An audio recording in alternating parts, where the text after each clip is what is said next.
Chapter 1 Bride, Inheritance and Summons. Konoha Hospital. A 14-year-old Naruto was currently arguing with his so-called sensei in the hallway of the hospital. "What do you mean you can't train me for the finals?" Naruto yelled while Kakashi, who had his book in his face, sighed. "Because Naruto, I'm already training Sasuke and I can't help you both. Plus he's facing that ninja from Suna and he needs all the help he can get." The copy Nin responded while Naruto looked at him in shock. He wasn't even gonna try to help him. "What the hell do you mean he needs all the help? I'm facing that Baka Niji in the first rounds, damn it, and I don't even know how to fight him." The blonde screamed. Again, Kakashi doesn't bother to look at Naruto's, who had a look of anger and hurt on his face. But that all changes when Kakashi says these words. "I know that, and so what? You're not ready to take the next step as a shinobi, and perhaps getting beat by Niji will wake you up to reality. Sasuke is the only one on the team who has what it takes to be a real ninja, and I won't waste my time with someone who can't even control his own chakra. I'm sorry, Naruto, but you have no talent, nor do you deserve to be a ninja," he said, but failed to realize that Naruto was trembling in rage with his head down. His eyes became slitted as he realized that Kakashi didn't give a shit about him. He was just like the other villagers and teachers, minus Irika, in the academy that ruined his academics. "The only reason you're a ninja in the first place is because the Sandaime felt sorry for you and Dash," he said until smack. Naruto smacked the book out of Kakashi's hand, shocking the Jounin, and saw the look on Naruto's face. His eyes were filled with anger, hatred, rage, and hurt. If looks could kill, then Kakashi would be dead right now. Naruto just looked him with a dark expression on his face. He was clenching and unclenching his hands, trying to keep himself from socking his sensei in the face. "Is that so? I have no talent as ninja, huh? I'm not ready to take the next step as a ninja just because I'm not like Sasuke," he said, raising the tone on his voice. Kakashi realized that everyone in the hospital was hearing Naruto raise his voice and started to speak up. "Please, Naruto, calm down, Dash," he tried to say, only for the pissed blonde to cut him off. "Shut up," he yelled out, making the man's eyes widen in shock. "I will not calm, and I will not listen to a fucking thing you say, Hatake. Let me tell you something, you piece of shit. I may not have talent like your fucking Uchiha, but at least I am not a fucking coward who's a jutsu-stealing bitch. I have done more for this team than that spoiled brat has. I'm the one who got your sorry ass out of Zabuza's water prison, not Sasuke. I'm the one who beat Haku, not Sasuke. And not only that, in the Forest of Death, I took on Orochimaru while your so-called Uchiha and Haruno froze up like little bitches. But do you want to know what pisses me off more?"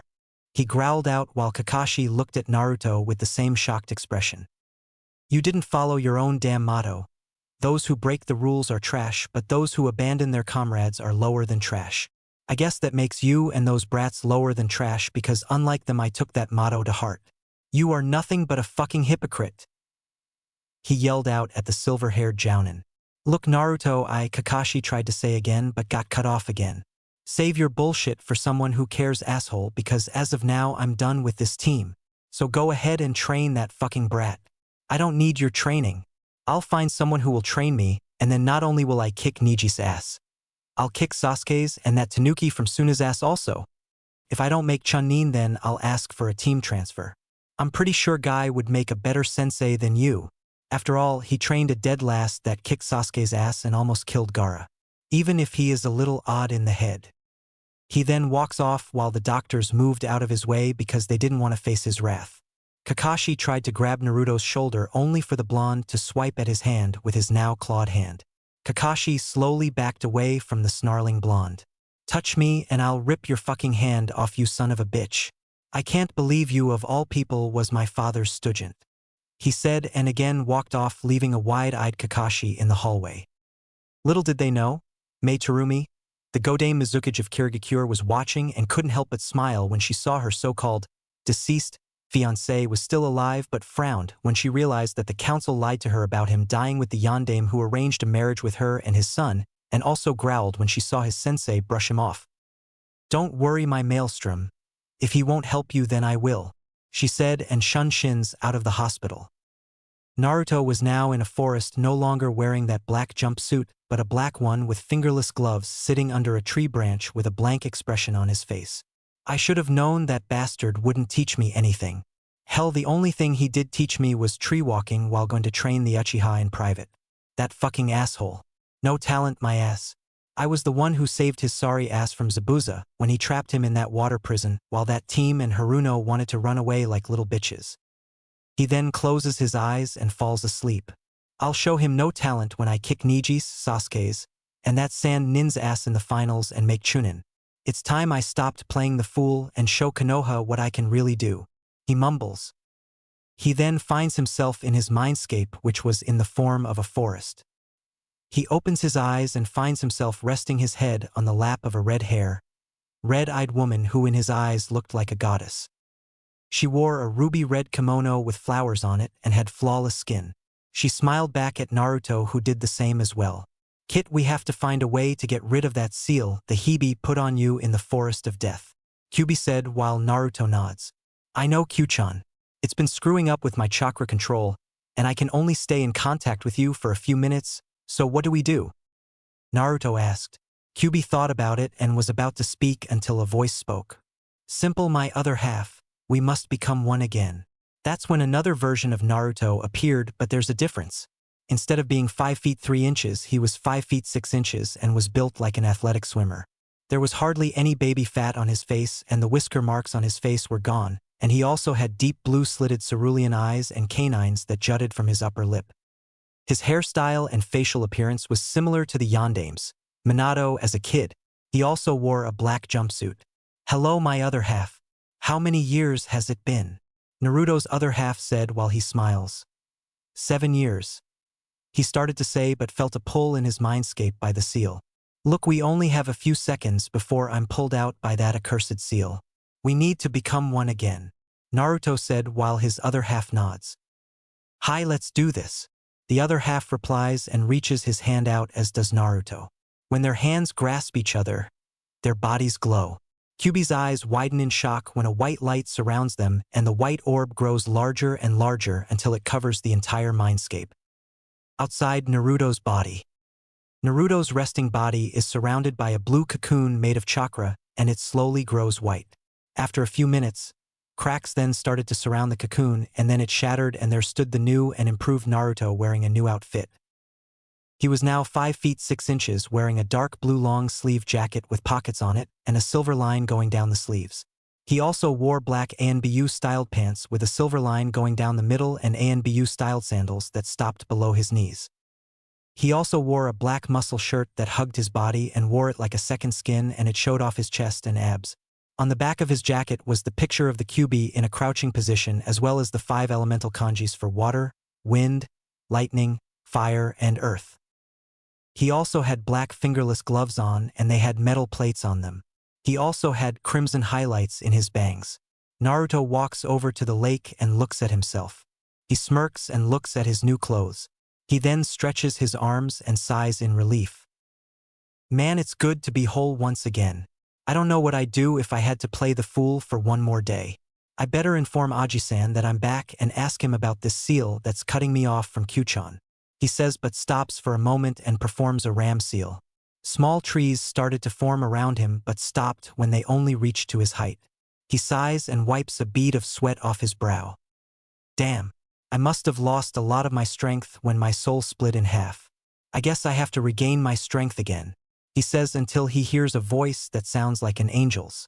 Perhaps I can help you, Naruto-kun, said the soft and serene voice. Naruto turns around and sees someone whom he can only describe as a goddess in human form. It was the only way to describe the woman that was in his line of vision. She had long red russet-colored hair which was pulled up into an elegant topknot on the top of her head, and a bang came down from the top of her head and covered her right eye. Her eyes were a beautiful jade green, a small nose and beautiful lips which had blue lipstick on them, all of which were perfect for her face. She also had on a full-body fishnet suit, and over it she wore what appeared to be a one-piece blue garment that hugged her hourglass body and showed off her flawless cream-colored sexy legs.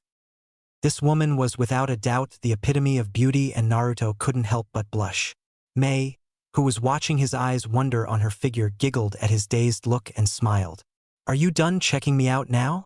she asked, which caused Naruto to blink for a while, and when he realized what he was doing, he turned red and jumped back. Sorry.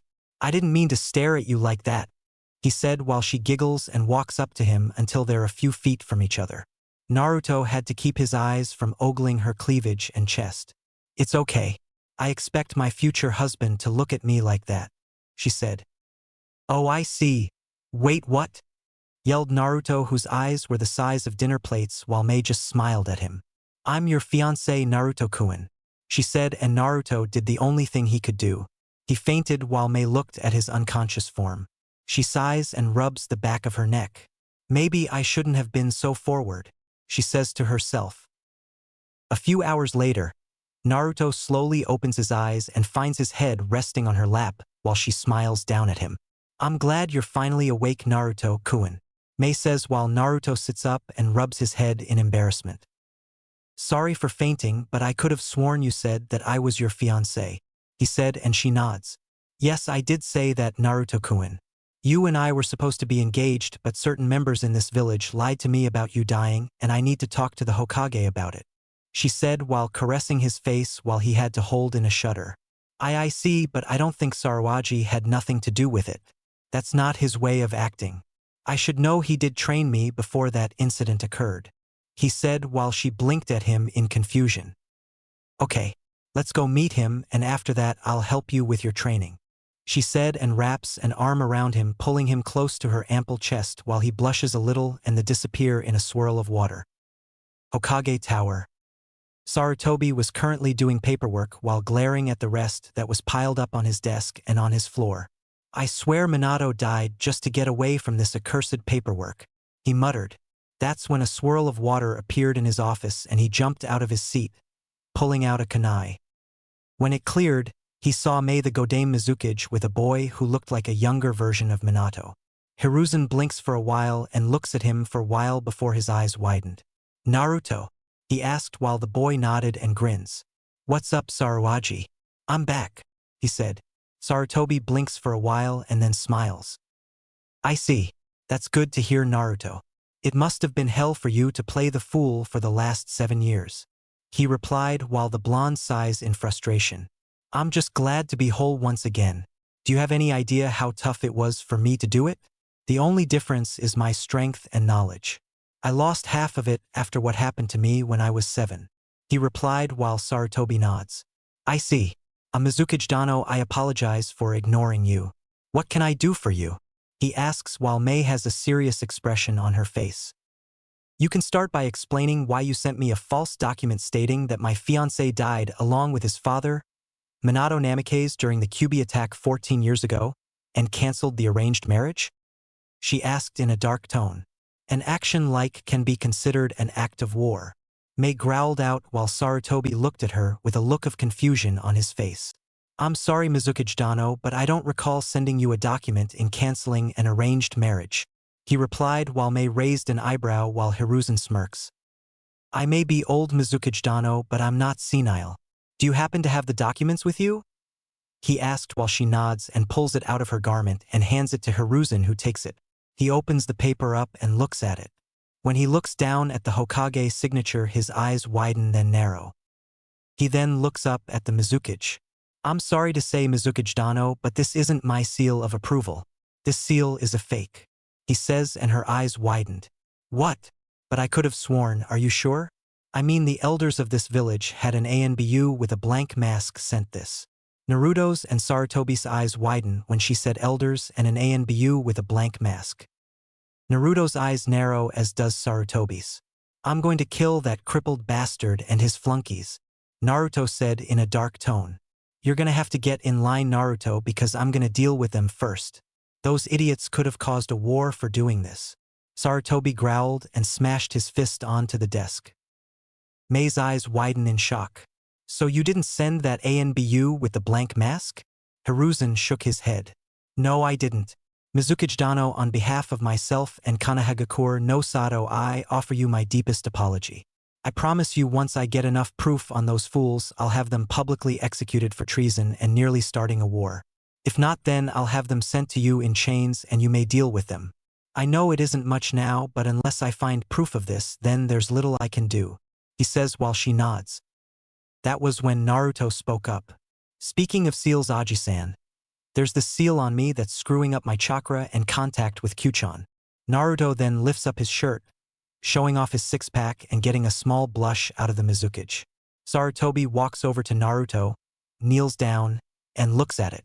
He notices 5 extra seals on the Shiki Fuin and hms. The Gojio Fuin, 5 elemental seals. Looks like my student Orochimaru's work. He mutters. Just give me a minute to get rid of this Naruto, he says, and his fingertips glow blue in his right hand. Brace yourself, Naruto.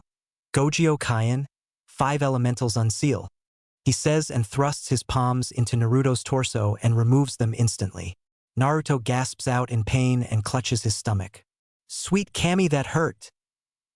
He cries out but can feel his chakra control return to normal. Thanks, Aji-san. Is it possible for me to get my parents' scrolls now? He asks and gets a nod from the old man.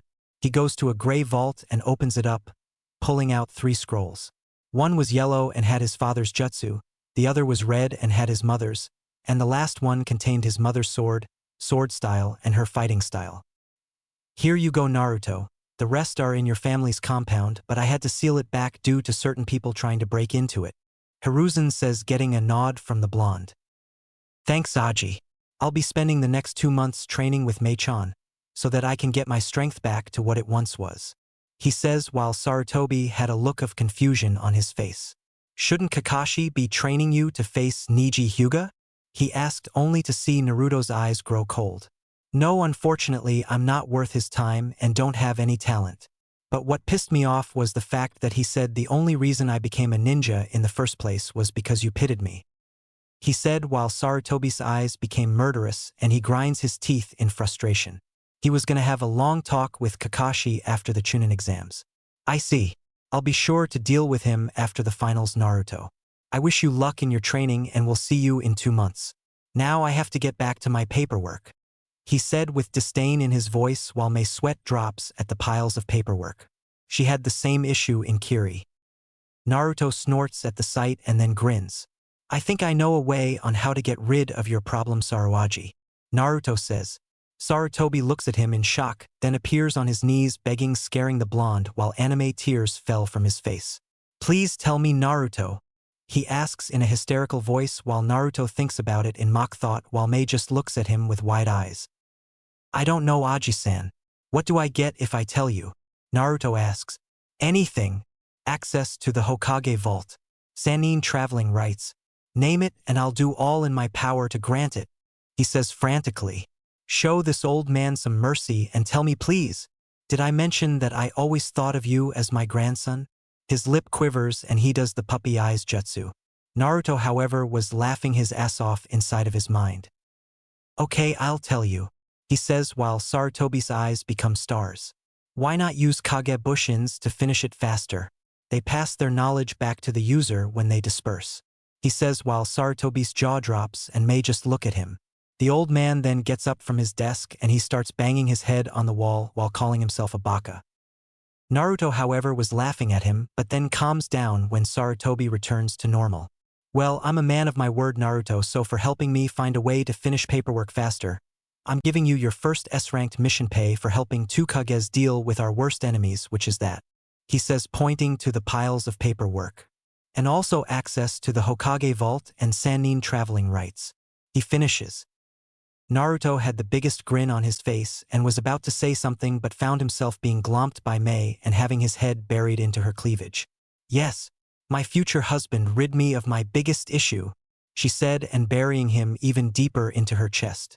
MMPH, Naruto says while waving his arms around the air, struggling to breathe and free his head from her cleavage. Sarutobi was watching this and couldn't help but giggle pervertedly at the scene. Naruto, you lucky bastard. If Jiraiya was here, he'd be flying out the window via nosebleed right now. Naruto was finally able to pry himself from her cleavage and gasp for air. Q, who had just woken up, was fuming. That slut. Who does she think she is, hugging my Narukuin like that? It should be me hugging him like that, she ranted while her eyes glowed red. When Mei releases him, a sly smirk appears on her face. I guess that means that I'll have to reward you for helping me, Naruto-kun, she says in a sexy voice while a blush appears on Naruto's face and he starts sputtering. She then leans next to his ear and whispers into it. Naruto's blush grew bigger and a trickle of blood drips down his nose. Mei-chan, he says while she giggles and sets him down. She then winks at him, grabs his hand, and leads him out of the Hokage tower while swaying her hips in his line of vision. Naruto just kept his eyes on her ass and drool escapes from the side of his mouth. Hugh, however, was grumbling. Her ass isn't that great. Mine is way cuter. Naruto snaps out of his daze and speaks to her in his mind. Q-chan, are you jealous? He asks and she HMPS. Please, why would I, the queen of the Makai realm, be jealous of a ninjen? I know my ass is hotter. How come you don't stare at mine like that? She asks with a pout on her face. An evil smirk appears on his face. Because I have another reason for wanting your ass. He says, sending pictures in his mind of him violating her ass. She sees them, blushes and hides her ass with her tails. Hentai. Oh well, I can't blame you for wanting to do that to me. Think you can convince Mei-chan to let you do that to her? She asks with a sly grin on her face which causes Naruto to nearly fall on his face. What? He yells out loud, getting Mei's attention. Is something wrong, Naruto-kun? She asks while they head to the forest again. Naruto looks at her and shakes his head. No, Q-chan is being perverted. She mentioned something about me doing something to you. He says and rubs the back of his head while looking away. Mei raises an eyebrow and stares at her fiancé. You doing what to me? She asks and Naruto gulps and motions her to lean over and she does. He whispers into her ear and after a while she blushes at the thought. Naruto moves his head away from her and she just stares at him for a while. She then grins pervertedly at him. So you like to give it a try, Naruto-kun? She asks and he gives her a shocked look. Eh? Mei-chan, are you serious? We barely know each other. He protests while she laughs. I know. I don't expect us to become that intimate for a while, but if you want to we could. She started to say, but Naruto waves his arms in protest. No, it's fine. We can wait. He says, laughing nervously while Mei laughs at him. You're so cute when you act like that. Anyway, before we start our training, let's introduce ourselves. She says, getting a nod from Naruto.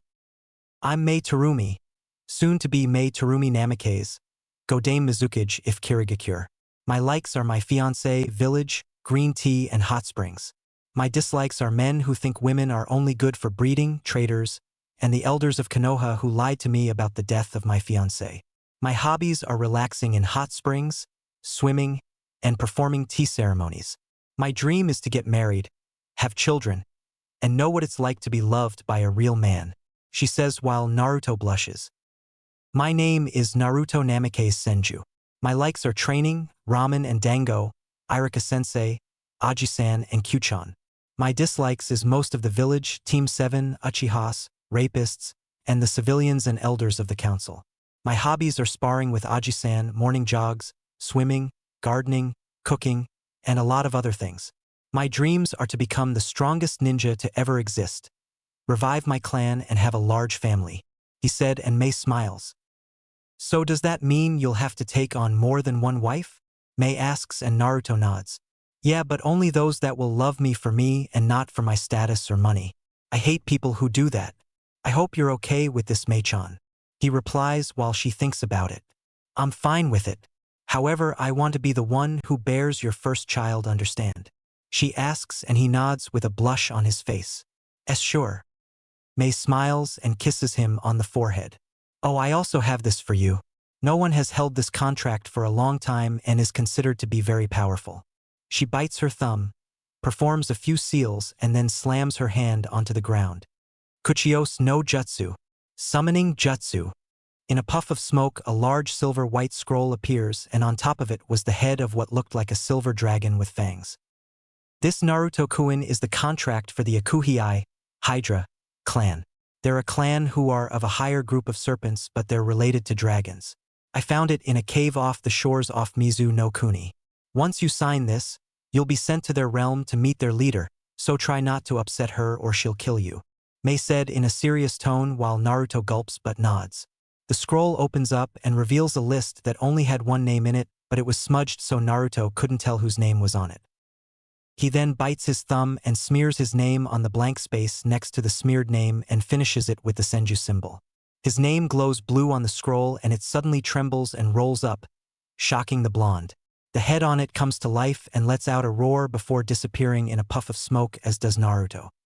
Mei was watching this and couldn't help but be afraid for him. "I hope he's the one, Yamada no Orochi," she says and sits cross-legged onto the grass. Meanwhile, Naruto appears in a puff of smoke in another world. He looks around and couldn't help but admire the sight. He was currently at a lake's edge. Turning around, he saw a forest that seems to stretch for miles, and next to the forest was a green hilly area that was attached to a huge mountain. At the foot of the mountain was a huge cave.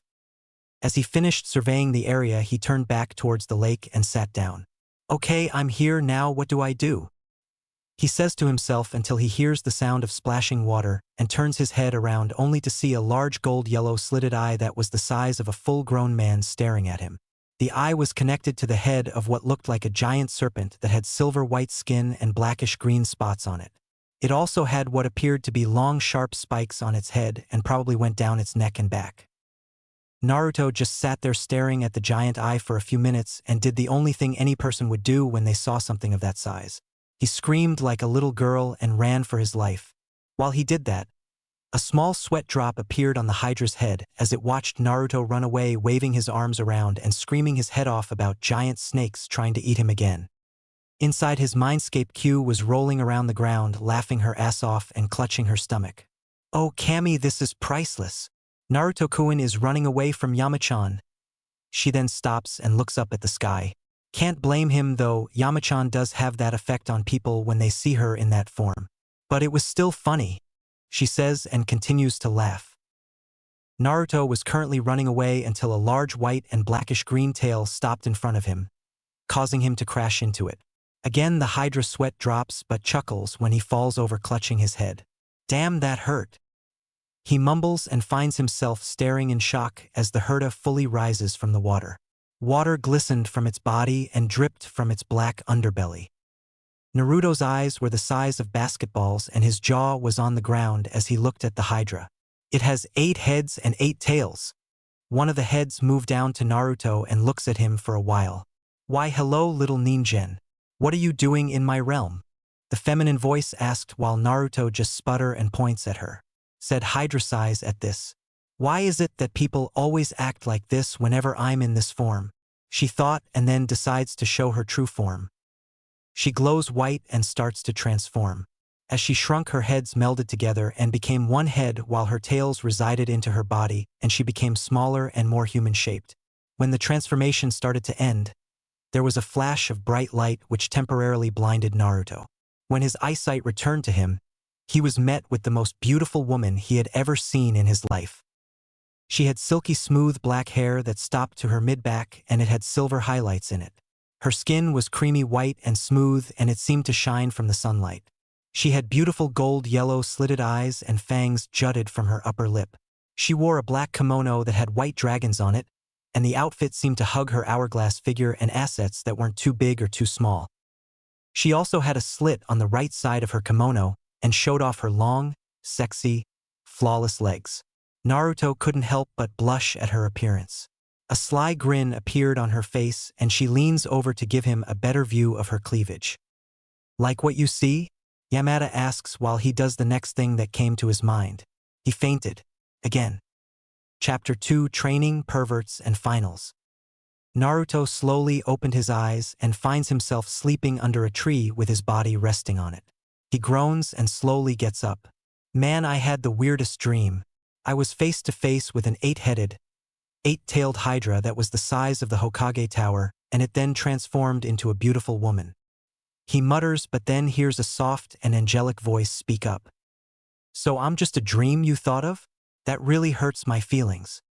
He looks around the area and doesn't see anybody, but then he looks up to see the same woman from last time sitting on a tree looking down at him with a hurt look on her face. Naruto looks at her and his eyes become bug-eyed.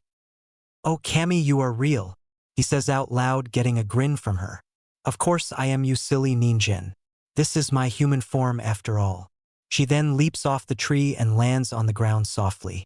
She walks up to the blonde and looks down at him. I am the Yamada no Orochi, but call me Shiroi Akuhei, White Hydra. Shiroi asks in a calm tone while Naruto nods. Okay, so you're not the boss summon for a guy named Orochimaru? Naruto asks while Shiroi blinks in confusion and then shakes her head. No, I've never heard of him. Why? She asks. Because he's a Sannin for the snakes. He answered, but shivered when he saw the dark look in her eyes. Light green chakra swirled around her and she let out a hiss. I see. So that traitorous bastard Manda has a summoner? I should have killed that power-hungry fool when I had the chance a long time ago. He had the nerve and audacity to try and overthrow me. The Yamada no Orochi, she hissed out and cracked her knuckles. I swear I'll kill that legless worm and feed his remains to the crocodiles. Anyway, I'm sorry for scaring you. She paused for a moment until Naruto rubbed the back of his head nervously and spoke up. Sorry, Shiroi-chan. I'm Naruto Namikaze Senju. He said, but didn't notice the small blush appear on her face. Naruto, I know you signed the contract for my clan, but I must ask you this. What will you do with me as your boss summon, and why should I even let you summon my kin? Shiroi asked in a serious tone. Naruto looks at her with an expression that represented a strong will and determination. Shiroi-chan, I give you not only my word, but I swear on my clan's honor and title that I'll never abuse the power of you and your kin. I will treat you like I treat my comrades and not as tools, and I wish to fight by your side as an ally, he said while Shiroi looks at him for a while and then smiles. Your eyes hold no lies or ill intentions. Very well, Naruto Namikaze Senju. I, Shiroi Akuhei, the Yamada no Orochi and leader of the reptile clan, grant you the right to summon me and my kin. Now hold out your right arm. She orders and he does. Her fangs extend and she clamps them down on Naruto's wrist. Said blonde winces in pain while he felt a burning sensation go through his wrist and forearm. The pain dies down and she lets go of his arm. Naruto looks at his right arm and sees the tattoo of an 8-headed hydra wrapped around his arm. He looks at Shiroi for a while, then bows to her, getting a look of surprise from the hydra. Thank you, Shiroi-chan, for giving me the honor to summon your kin, he says, and she smiles. You're welcome, young Namikaze. The last couple of people who tried to force me under their command were crushed, poisoned, melted by my acid, or eaten, though I had to cut back on eating ninjan because they give me heartburn, she said while Naruto chuckles nervously. Remind me to never piss you off, Shiroi-chan. He replies while she laughs lightly and does a dismissive wave. Don't worry. Also, to summon me you must wipe your blood on top of the tattoo. There are also other members of my clan. They are the sea serpents, the crocodiles, hydras, and Komodo dragons. She explains and he nods. I also have a gift for you, she says, and walks over to the lake and stretches her hand out. Ripples appear around the water, and with a splash, a katana with a deep blue hilt, white diamond-shaped patterns that has a white diamond on the end of it.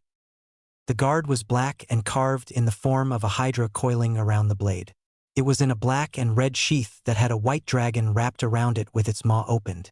She grabbed the sword and walked over to Naruto. She then held it out with both of her hands in front of the blonde, who looked at it for a while and at her. She nods for him to take it, and he does. When he unsheathes it, he gasps at the blade's beauty. It was a silver blade, and there seemed to be no scratches or any sign of markings on it. He could also see his reflection off the blade, and the sun's rays shining on it only made it more dazzling. This sword is beautiful, he says, and Shiroi nods while smiling. Thank you, Naruto-kun. This sword is called Shinkan no Akuhei, Fang of the Hydra. I had it forged from my fangs and scales and forged in the white flames of a dragon and cooled in Susanu's lake. Try channeling your chakra affinity into the sword, she says, and he nods.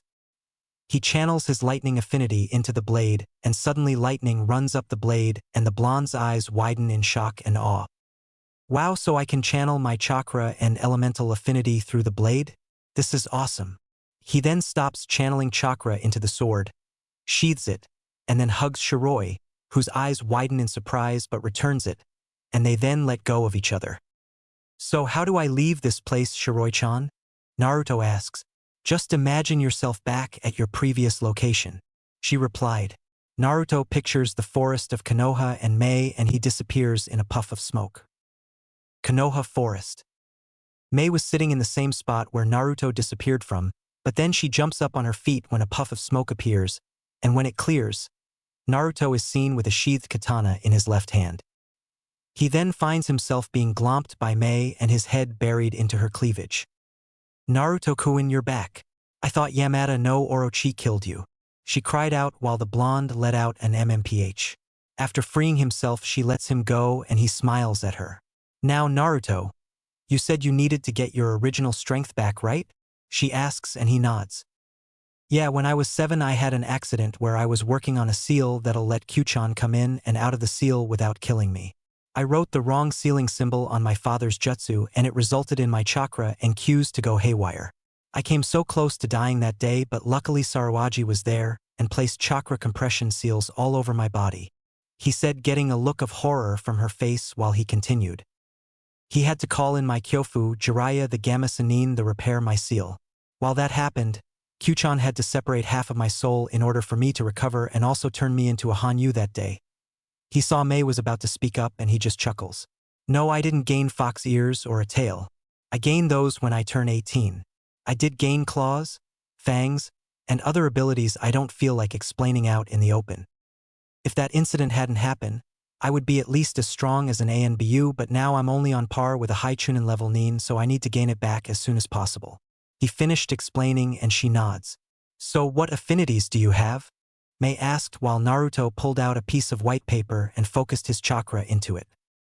First it split in half, then it got soaked up on one side, wrinkled up in the other and burned and turned to dust on the other sides. Mei's eyes widened in shock as she saw that he had an affinity for all 5 main elements. Being the container for the most powerful bijou in the elementals and a Hanyu does have its advantages. "I gained wind from my father, water and lightning from my mother, and fire from Q since it's her major affinity. I gained earth from one of her tails but also gained a few sub-elemental affinities." He pulls out another chakra paper, focuses even harder on it. A plant grows out of one side and the other side is molten. Maize looks at the paper and her eyes were bigger than dinner plates. "Why, you have the same sub-element like I do. And you also have Mokutan." She then squeals out loud and pulls him into a hug, then nuzzles his cheek. "My future husband is so amazing." She then lets go of him and he then destroys the 2 papers. "The last thing I need is for those bastards in the council knowing this. So Mei-chan, after we finish training, do you want to go to the hot springs?" he asks his future wife, getting a smile from the young Kage. "I'd love to. We can go in the co-ed side and wash each other's backs, Naruto-kun," she says in a seductive tone while Naruto rubs the back of his head, blushing. "Sure, I'll wash your back, Mei-chan," he replies, and the both start to laugh. That's when Naruto spoke up. "You have a beautiful laugh, Mei-chan." This causes a blush to appear on her face. "Thank you. Anyway, let's get started on your training." For the next couple of hours, Naruto worked in his chakra exercises as well as did push-ups, sit-ups, pull-ups, and his mother's Kenjutsu and Taijutsu styles, the Hiten Mitsurugi Ryu, Flying Heavenly Sword, and Shinku Ryu Ken, Crimson Dragon Fist. After spending the next 5 hours training his ass off, they headed for the hot springs. After signing in, Mei reserved the co-ed side for her and Naruto only. Said blonde was relaxing his body into the warm, soothing water with his eyes closed. Sleeping on top of his head, curled up into a ball, was a red fur-covered fox with 2 tails. It was Q. Said fox's ears shot up and opened one of her pink-colored eyes. She saw Mei walking towards the hot spring with her hair down and a towel wrapped around her body. A grin appears on her face and she jumps off of Naruto's head and into the hot spring, swimming away from him, and later leaps on a warm rock, shakes the water off and falls back asleep. Naruto feels 2 arms wrap around his neck and a chest pressed up against his back. He turns his head to see Mei smiling at him and she kisses him lightly on the lips. Said blonde returns it and gets a good look at her body. The towel hugged her flawless body like a second skin and showed off every single curve her body had. Naruto wraps one arm around her waist and pulls her onto his lap, getting an eep and a look of surprise from Mei. Naruto smirks at her and pulls her body close to his. "Are you comfy, Mei-chan?" he asks while she smiles and rests her head on his shoulder. Naruto inhales her scent and she smelled like exotic fruits. Mei shivers a little but lets out a sigh and closes her eyes. "Well, don't you two look cute together?" Q says telepathically while Naruto rolls his eyes at her. Look Q, I'm not ignoring you anything, but I'm trying to spend time with my fiancé. I promise I'll make it up to you when we go back to the apartment. Q looks at Naruto and grins. Fine. When we get back to your apartment, you have to let me sleep with you in my human form. She says, giggling inside her mind while Naruto blushes and glares at the grinning fox. He then gets an evil glare on his face, making Q, who's in her fox form, I twitch. If I were you Q, I'd watch my backside when sleeping with me. I might end up doing something to it that'll make you scream my name. Q shivers and gives him a heated glare. Try it and I'll change your gender, you perverted Hanyu. She growled while Naruto snickers at her expression, but then his eyes widen and then narrow when he hears a giggle from the distance. Mei-chan, Naruto says. The Mizukage opens her jade eyes and looks at him. Yes, there's a pervert nearby. He whispers into her ear, making her eyes widen a little. Would you be so kind and send him here so that I can deal with him? She asks. Naruto nods and gently removes her from his lap, then gets up, acting like he's leaving the hot spring. On the tree branch, a man with long white spiky hair, wearing a green gi, a red vest, red geta sandals, and a headband with the kanji for oil, was peeping on Mei, who got up and looked like she was about to remove her towel with a telescope. He was Jiraiya, the Gamma Sennin. Right now he was giggling like a madman when he saw Mei about to remove her towel. Oh yeah, I hit the jackpot with this one. My next book is gonna be a huge hit, he says as a small drop of blood falls from his nostril. Little did he know that Naruto, who was now in a pair of shorts, was behind him crouching and grinning like a Cheshire cat. He puts his two hands together and extends his index and middle fingers and aimed them at Jiraiya's ass. Konoha Taijutsu no Ugi, Senin Goroshi. He yells, startling Jiraiya was too slow to react and ended up having a pair of chakra-enhanced fingers shoved in his ass, resulting in a girly scream from Jiraiya, who was clutching his butt in pain and was sent flying into the hot springs, creating a big splash, soaking Mei, whose eyebrow was twitching dangerously. Steam was coming off of her skin while Jiraiya, who was rising out of the water, was growling. When I get my hands on whoever did that, I'll... He started to say until he froze up from the murderous intent. He felt behind him and slowly turned his head to see an angry Mei glaring at him with her icy jade eyes. Jiraiya gulped and started to laugh nervously. Now, Mizukage Dano, I can explain. He started to say until he heard her crack her knuckles loudly and walked over to him slowly. Shut up and I'll make this as painless. Actually, I won't, she said as her shadow loomed over the now whimpering Jiraiya. Naruto was in the changing room with his clothes on and his katana strapped to his back, leaning against the wall. 3, 2, 1. He says to himself, and suddenly the sound of girly screams and fists making contact with a body were heard all over Konoha. Hiruzen was in his office reading his Ika book while his shadow clones were doing the paperwork. He then heard a scream coming from the hot springs and sighs. When will you ever learn, Jiraiya? He mumbles. Please, not the face, not the face. No, not there either, please. Naruto winced when he heard the sound of a foot making contact with a groin. Oh, Kami, my manhood! The Toad Sage screamed out while Q, who walked into the room, saw Naruto and leaped on the top of his head. Shouldn't you go help your Kyufu, Naruto-kun? I don't think he'll enjoy having his jewels melted off by your fiancé, Q asked while the blonde shrugs. Not now. Let Mei-chan beat the crap out of him for a while, he says and strokes her back with a finger, getting a purr from the fox. 10 minutes later, the beating stops and Naruto walks back into the hot spring section and sweat drops at the beaten, broken, bloody, and twitching form of Jiraiya. Mei-chan was massaging her sore knuckles and mumbled something about perverted old fools and melting off their balls with lava.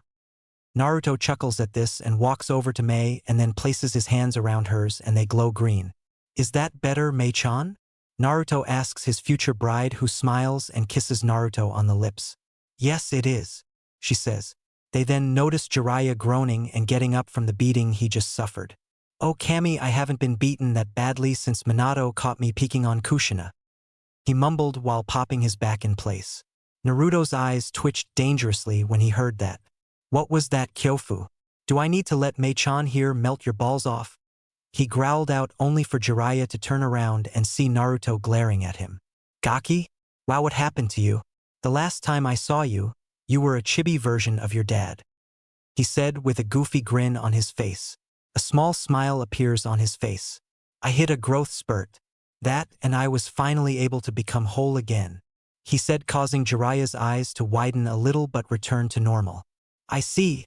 He then looks at the Mizukage and back at Naruto, and a grin appears on his face. So do you mind explaining what you're doing with the Mizukage Gaki?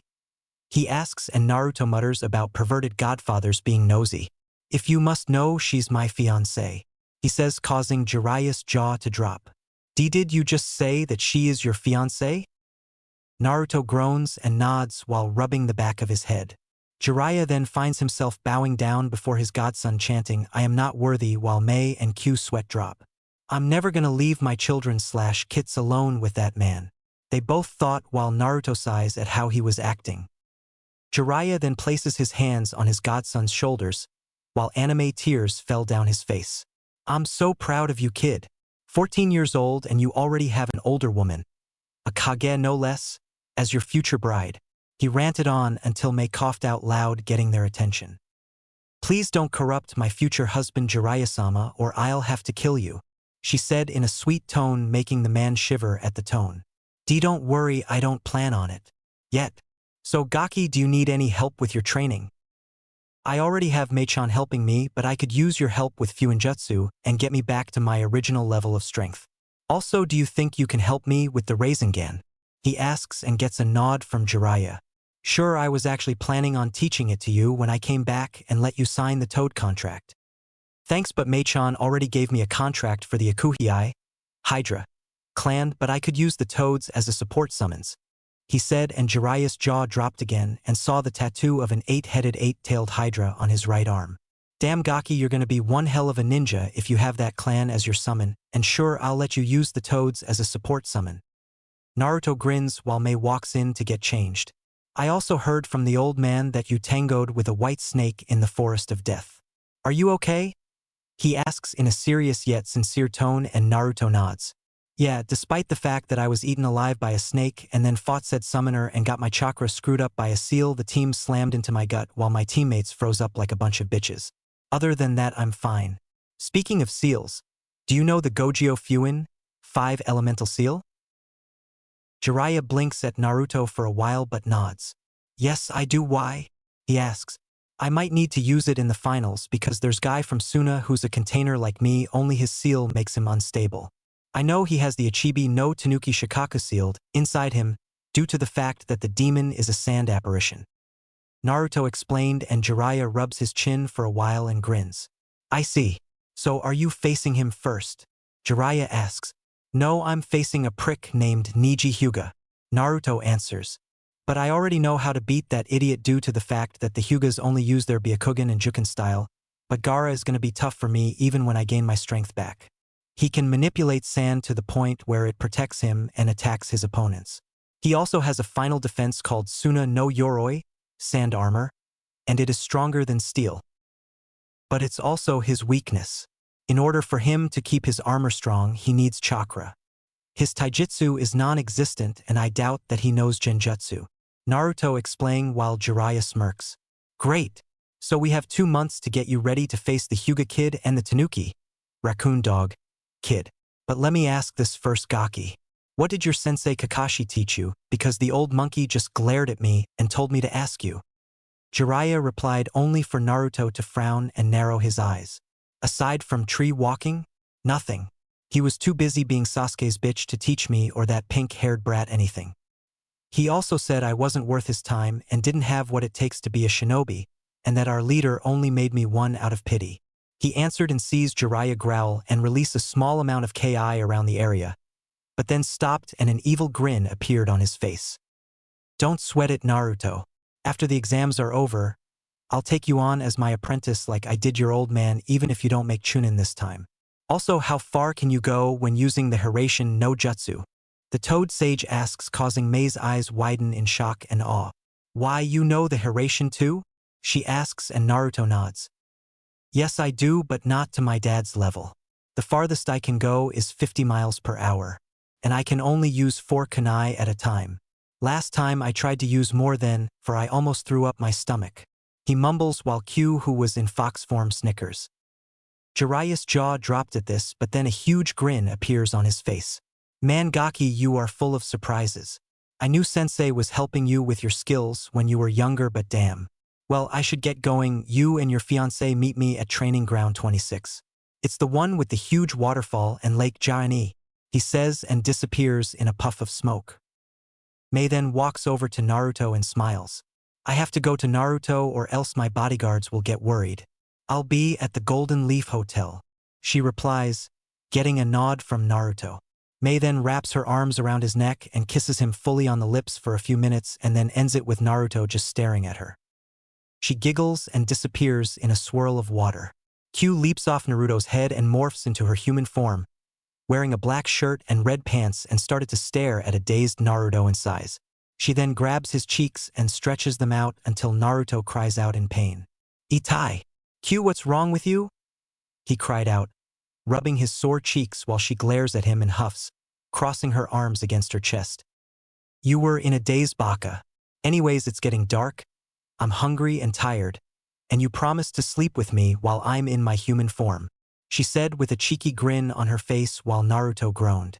Fine, Q-chan, but don't try anything funny, he said in a playful tone while her grin grew. And if I do? She asks but eeps when he pulls her against his body. I'll give you a reason to watch your backside, you sly vixen. He growled in her ear and squeezed her ass. She squeaks and frees herself from his grip, glaring at the grinning blonde. Keep your hands off my ass or I'll make you regret it, you pervert, she growled, showing off her canines, but Naruto just smirks at her. I'll try, Q-chan, but you know how my hands wander while I'm sleeping, he says, making her twitch. He then walks over to her and again wraps his arms around her and kisses her on the lips for a while. She then looks at him and smiles a little. Can I at least cope a feel, Q-chan? I know you like it when I massage your cheeks, he says in a husky tone, causing her to grumble but gives in. Fine, but I want to give you something in return, she says, and he blinks for a while until she leans into his ear and whispers something into his ear. Naruto's eyes widen and a tint of pink appears on his face while she giggles and licks her lips. She sees the look of shock on his face and she grabs his hand and shins them to his mother's apartment. Midnight, Naruto's bedroom. Naruto and Q were engaging into a tongue battle while in their underwear on the bed. Naruto was wearing a pair of black boxers while Q was wearing a red bra and panties and was on top of him. After 5 minutes of tongue wrestling, they stop for air, panting heavily. Q grins evilly at the blonde, whose eyes widen but return to normal. So are you ready to do that to me, Q-chan?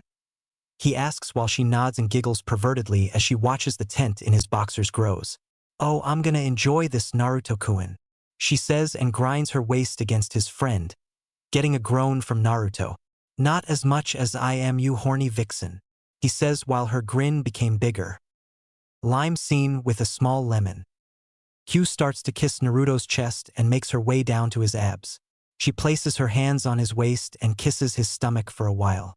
Naruto's heart was beating even faster as he watched her make her way to his crotch.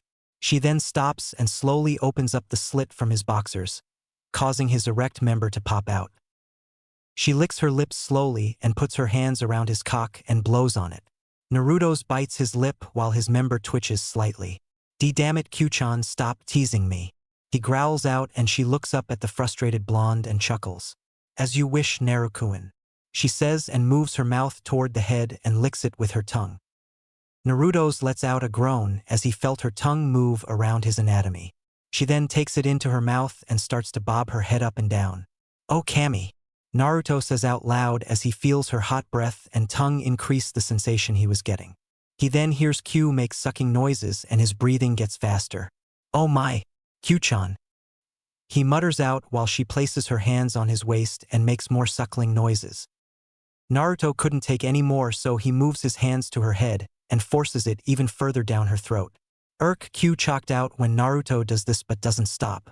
Q-chan, he cries out and then came into her mouth. Q swallows his seed and slowly removes her mouth from his cock. She looks up at Naruto, who was panting heavily while she licks her lips. Not bad. A little salty but not bad, she says. Naruto suddenly growls and pulls her close to his face. We're not through yet, he says in a husky tone and sits up. Turn around. he commanded while lust in his eyes, and he just stares at him blankly. Now Q or I'll make you, he said, raising his voice a little while she growls back but replies. Fine, she says and turns around with her ass in his face. Naruto then gets on his knees and pulls down her panties, showing off her round and well-firm ass. Q, however, was shivering in excitement at what he was going to do. Naruto then places his hands on each cheek and spreads them apart until he sees her back entrance. He chuckles evilly and positions the head of his cock near her asshole and pokes her. Q's eyes bulge out and looks at Naruto in shock and horror. No, Naruto-kun, please, not there. She cries out and tries to get away, but his grip on her waist was too tight.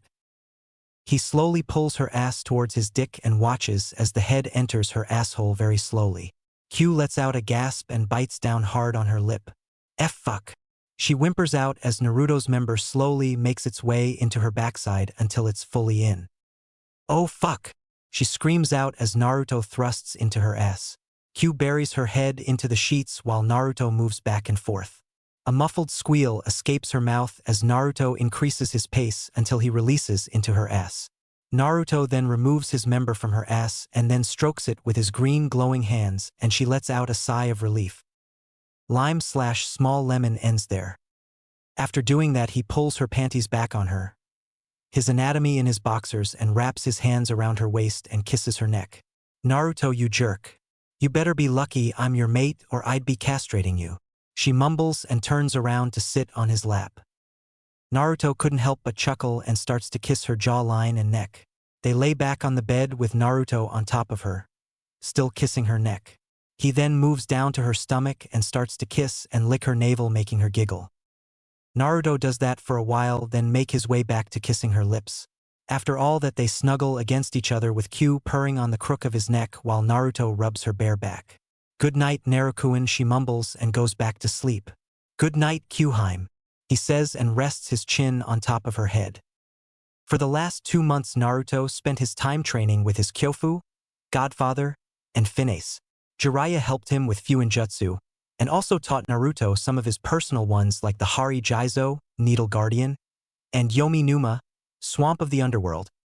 He also helped Naruto with the Rasengan, and to his shock, Naruto managed to master it in a week. Mei also helped him with his Yotan element and taught him a few Sutun Jutsu. For the rest of the second month, Naruto worked on his mother's Kenjutsu and Taijutsu style. 2 months later, Chunin Exams Stadium.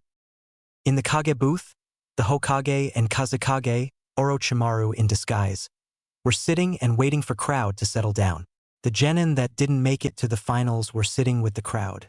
I wonder where Sasuke-kun and Naruto are? They're not here with the other finalists. Ino replies while Sakura scoffs. Who cares about that blonde baka? He's nothing compared to Sasuke-kun and Neji and their geniuses, she said, not caring if the Hyuga killed Naruto or not in the finals. Ino looks at Sakura in shock. Sakura, he's your teammate. I know he's not as smart as Sasuke-kun, but have some faith in him, Ino said, and Choji nods while eating a bag of chips. Shikamaru looks around and frowns when he doesn't Naruto or Sasuke. Troublesome, those two are missing, and so is that Doka guy. Stop looking around, kid, and face the audience. In this main tournament, you guys are the stars, said a Senbon chewing jounin named Genma. At the Hokage booth, a jounin appears next to Sarutobi and whispers into his ear. Hokage-sama, Naruto Uzumaki and Sasuke Uchiha still haven't showed up yet. What do we do? He asks. Then Sarutobi looked out of the corner of his eye to see Mei and 2 of her bodyguards coming up. Don't worry. I am sure that Naruto Uzumaki is fine, but keep a lookout for Sasuke Uchiha, he says, getting a nod from the jounin who shunshins away. Mei sits down next to the Hokage with her guards flanking her. Hello, Mizukage Dano. I trust that the long journey was not too long? He asks with a smile, and she smirked. Not at all, Hokage Dano. Hello, Kazekage Dano. The Kazekage nodded his head in respect to her. But inside, Orochimaru was panicking about her presence. Curses! Another Kage is here? I might have to cancel the invasion. I can't take on both Sarutobi and the Mizukage, he thought in his mind. Sarutobi turns his head to Mei and whispers, Mei-san, do you know where Naruto is? She smiles at him and says, Don't worry. He's just preparing for a flashy entrance. Sarutobi chuckles at her response. Just like his father. Now then, he then stands up while the crowd gets quiet. Thank you, everyone, for coming to Konoha's Chunin Exams. We will now start the main tournament matches between the 8 participants who made it through the preliminaries. Please stay and watch until the end. The Kazekage then spoke up as Hiruzen started to sit down. If it's 8, then 2 appear to be missing. Sarutobi said nothing, and while that happened, Gunma pulled out a piece of paper. There's something I would like to tell you before the matches. Look at this. Everyone peered at the matches to see that it was even. There are some minor changes to the tournament, so check again who you are fighting. Shikamaru thought, I had an extra match. Did that Dosugai forfeit? Gaara's hand began to twitch as he waited and said, Okay, this is the finals. The secrecy is different, but the same rules from the prelims still apply. Got it? Now will Naruto Uzumaki and Niji Hyuga step forward. Niji stepped forward with a smug look on his face, and suddenly a swirl of water, wind, and ice danced around the arena, shocking everyone but Mei, who was smiling under her hat. After that, a hooded figure wearing a dark blue cloak appeared in the middle of the whirlwind, and then it died down.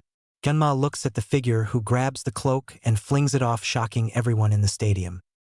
It was Naruto Uzumaki, but what shocked everyone was his appearance. He was now 5 feet 6 inches, wearing a dark blue long-sleeve jacket with pockets on it and a silver line going down the sleeves. He also wore black ANBU-styled pants with a silver line going down the middle and ANBU-styled sandals that stopped below his knees. He also wore a black muscle shirt that hugged his body and wore it like a second skin, and it showed off his chest and abs. On the back of his jacket was the picture of the Kyuubi in a crouching position, as well as the 5 elemental kanji for water, wind, lightning, fire, and earth. He also had black fingerless gloves on, and they had metal plates on them. He also had crimson highlights in his bangs. Strapped to his back was a sword with a red hilt, gold guard, and a black sheath. It was Naruto's mother's sword, the dragon sword, and on his right hip, he had another katana strapped.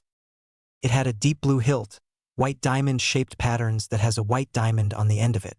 The guard was black and carved in the form of a hydra coiling around the blade. It was in a black and red sheath that had a white dragon wrapped around it with its maw opened. It was the Shinkan Akuhei. Around his neck was what looked like a Magatama jewel that was attached to a necklace, Eye of the Dragon from Ninja Gaiden.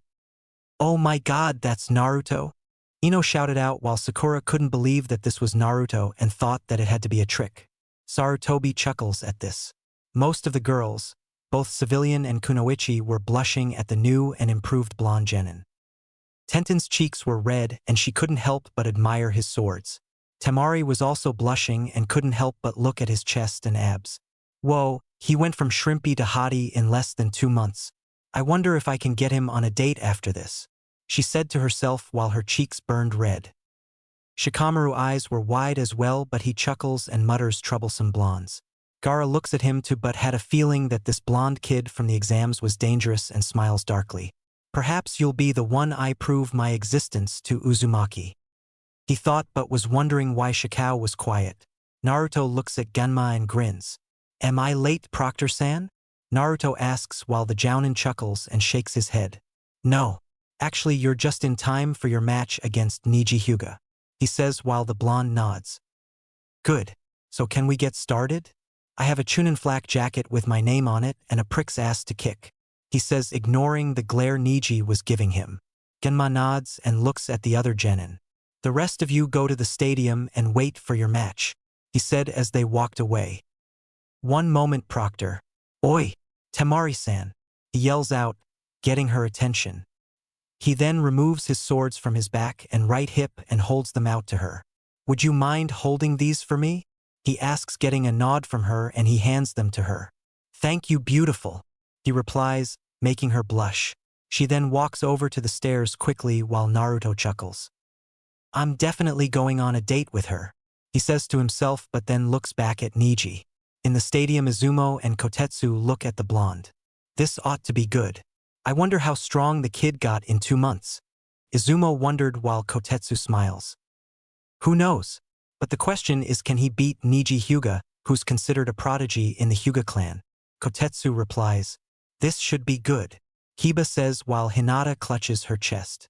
Naruto-kun, she says quietly. So the baka changed his clothes. So what? He's still gonna lose. Sakura says and Ino glares at her former friend. Some teammate you are Sakura. Naruto may be the dead last, but at least he's in the finals, so shut up. Ino replies while the pink-haired girl looks at Ino in shock but then turns away from her. Hayashi and his daughter, Hanabi, were also watching the fight. Watch closely, Hanabi. There isn't another Hyuga whose blood is stronger than Niji's, he says, getting a nod from his daughter. Meanwhile, as Gunma moved back so he didn't get caught in the crossfire, Niji decides to speak up with an arrogant tone. So you've changed your wardrobe, facial appearance, and you now have 2 swords that I doubt you could use. That won't save you though, because fate has declared me the victor of the tournament, he says, waiting for the blonde to lash out at him. Naruto just stands there with his hands in his pockets and just glares at the Hyuga. He then removes his hands from his pockets and tilts his neck a few times, getting a few crack noises out. He then breathes in and out and looks at Niji like he's a short-minded fool. Niji raises an eyebrow at Naruto. I suggest you get ready to admit defeat, Uzumaki. I have fate on my side and no one can defy fate, he says. Naruto then decides to speak up. Niji, do me a favor and shut the fuck up, he said, getting a gasp from everyone while Niji twitches. There is no such thing as fate. It's only an illusion that weak, ignorant and pompous fools like you use because you don't have the strength or the balls to defy it, he said while Niji growls at the blonde and gets into a Juken stance. I'd pick my next words carefully, you fool. They may be your last, he says and activates his Byakugan. Naruto smirks at the Hyuga prodigy and speaks up. Oh, shut up, pale eyes, and get ready to have your ass kicked, he says and leaps back, performing a few hand seals. Kirigakure no Jutsu, he says, and suddenly, a white mist appears around the stadium, making Naruto's image vanish in the mist while Niji frowns and looks around. So you know a jutsu. Big deal, it won't save you from my eyes, he says, but hears no response from the blonde. The mist gets thicker and Niji gets frustrated because his eyes can't seem to trace Naruto. What's the matter, dead last? Can't face me like a true shinobi? He taunts, but his eyes widen and he ducks as a barrage of shuriken move past his head. He gets up and looks around for Naruto. Come out and face your fate, loser, he yells while Naruto, who is in the mist, grins and moves his right arm forward, pointing his index and middle finger at the Hyuga. Right-un. Byakurai, he says while his fingers glow and a small orb appears with static electricity. When that happens, a beam of white lightning shoots towards Niji's back. The Hyuga senses something behind him, and that was a bolt of lightning coming straight at him. He manages to dodge it, but his cheek gets grazed by it, making the Hyuga wince from the pain. Damn it! If that attack had hit me, it would've, he started to think, only for Naruto to appear on his right with his fist cocked back and swings at Niji. He ducks and gets ready to perform a palm strike to the blonde's chest, only for Naruto to sidestep and grab the Hyuga's wrist. He twists it slightly and delivers a chakra-enhanced kick to his chest, sending the Hyuga flying through the mist. Niji manages to flip in midair and lands on the ground, skidding back a couple of feet and coughs a few times. Lucky shot, he mutters. I heard that, girly boy, Naruto says in the mist. The mist suddenly clears and Naruto is seen twirling a Fuma shuriken in his hands at a slow pace. Niji just frowns and charges. Naruto smirks at the prick and twirls the windmill even faster until it's a spinning buzz saw. He then tosses it at Niji full force. The Hyuga leaps over it and lands on the ground again and charges at Naruto full speed. Naruto's eyes widen, and before he could do anything, Niji strikes him in the chest with a palm strice and he gasps out, shocking everyone. Ha! Told you he'd lose, Sakura says.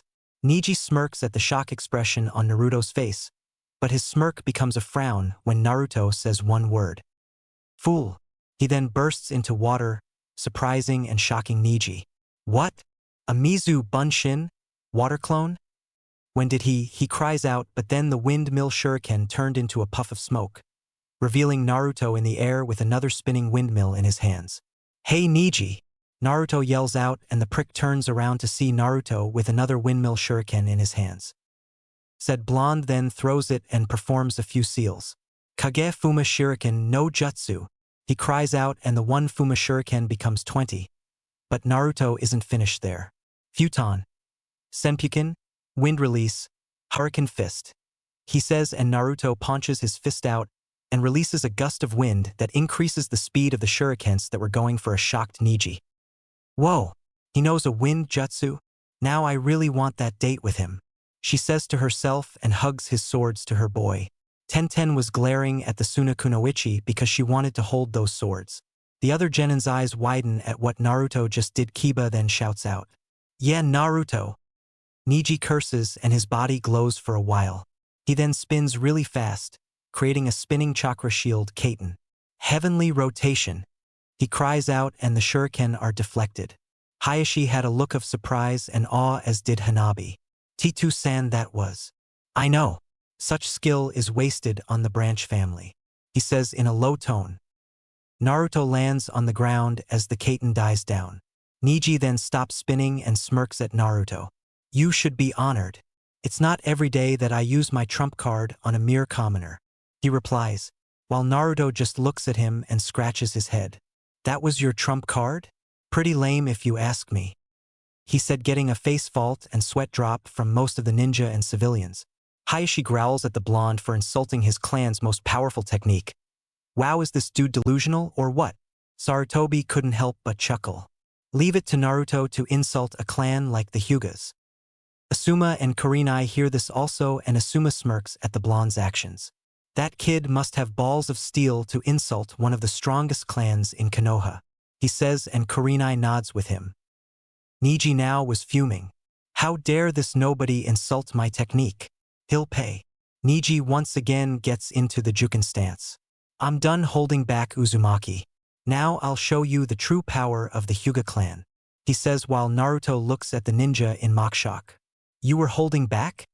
Wow, and here I thought you were a spoiled brat with the stick up your ass, he said, while Neji growls. Shut up, you peasant, he yells and charges at Naruto. Naruto's expression hardens and he gets into a fighting stance with his legs slightly spread apart. His right arm cocked back into a fist and his left arm out with the palm opened. When Neji is a few feet near him, Naruto swings his right arm at Neji, who dodges to the left and performs a sweep kick at his legs. Naruto leaps over the move and lands on the other side. He then dodges two of Neji's palm strikes and performs a roundhouse kick at Neji, who blocks it with his arms, but Naruto adds more force to the attack, breaking Neji's defense. Seeing this, Naruto spins and knees Neji in the gut, making the Hyuga gasp out as Naruto performs another knee strike, then grabs Neji by his jacket, flips him over, and slams him onto the ground hard. The Hyuga winces in pain, but then his eyes widen when he sees Naruto lift his right leg up into the air and brings it down fast and hard. He barely manages to roll out of the way as Naruto's foot comes down and makes an impact with the ground. After rolling out the way, Neji watches as Naruto removes his foot from the small crater his foot made and just stares at Neji. He then pulls one kunai from each hand and throws them at Neji, who pulls out one and deflects them. Two shadow clones flank Neji's side with a kodachi in their hand and swing at Neji's sides. The Hyuga jumps into the air and another clone appears performing a drop kick. Neji manages to tilt his body back as the clone passes him and he lands on the ground, only to get an uppercut to the jaw by the real Naruto, who leaps into the air, grabs Neji by the collar of his jacket and arm. As they went down, Naruto slams Neji into the ground while said Hyuga coughs up a little blood. Naruto's not finished and he picks the Hyuga up and punches him hard in the stomach 3 times, knees him into gut, cocks his fist back, and socks him hard into the jaw, sending the Hyuga sprawling to the ground, skidding backwards, and stops a few feet from Naruto. Before Neji could do anything, his ankle was grabbed by Naruto and he was lifted off the ground, only to get slammed on his back on the opposite side. Naruto does 3 times and then spins around fast with Neji spinning also. He then flings Neji into the wall and hits it hard, leaving an imprint of his body onto the wall while he slides down. Naruto then vanishes and appears before Neji and grabs him by the collar of his jacket and flings him back into the middle of the field. Naruto then slowly walks towards the Hyuga, who was struggling to get back on his feet. That when Naruto once again grabbed him by the collar again and pulled him to his eye level. So are you gonna apologize to Hinata, or do I still have to make an example out of you? He asks, and Neji spits blood and saliva on Naruto's face, shocking everyone. Naruto, on the other hand, rears his left fist back and socks him across the jaw hard and proceeds to unleash a barrage of punches on Niji's face, making the boys jerk back. To say everyone was shocked would be an understatement. Niji Hyuga, last year's Rookie of the Year and member of the Hyuga clan, was getting his ass handed to him by Naruto Uzumaki, the dead last. Man, he's beating the crap out of that Niji kid. Hopefully the blonde doesn't kill the kid with those punches. Genma mutters, and his face twitched a little when he saw a couple of teeth fly out Niji's mouth. Chuji dropped his bag of chips and couldn't help but keep looking at the beating Naruto was giving to Niji. Remind me to never piss Naruto off, he says to Ino, who just nods without looking at him. Naruto, however, continues with the assault, but the pauses when he sees Niji's bloody face. He then performs an uppercut that sends the prodigy flying upwards in mid-air. After that, Naruto runs towards one of the walls and runs up it. He then adds chakra to his leg and uses it to launch himself off the wall at high speed towards Niji and kicks him back into the same spot, making the crater bigger, and once again he slides down the wall. Niji wobbly get up, but feels a fist buried into his stomach and hunches over in pain, coughing out saliva. Naruto then grabs Niji by his hair and drags him across the field and onto the middle of the arena and drops him. He then stomps on the Hyuga's hand, breaking the knuckles and a few bones. Niji screams out in pain while Naruto releases his foot from the Hyuga's now broken hand. Niji rolls away, clutching his now broken hand, while Naruto just glares at the boy. Pathetic. I expected you to be stronger than this. Boy, was I stupid in getting worked up with kicking your ass. So much for the Hyuga clan being the strongest clan in Konoha if their prodigy is this weak and pathetic. But do you know the most embarrassing part? You got the shit beat out of you by the dead last. Ironic, isn't it? Your clan always preaches about how their bloodline makes them invincible. Such foolishness and arrogance is not needed in our ranks. Do you honestly think that your all-seeing eye and Juken style is enough to beat your opponent? Please. I can think of 20 different ways to beat you and your bloodline without breaking a sweat, he says in a cold tone. Hayashi clenches his fist at the boy. Niji gets up and glares at Naruto. Don't get up, Niji. You can't fight me anymore now that your hand is broken. Unless you know one-handed seals, which I doubt since you probably didn't even bother to learn more than your clan techniques. Am I right or what? He asks only to get silence, and he chuckles. Kami, you bloodline users are stupid. What would have happened if you faced an enemy who knew how to fight your Byakugan and the Juken? You would have had to retreat, or you would have died and had your eyes and balls taken to be examined and probably produce a new clan of Hyugas who aren't in Konoha. He replied. Shut up. Who are you to tell me to expand my horizon? I am a Hyuga and there's no one else in this village or any other that is stronger than you. POW. Niji got punched right in the face by Naruto. The sound of cartilage breaking is heard and he tumbles away. He stops and clutches his face in pain and lets out a muffled scream. Shut the fuck up, you piece of shit. You have no room to talk about whose clan is stronger, because if your clan was so fucking strong, then why haven't any of them become Hokage yet? He yelled out. Asuma had to bite down on his lip to hold in a laugh. I take what I said back. His balls must be made of brass and steel. A clan who enslaves their own family and treats them like pets is not a clan. Even the Uchiha clan didn't have slaves, which is very shocking to me. So tell me, Niji, what's it like to kiss the ass of a bunch of old farts who can't even shit right without assistance? He asks while Niji gets up, holding his nose, but by the scrunching of his face he was pissed. Sarutobi lets out a cough to prevent himself from laughing. Mei looks at him and smiles. Is everything all right, Sarutobi-san? She asks while he nods. Yes, I am just a little fit. The Kaze Kage chuckles at what he was hearing. Your genin skills are impressive, Sarutobi-san. I thought he was the dead last of the academy. Sarutobi snorts. Deception is a shinobi's most deadliest weapon, Kazekage-sama. He nods and looks back at the fight. Naruto then spits on the ground and looks back at the pissed-off Hyuga. What's wrong, Niji? Are you pissed because I insulted your clan? Or is it because you are the pet who can't do nothing more but respond to your master's call like a dog? He says and senses the Ki coming from the boy. Proctor, call the match. He can't fight me with a broken hand or cast jutsu. If not, I'll do more than break his hand and nose, he says and cracks his knuckles. Genma moves between them. The winner is Naruto Uzumaki. he says while the crowd cheers, but as soon as Naruto walks away he hears a roar filled with hate and rage and turns his head to see a pissed-off Neji charging at him. "I'll kill you!" Neji screamed out with his Byakugan springing to life. Gemna tried to stop him but the Hyuga was too quick.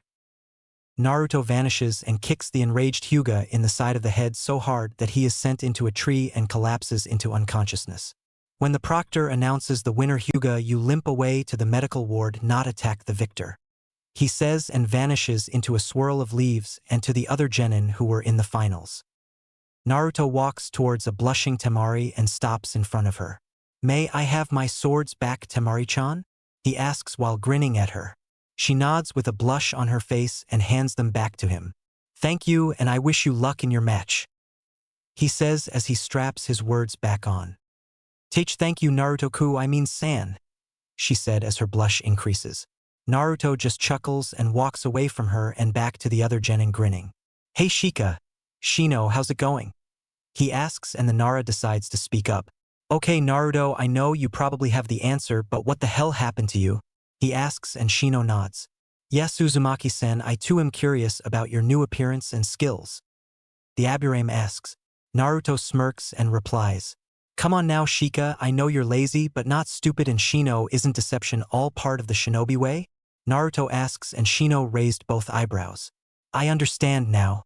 I apologize if I insulted you in any way Uzumaki-san," he says and Naruto rolls his eyes. "Shino, you don't have to call me Uzumaki-san. I prefer Naruto," he says while the bug user nods. "Very well," he says while Shika chuckles. "Man Naruto, you are so troublesome," he says while the blonde grins. "Oh shut up lazy ass. You think everything is troublesome. No wonder all the females in your clan kick your asses," he said while Shikamaru twitches. "Speaking of females, when do you plan on asking out Ino?" he asks out loud, getting a blush from Ino and from the shadow user. "Don't worry dude, I'm not going to steal her from you. I'm more interested into Temari," he says while the wind user looks at him, turns red and sputters while he winks at her. Mei hears this and a smirk appears on her face. It appears Narukuin has already found another female to join his harem. She's not bad looking, but if anyone is bearing his first child, it's me, no ifs, ands, or buts about it, she thought while Naruto, Q, Tenten, Temari and Enko sneeze. "Someone's talking about me. Probably Mei-chan thinking about our honeymoon," he says to himself. Meanwhile, in the Kage booth, Reidu appears near Sarutobi. "Hokage-sama, Sasuke Uchiha still hasn't showed up for his match. What should we do?" he asks. Sarutobi sighs in frustration. "Tell Genma the Sasuke Uchiha is disqualified," he says, and the Kazekage spoke. "Why not postpone the match?" Everyone, including the lords from the other nations, came to see the Uchiha fight. Reidu looks up at the Kazekage. "Excuse me, but someone who doesn't show up on time doesn't have the right to be a Chunin. Clan members are not an exception," he says while Mei is right. "I agree. If this was a war and the Uchiha's team was late due to his ignorance, then it'll cost not just the current team, but the entire village. Ninja who don't follow the rules have no right to be ninja," she says, and Sarutobi agrees. "They're right, Kazekage Dano. I can't show favoritism to anyone. The will be disqualified, and that is my final answer," he says while Reidu shunsins away to inform Genma. "Damn that woman. The invasion has been compromised. I have no choice but to call it off." The Kazekage made a hand sign to call off the attack and Kabuto saw it and just stood there, observing the match. After Genma got the message, he announced this.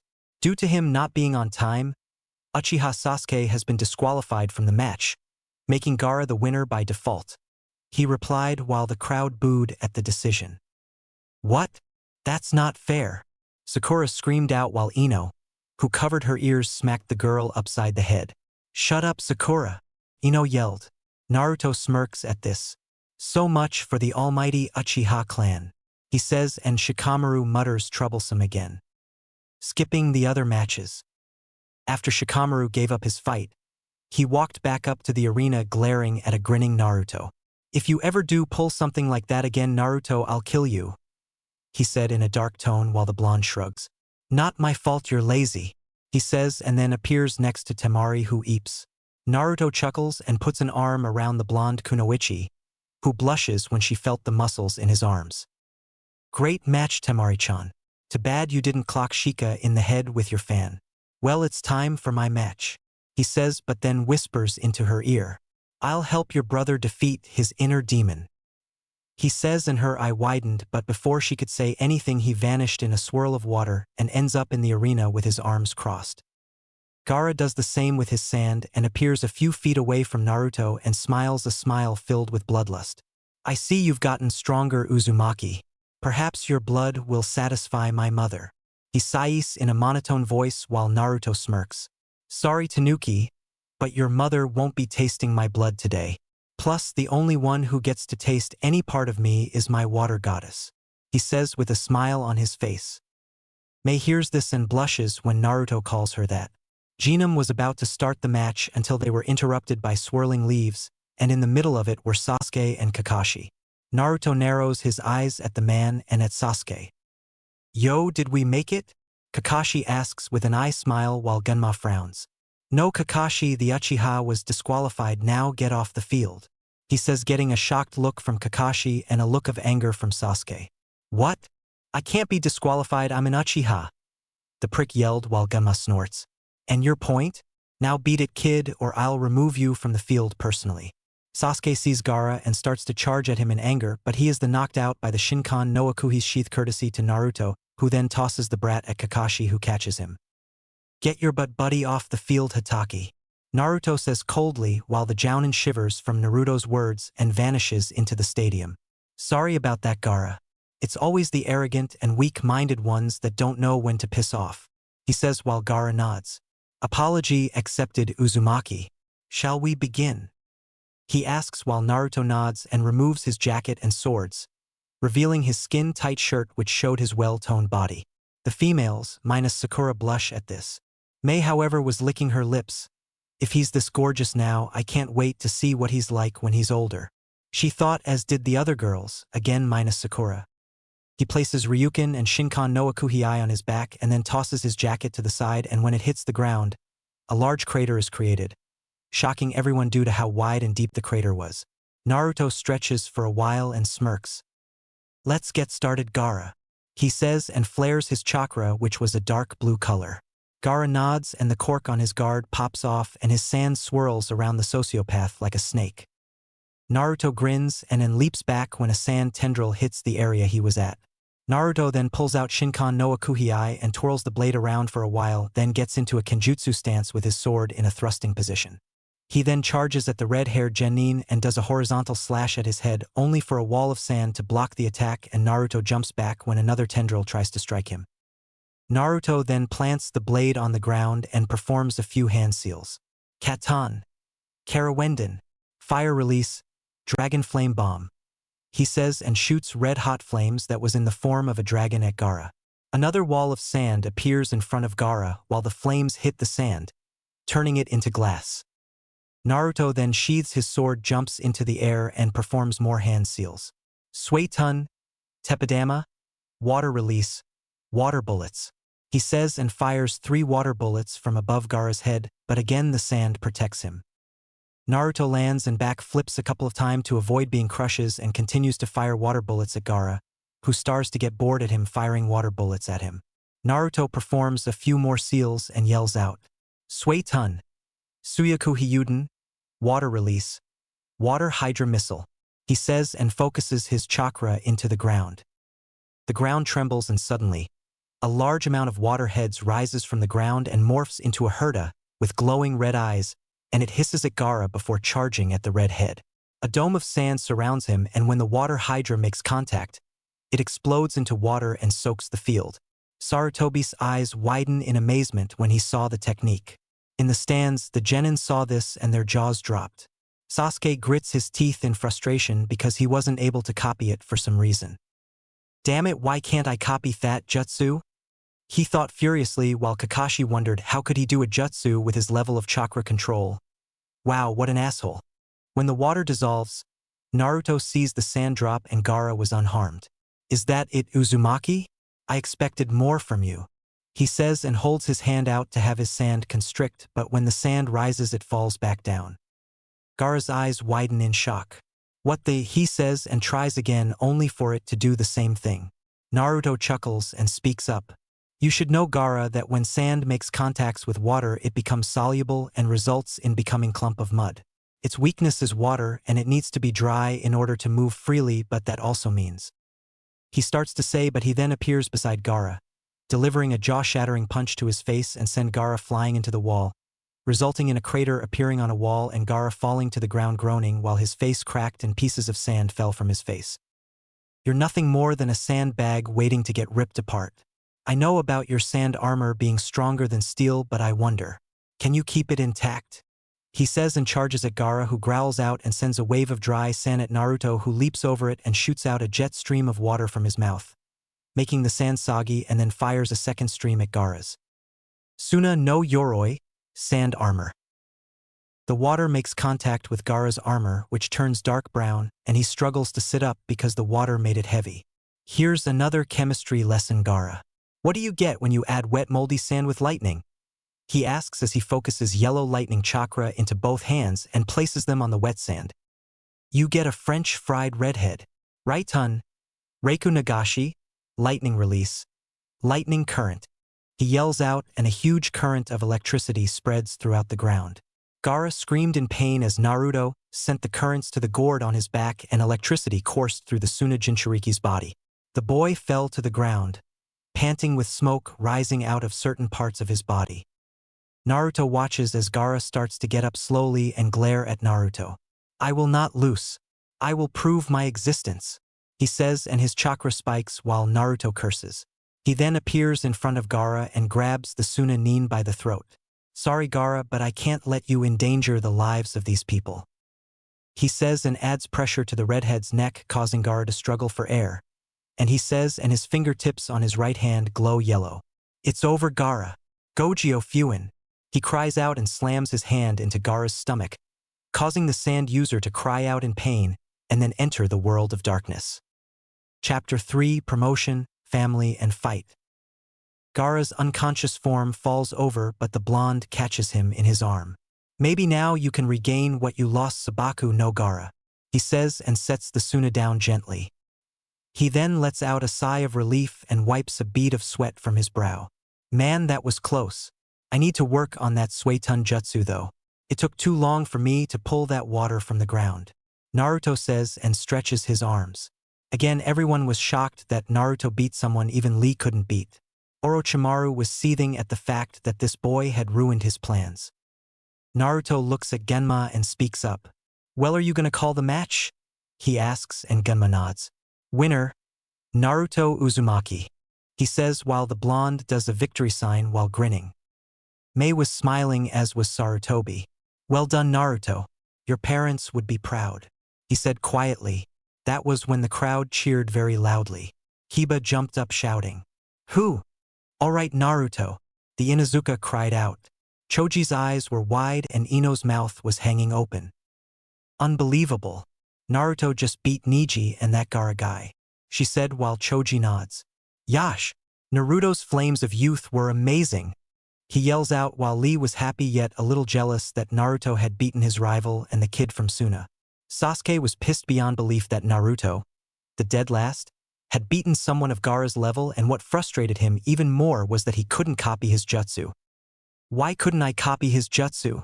How could the Dobe, the dead last of the academy, get so strong? I should have that power. I need it more than he does. Sasuke rants into his mind while Kakashi wondered who trained Naruto and where he learned that water jutsu from. He'll just ask him and have him teach Sasuke that move. Wow, what a jerk. Sakura thought she was dreaming that the Baka on their team beat that monster. There's no way Naruto's that strong. This has to be a trick, she says to herself. Izumo and Kotetsu were smirking. Damn.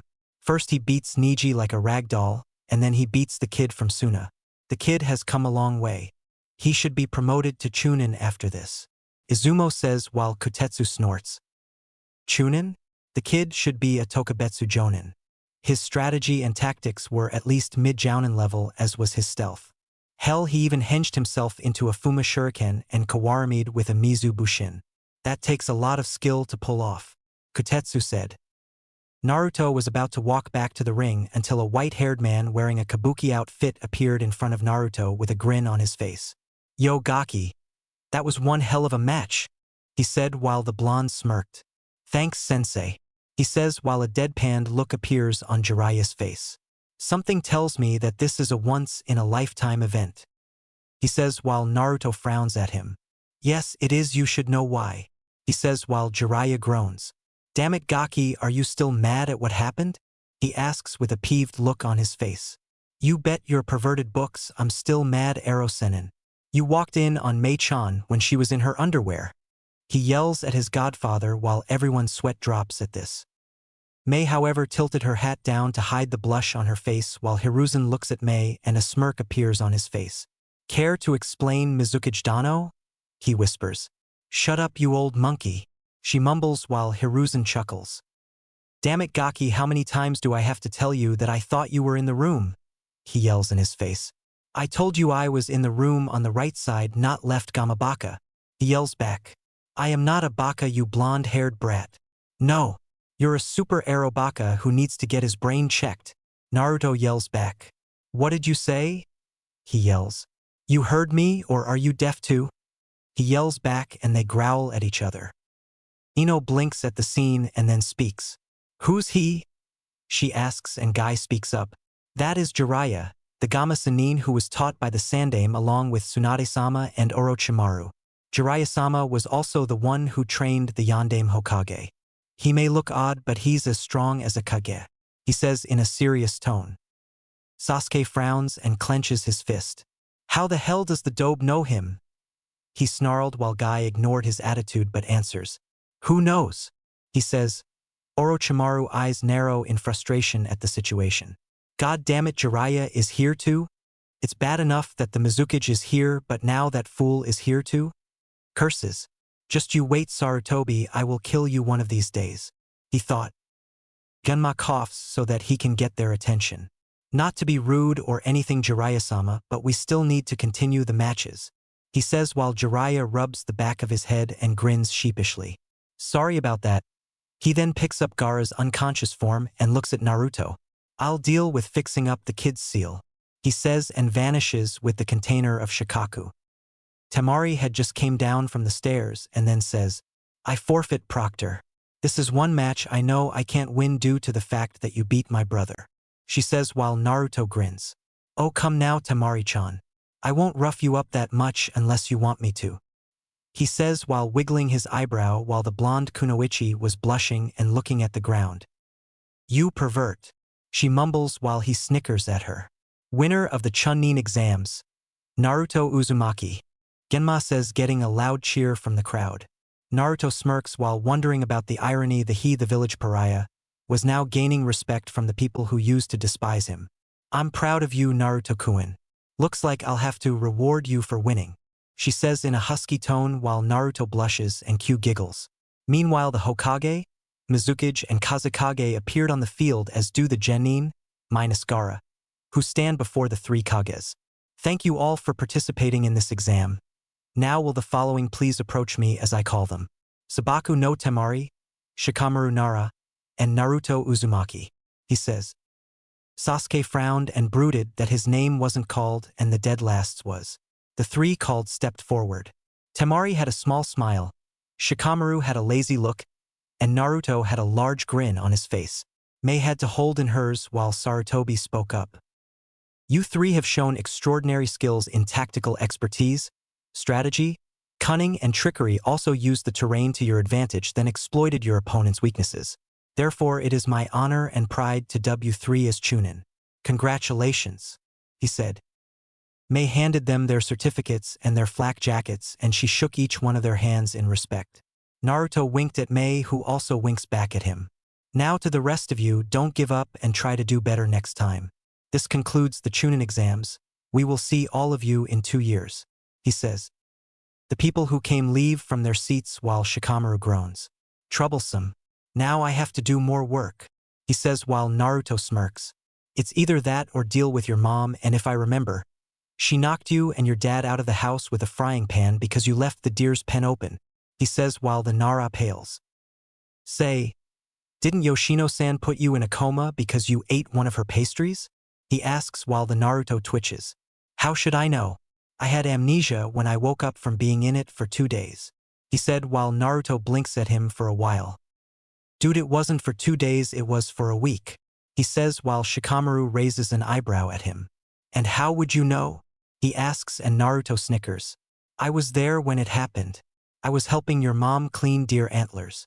He says while the Nara walks away mumbling about blondes being too smart and moms with short fuses. Naruto saw Temari walk up to him and speak. I still can't believe you beat Gaara like that, she said while Naruto smiles at the blonde. You sound like you were worried about me, Temari-chan, he says while she crosses her arms against her chest smirking. Yeah, I was fearing for your life. Anyway, what happened to you? You went from a loudmouth shrimp to a hot blonde, she asks while he rubbed the back of his head. Well, he started to say until he heard Sakura screech out his name. Let's take this to the medical ward. Erosenin should be done with your brother's new seal, he says and wraps an arm around her waist, making her blush as they Mizu Shunshins to the ward to avoid the Banshee and the Brooder. Medical ward. Jiraiya wipes the sweat that was on his head with his arms, finally finishing making Gaara's new seal. Naruto appears with Temari behind the sage, who turns around and to see his godson. Hey Gaki, who's she? He asks and Temari steps forward. I'm Sabaku no Temari, the daughter of the Kazekage and Gaara's older sister. Is he alright? She asks with concern and walks over to her sleeping brother and panics. Why is he sleeping? If he falls asleep, the Shikaku will. She cries out, but Jiraiya places an arm on her shoulder. Relax, I already knew about his sleeping problem. Don't worry. Shikaku won't be bothering him at all, he says and gets up and pops his back. Well, I'm off to get a little R&R, Naruto. I'll see you later. Ja, he says and disappears in a puff of smoke. Gaara slowly opens his eyes and sees Temari looking at him with a concerned look on her face. Kankuro had walked in and Naruto explained what happened. Temari? He asks while she reaches for his hand and places it in hers. The redhead freezes up at first, but when he sees the look of hurt in her eyes, he relaxes, getting a small smile from her. Gaara, I'm glad you're not hurt, she says while Gaara looks around and sees Naruto leaned against the wall. Why didn't you kill me, Uzumaki? I failed to prove my existence. I don't deserve to live, Gaara says while a saddened expression appears on Temari's face. Naruto sighs and gets off the wall. Simple, Gaara. 1. Your life was similar to mine, and 2. I didn't want to break your sister's heart, he replied, making Gaara's eye widen. What do you mean? He asks. I'm a container just like you, Gaara. I know what it's like to live a life of hell, but the only difference was that I gained people who cared for me while you were left alone. Am I right? He asks while Gaara just looks at him. You've suffered your whole life, didn't you? No one to care for you or become your friend. You were declared as a monster and abomination by your own people, weren't you? Gaara's eyes widened even more. I would have ended like you if I hadn't met them. Sarawaji, Choji, Shikamaru, Kiba, Akamaru, Mei-chan, Ero Kyofu, Irika-sensei, the Ichirakus, Q-chan. They saved me from my life of hell. His hair covers his eyes and he talks in a low tone. They are my precious people, Gaara, and I won't let you or anyone else, whether they're comrades or not, harm them. If you try to harm them, I'll stop you. He then looks at the Sunanin with cold slitted eyes. And if have to kill you to protect them, I will, he says, getting a shocked look from Gaara. Why? Why go so far for them? He asks because he was still confused, and Naruto's gaze softens. Because they're the ones who give me strength. As long as I have them by my side, I can accomplish anything. Gaara, you may not think it, but Temari and Kankuro care about you. They're your family and they want to be there for you, but unless you stop being so cold and distant from them, you'll end up losing them, Naruto says while Gaara looks over at Temari and Kakuro, who look back at their little brother with sympathy in their eyes. Temari increases her grip on Gaara's hand a little, and her eyes become glassy. Don't push them away, Gaara. Let them in and I promise that you won't regret it, he says while Gaara thinks about what he said. So he gains his strength from people who are important to him, huh? Perhaps. Perhaps I can too. I may not have as many people as he does, but at least I have Kankuro and Temari. Maybe I'll gain more in the future. Naruto Uzumaki. Thank you, he says and looks at his siblings. Kankuro. Temari. I'm sorry, he says. Tears form around Temari's eyes, and she lets go of his hand and pulls her brother into a hug. While sobbing quietly, Gaara's eyes widen at the hug but relaxes and rests his head on her shoulder. Kankuro walks over to them and places his hand on his sister's shoulder and on Gaara's back. Don't sweat it, Gaara. We're family no matter what, he says. A family, huh? I like that, he says with a true smile on his face and falls asleep on his sister's shoulder. Temari places him back down gently and then gets up and walks over to Naruto. She then hugs the blonde Chunin. Thank you, Naruto-kun.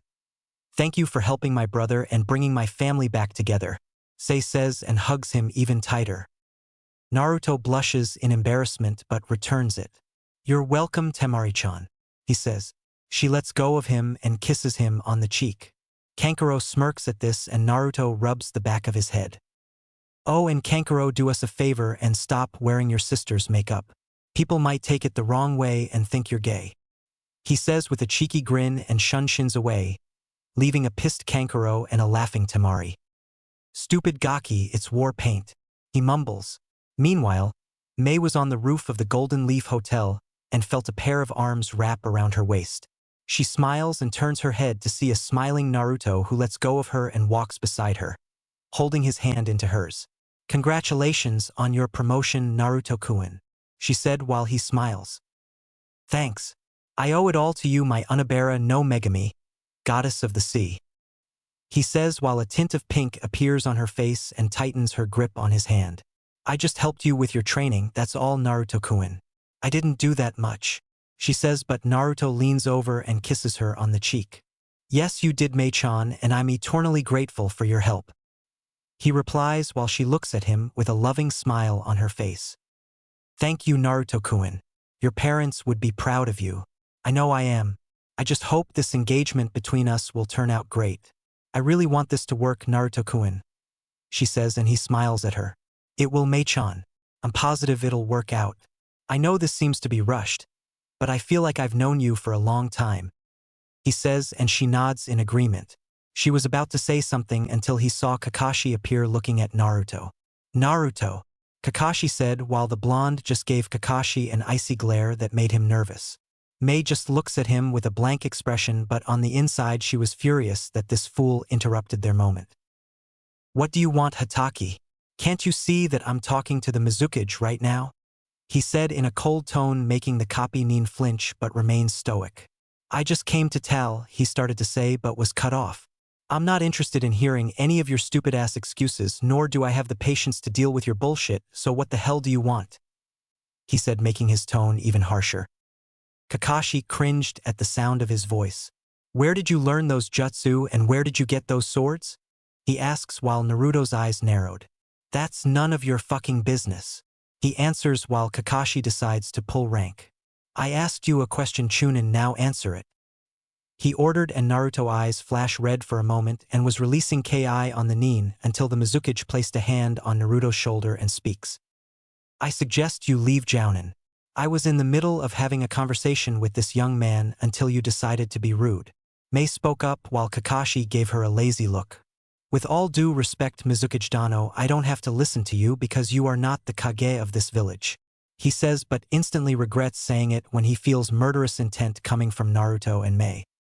What the fuck are you doing, you idiot? She's a VIP in the village and you dare talk to her like she's a fucking commoner? Are you trying to get us in trouble, you dumbass?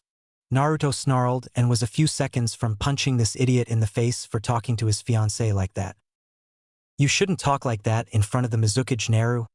Shut the fuck up, you dumbass baka. I'll talk anyway. I want now, get the hell out of my sight, you trash, before I dub you as a threat to our client and have you arrested, and stop staring at her chest before I beat the shit out of you and get you demoted, the blonde yelled while Kakashi narrowed his eyes at Naruto. What did you call me? He says in a low tone. I called you trash because that's what you are. I'm not gonna tell you again to leave, Hatake. Naruto growled and flexed his hands. Kakashi frowned at the blonde. Naruto, I know you're mad that I didn't train you, but Sasuke, he said, but was interrupted by Mei. Had what it took to be a shinobi and deserved to move up into the ranks. You also said that you won't waste your time with someone who can't even control his own chakra, and said he didn't have any talent and shouldn't even be a ninja. Did you not say that, Jounin? Mei said while Kakashi paled when he looked at her. How did you? I was in the hospital when I heard you neglect your student. You could have given him a scroll or a few books on how to improve his chakra since you were too lazy and stupid to help a subordinate. You know what? I bet you were hoping that the Hyuga would kill him during the finals, she said while the Jounin's eyes widened. And no, I am very disappointed with you, and I am sure the Hokage is too, since I reported to him how insensitive one of his Jounin were. He was very displeased with your actions and told me that he will deal with you accordingly, she said with a smirk on his face while Kakashi turned as white as a sheet. He was about to say something else, but Mei snaps her fingers, and 4 of her personal ANBU appeared around her and Naruto with their ninjados drawn. Leave or I'll consider you a threat to my life and have my ANBU kill you, she said, and Kakashi shunshins away. Mei snaps her fingers again and the ANBU melt back under the roof. Naruto lets out a frustrating sigh and brushes his hair back. Mei sees this and wraps her arms around him and kisses him on the forehead. Are you okay, Naruto-kun? Mei asks him, but he nods. Yeah, I'll be fine. I was 10 seconds from feeding that baka his own teeth, he says while Mei giggles at him. Can you believe that he was ogling you? I swear the next person who looks at you like that will be getting their eyes ripped out of their head. Only I can look at you like that, he says with a cheeky grin on his face and grabs her hand. Mei couldn't help but blush at what he says and was about to say something until an explosion was heard from the main gate, getting their attention. Mei-chan, you head to the Hokage Tower. I'll go check and see what that explosion was, he says, and she nods. Okay, but be careful, she says, and Naruto nods back and kisses her hand. Naruto shunshins away. Boo, she called out. The 4 previous Kiri ANBU appeared around her. We're heading to the Hokage Tower, she says, getting a nod from her men who follow her to the Hokage Tower. At the main gate, civilians were running away screaming while 3 three-headed snakes were hissing and demolishing buildings with their tails. Some ninja were escorting the civilians while the others tried to hold them off by throwing kunai shuriken and casting jutsu. Orochimaru and Kabuto were watching this from a tree far away. My invasion may have failed, but that doesn't mean I won't leave Konoha without giving them a farewell gift, he said with a sneer on his face. Kabuto tilts his glasses up and speaks. Should we stay and watch how this occurs, Orochimaru-sama? The medical nin asks. A smirk appears on the Hebe's face. As fun as that would be, I have more important matters to attend to. And Kabuto, if you ever get the chance, kill Naruto Uzumaki. That brat has been a pain lately, and I want his head mounted on my wall, he hisses out while Kabuto nods and they vanish. Meanwhile, Naruto had landed on the street and saw one of the 3-headed snakes. Time to let Yamachan out to play, he says and bites his thumb, then rolls up the sleeve on his right arm, revealing the Hydra tattoo. He smears his blood on the tattoo and slams his hands onto the ground. Kuchios no Jutsu. Yamada no Orochi. He cries out, and in a huge puff of smoke, a Hydra with 8 heads and tails, silver-colored scales and a black underbelly, and 4 legs with black claws on them appeared with her 8 tails swishing around and the 7 heads swaying back and forth.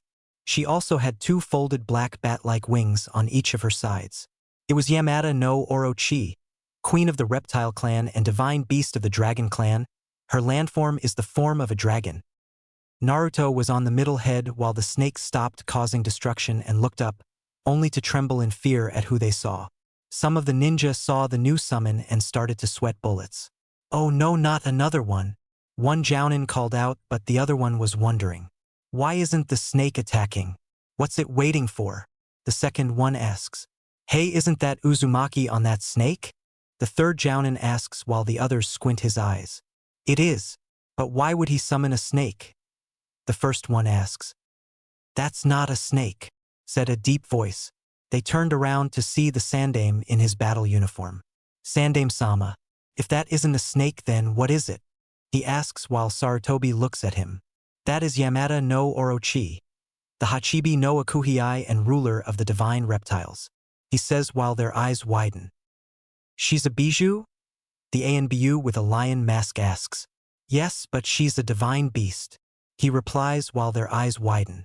I wonder how he got that contract? Probably from May, he says quietly.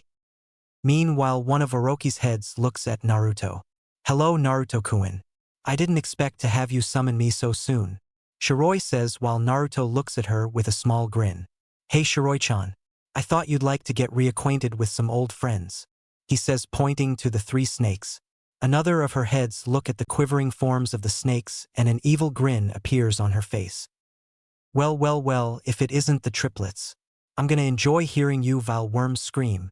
Her 7 heads let out a mighty roar, making the earth beneath them shake. She then walks towards the trembling snakes and then she spreads her large wings and takes off into the sky. Whoa! Naruto cries out and adds chakra to his feet to stop himself from falling. Sorry, Naruto-kun, she says while he lets out a sigh of relief. Don't worry, I'm fine. I didn't know you had 2 forms, Shiroi-chan, Naruto says and she smiles. Yes, I have 2 forms. The one you saw in my realm was my water form. This is my land form, she says while Naruto nods. Cool. But I think your human form is way better, he says while a tint of pink appears on her face. We can flirt later, fox boy, but now we have some bugs to exterminate, she says getting a nod from the blonde. Hey Naruto, get ready to perform a wind jutsu, she said and one of the heads opens its mouth and a ball of red fire appears swirling around. Naruto nods and performs a few seals and sucks in air. Futon, Mugen Daitupa, infinite great breakthrough. He then unleashes a huge gust of wind at the 3 snakes while Shiroi's head shoots out a powerful red flame. Katan, Akuhiai Enku, Hydra Flame. Yujitsu, High Note Bufu, Fusion Jutsu, Firestorm. The fire combines with the wind, creating a huge fire that moves towards the snakes at high speed and the attack hits. The snakes cry out in pain as they were reduced to charcoal and their forms collapse while the flames devour their bodies. Shiroi cackles with glee in her eyes when she saw the burning bodies of the snakes while landing near the rubble. The Akuhiai then lowers her head down and Naruto leaps off her head. Thanks, Shiori-chan. Anytime, Naruto-kun. Let's do this again. Ja! She says and disappears in a puff of smoke. Naruto sniffs the air and smells the scent of burning snake meat. Ew, he says while some of the Chunin and Jounin perform water jutsu to put the burning snakes out. That was when Jiraiya appeared out of nowhere grinning and pats the kid on the back. Nice bonfire Gaki, he says and the blonde looks at his godfather. Where were you, Kyofu? Naruto asks while Jiraiya shrugs. Just went to swat a few flies. Anyway, thanks for dealing with those snakes. I was on my to help you, but when I saw Yamada I figured you had the situation under control and let you increase your rep, he says while Naruto chuckles at the man. Thanks, he started to say until he heard a voice Ho didn't want to hear. Hey Dobe! Sasuke yells with Sakura following behind him. Naruto smacks his head when he saw those 2. Oh Kami, he mutters while Jiraiya raises an eyebrow when the Uchiha approaches him. I saw you riding on that creature and performing that jutsu.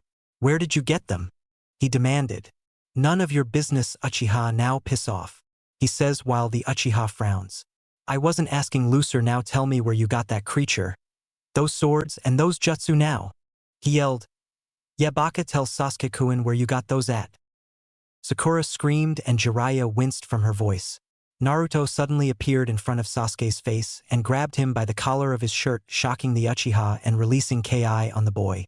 Now you listen here, you jutsu-stealing cock-sucking emo, he said, making the brooder's eyes widen. I don't have to tell you shit. I'm a Chunin, you bitch, and I can have your shinobi license suspended or have you removed from the program permanently for ordering me around, and the last time I checked, only the Hokage can order the ninja around and you little boy are not the Hokage. Now get the fuck out of my sight before I break you in half, he said and throws the Uchiha into the street. Sasuke gets up slowly and glares at the blonde Chunin and gets ready to pull out a kunai until he felt a kunai pressed against his neck and realized that the Naruto in front of him was a clone who disperses and the real Naruto was behind him ready to slit his throat. Attempting to attack a fellow ninja is considered a B-class felony, and by all rights I can have you thrown in jail for a long time. I'm letting you off with a warning, Uchiha, but if you try to do this again I will kill you, he said in dark tone while Sasuke shivered in fear. Now Genin, get your sorry ass out of my sight, he said and disappears in a puff of smoke, then appears next to Jiraiya with a murderous look on his face. Sasuke decided to be smart for once and leaves. Sakura was about to yell at Naruto for threatening her Sasuke-kun until the blonde gives her an icy glare to. You leave to you slut. Go stalk your faggot of a boyfriend and suck his dick because that's all you're good for. Bait and being a slut now, piss off before I hurt you. He growled. Tears well up in Sakura's eyes and she runs away from the sight. Naruto spits on the ground and then walks away with Jiraiya following him. Damn Gaki, if looks could kill you and your father would win big time. Hell, your mother would probably make someone like Orochimaru run away screaming like a girl, he said, chuckling while Naruto smirks. That was when an ANBU appears in front of them. Uzumaki-san, Jiraiya-sama, Hokage-sama and the council wish to see you, he said and vanishes again. An evil grin appears on Naruto's face and he chuckles darkly. Jiraiya sees this and backs away slowly. You got that smile on your face again, Gaki. Are you thinking of doing something that is cruel and unusual? He asks and cringes when Naruto turns towards him with the same look. You bet you Ika books I do. My heritage, he says, and Jiraiya also gets an evil grin on his face. Kid, I knew you were dangerous, but damn. The council is so screwed when you tell them about your heritage, he said. Oh, they're not screwed, they're fucked big time, he says, laughing evilly as they head for the Hokage Tower. Council chambers. Naruto and Jiraiya walked inside of the room to see the civilian council, the elders along with Danzo glaring at Naruto. The shinobi side, who were made up the clan heads, looked like they didn't want to be here. Okay, I'm not pointing this to the shinobi side or to the Hokage, but what the fuck do you assholes want? I have better things to do than listen to you retards yell and bitch about me being the demon brat and trying to execute me, he says, getting a huge glare from the civilians and elders while the shinobi side held in their laughs. Sum let out a snort while Sarutobi coughed. You will show us some respect, you brat, a civilian member yelled, only to get an icy glare from the blonde, and he shivered from the gaze. Shut up, civilian, you may be a member of this council, but you will not order me, a ninja, around. Now shut your yap or I'll do it for you, he said, trailing his hands on the hilt of Ryuken. The civilian gulped and shoot his yap when he saw the sword. Now I'll ask again. What the fuck do you assholes want? He asks in a harsher tone. Uzumaki-san, we would like to know who trained you for the finals, Chuza asks, and Naruto smirks. Why, Jiraiya, of course. Since I wasn't worthy of being trained by the perverted Cyclopes who spends his time being the Uchiha's personal cocksucker. Sensei here saw the potential I had and decided to train me to face the fate addict. No offense, Hayashi-sama, but your nephew needed no had that beating coming, and I hope you don't take my insult to your clan the wrong way, he said while Hayashi nods. None taken, young man, he says while Naruto nods a thanks to the man. Why would Jiraiya-sama train someone like you and not the Uchiha? He has more potential, Danzo says while Naruto snorts. Please, that brat would have died if he fought Gaara, and as for potential? Please, I have more skill in my pinky finger than he does in his whole body, Naruto says, wiggling his finger while the civilian council fumed. How dare you speak to Uchiha-sama like that? Who do you think you are? The Haruno councilwoman screeched, making everyone wince at her voice. The one who rip your voice box out if you don't stop screaming like a damn howler monkey, Naruto yelled out while she cringes in her seat. Jiraiya, we of the council demand you train Sasuke Uchiha since you trained the demo, Hamura started to say until Hiruzen glared at the man. Finish that word, Hamura, and I'll have you executed, and also who are you to command my ninja around? Last I checked I was wearing the Hokage hat, he said, releasing some ki at the frightened man. Jiraiya scoffed and folded his arms. Like I would train that spoiled brat. He can kiss my on second thought, I'd better start watching it because I think the brat plays for the other side, he says, turning green. Jiraiya, Koharu yells while the man blinks, giving her a look of innocence. What? He doesn't seem to be interested in girls, so he must like boys, he replies while Naruto snickers. I agree. All those fangirls that chase after him and he doesn't even look at them? I'm beginning to think he is gay. Uchiha-sama is not gay, Haruno yelled while Naruto growls at her. Didn't I tell you to shut up, you flat-chested bitch? The pink-haired woman growled at him until Sarutobi spoke up. Enough! I didn't summon you here to listen to you civilians whine, now shut up, he roared, and they did. And you three don't order my ninja around unless I give you permission to do so, am I clear? He said, glaring at the fools, and they gnawed, fearing for their lives. Now I have come to announce that I will be stepping down as Hokage, and I've already picked who will replace me, he said, and they listened. Danzo fumed because he wanted to be Hokage, but he can't since he already competed for the title. It better not be me, sensei. I have better things to do than be a paper pusher and listen to people fight like 5-year-olds. Jiraiya said, digging into his ear with his pinky finger, while civilians and elders fumed at him, while the shinobi side snickered. Hiruzen chuckles and says, "No, Jiraiya, it's not you, it's my other student, Tsunade Senju." Danzo was sweating inwardly. Tsunade was the granddaughter and grandniece of the Shodame and Nidame and was practically royalty. Tsunade-sama? She hasn't set one foot into the village since the Third War ended, Inoichi said while Jiraiya smirked. Oh, I think I can convince Tsunade to return since her nephew is still alive and was lied to by certain members of this council, he said in a dark tone while the elders sweated inwardly. The clan head's eyes widen when Tsum speaks up. She has a nephew? Who is he, and is he in the village? Jiraiya and Naruto smirk. You're looking at him, he says and places his hand on the Gaki's head. Tell them my full name, Kyofu, he says with a dark grin on his face. The civilians looked like they were seeing the Shinigami. His full name is Naruto Namikaze Senju, he says while the civilians turn white, the elders pale, and the clan head's eyes widen. Why, you mean a civilian says only for Naruto to cut him off? That's right, asshole. I'm the son of the Yondaime and Yellow Flash Minato Namikaze and Kushina Uzumaki Senju the Red Whirlpool. I guess that makes my status on par with a daimyo's, he said as his grin grew and the civilians yell out in outrage. You lie. You are not related to our Kages. I refuse to believe that the demon brat is the son of the— He never got the chance to finish and ended up having a blade shoved through his mouth and killed by Ryukin. Naruto pulls his sword out of the now dead councilman's head and wipes the blood off with the dead man's clothes.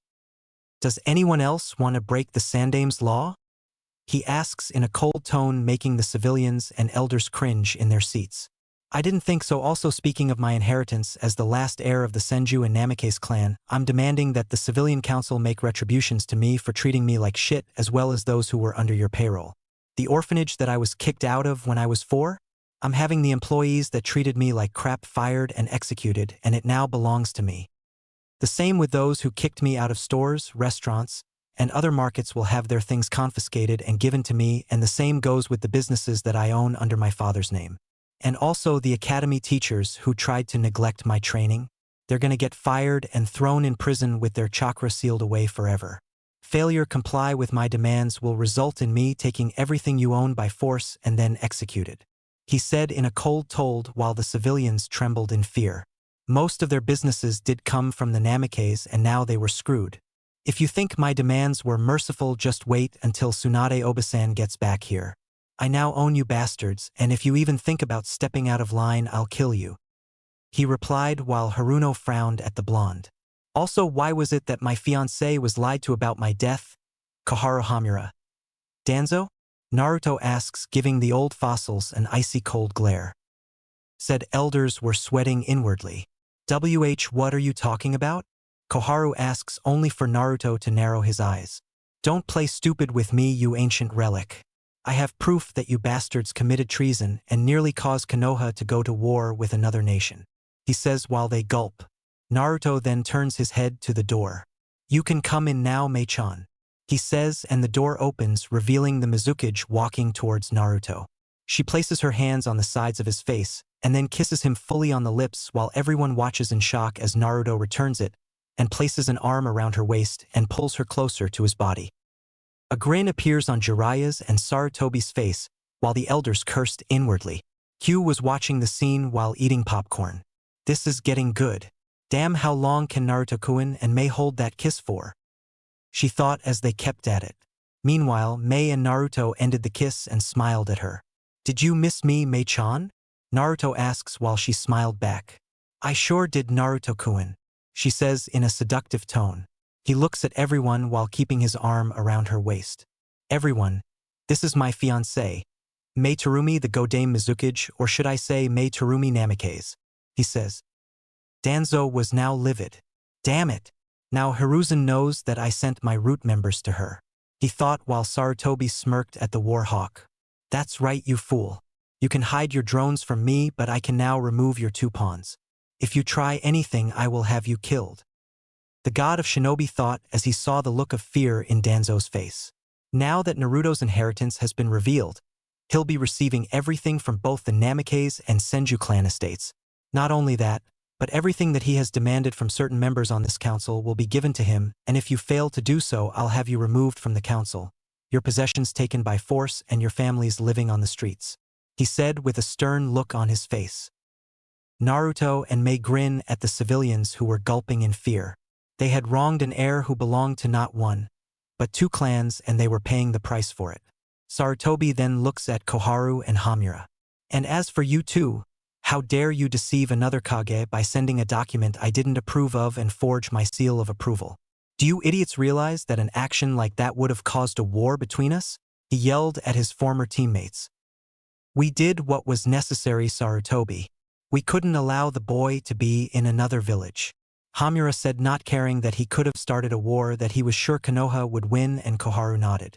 You and the Yondaime were being foolish in trying to make peace with a weak village like Kiri. We do not need to associate ourselves with barbarians like her. She said, glaring at the Mizukage, but they instantly regretted it when Naruto grabbed them by their throats and lifted them off their seat and near his face. Naruto's eyes were now crimson and his fangs became longer. Both elders were struggling from his grip while he tightened his hold on their necks, making them choke. How dare you talk to my fiancé like that, you pieces of shit? I should kill you both right now for all the hell you've put me and my family through, but I'm not, because I'll be hurting your grandchildren. If you value your lives, I suggest you shut up from now on, or I'll send you on a one-way trip to meet the Shinigami. Do I make myself clear? He says, making them nod in pain, and drops them on their asses. Sarutobi then snaps his fingers and 4 ANBU appear. Place Koharu and Hamura under house arrest for treason and for interfering in clan and foreign affairs. You two are no longer my advisors or permitted to come to council meetings unless I say so. Be lucky Naruto is merciful, because I know Tsunade won't be when she gets her hands on you. He says while the ANBU drag the struggling elders away. Naruto, I don't doubt your power or anything, but do you think it's wise for your heritage to be known? Sum asks while Naruto looks at her. If you're concerned about IWA knowing, then I'm not worried. I doubt they want to start another war with us, since the last thing they need is a second yellow flash crippling their forces. He says with a smirk on his face. Plus we're allies with Kirigakure and Sunagakure, and speaking of Suna, what's going to be done about them? Naruto asks. We should wipe them off the map.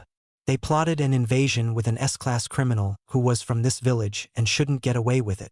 Danzo said while Naruto glared at him. Shut up, you old fool. If we did that, then that'll make us look bad to the other villages. We are not barbarians, so shut up. You're annoying, he said, and Danzo glared at him with his one eye. Suna was desperate due to the loss of military power since the Wind Daimyo cut their funding and sent missions to us. Therefore, they had no choice and joined Orochimaru, who can be highly persuasive when he wants to be. Inoichi says.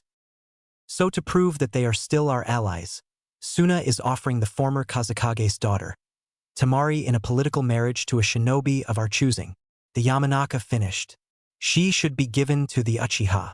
She is strong and will bear him powerful children. Haruno said, with the civilians agreeing. You have no say in the matter, civilian. This is a matter between shinobi, not you people. Hayashi said while they fumed since their power was reduced to a minimum. Sasuke Uchiha was not the one who defeated their strongest ninja, so Temari is being given to Naruto Namikaze. Shibi Aburame says, getting a raised eyebrow from the Namikaze Senju. The Uchiha would have been killed if he faced Gaara, who is the container for the Ichibi no Tanuki Shikaku. Naruto-san knew Gaara's weakness, which was his sand, and used water and lightning jutsu to beat his attacks. He also used a Fuinjutsu that cuts him off from his Bijou, making him weaker, so Sunagakure didn't want to face the power of the one who beat Gaara. They're offering his sister to you, Naruto-san. Shibi says while the blonde rubs the back of his head. Oh well, as long as she agrees with it, then I'll be more than happy to accept it, since I fall under the CRA. I already talked to Mei-chan about it and she was okay with it, he says while the clan members nod. Since Naruto is the Mizuki's future husband, and he is the only one she trusts, he should be the ambassador for us and Kiri. Shikaku says. Okay, is that all? Naruto asks until Haruno speaks up. No, we want to know why you attacked Uchiha-sama? She yelled and a vein appeared on his face. That prick demanded me, a Chunin, to tell him where I gained my techniques, and when I refuse, he tried to attack me by pulling out a kunai. So I restrained him and threatened him that if he tried something like that again, I'd kill him, since attacking a comrade is a B-class felony which would have gotten him sent to prison and his chakra and bloodline sealed. Now shut up. And keep your slut of a daughter away from me or you'll regret it, you whore. He said, unleashing Ki at her, and she falls out of her chair and runs away.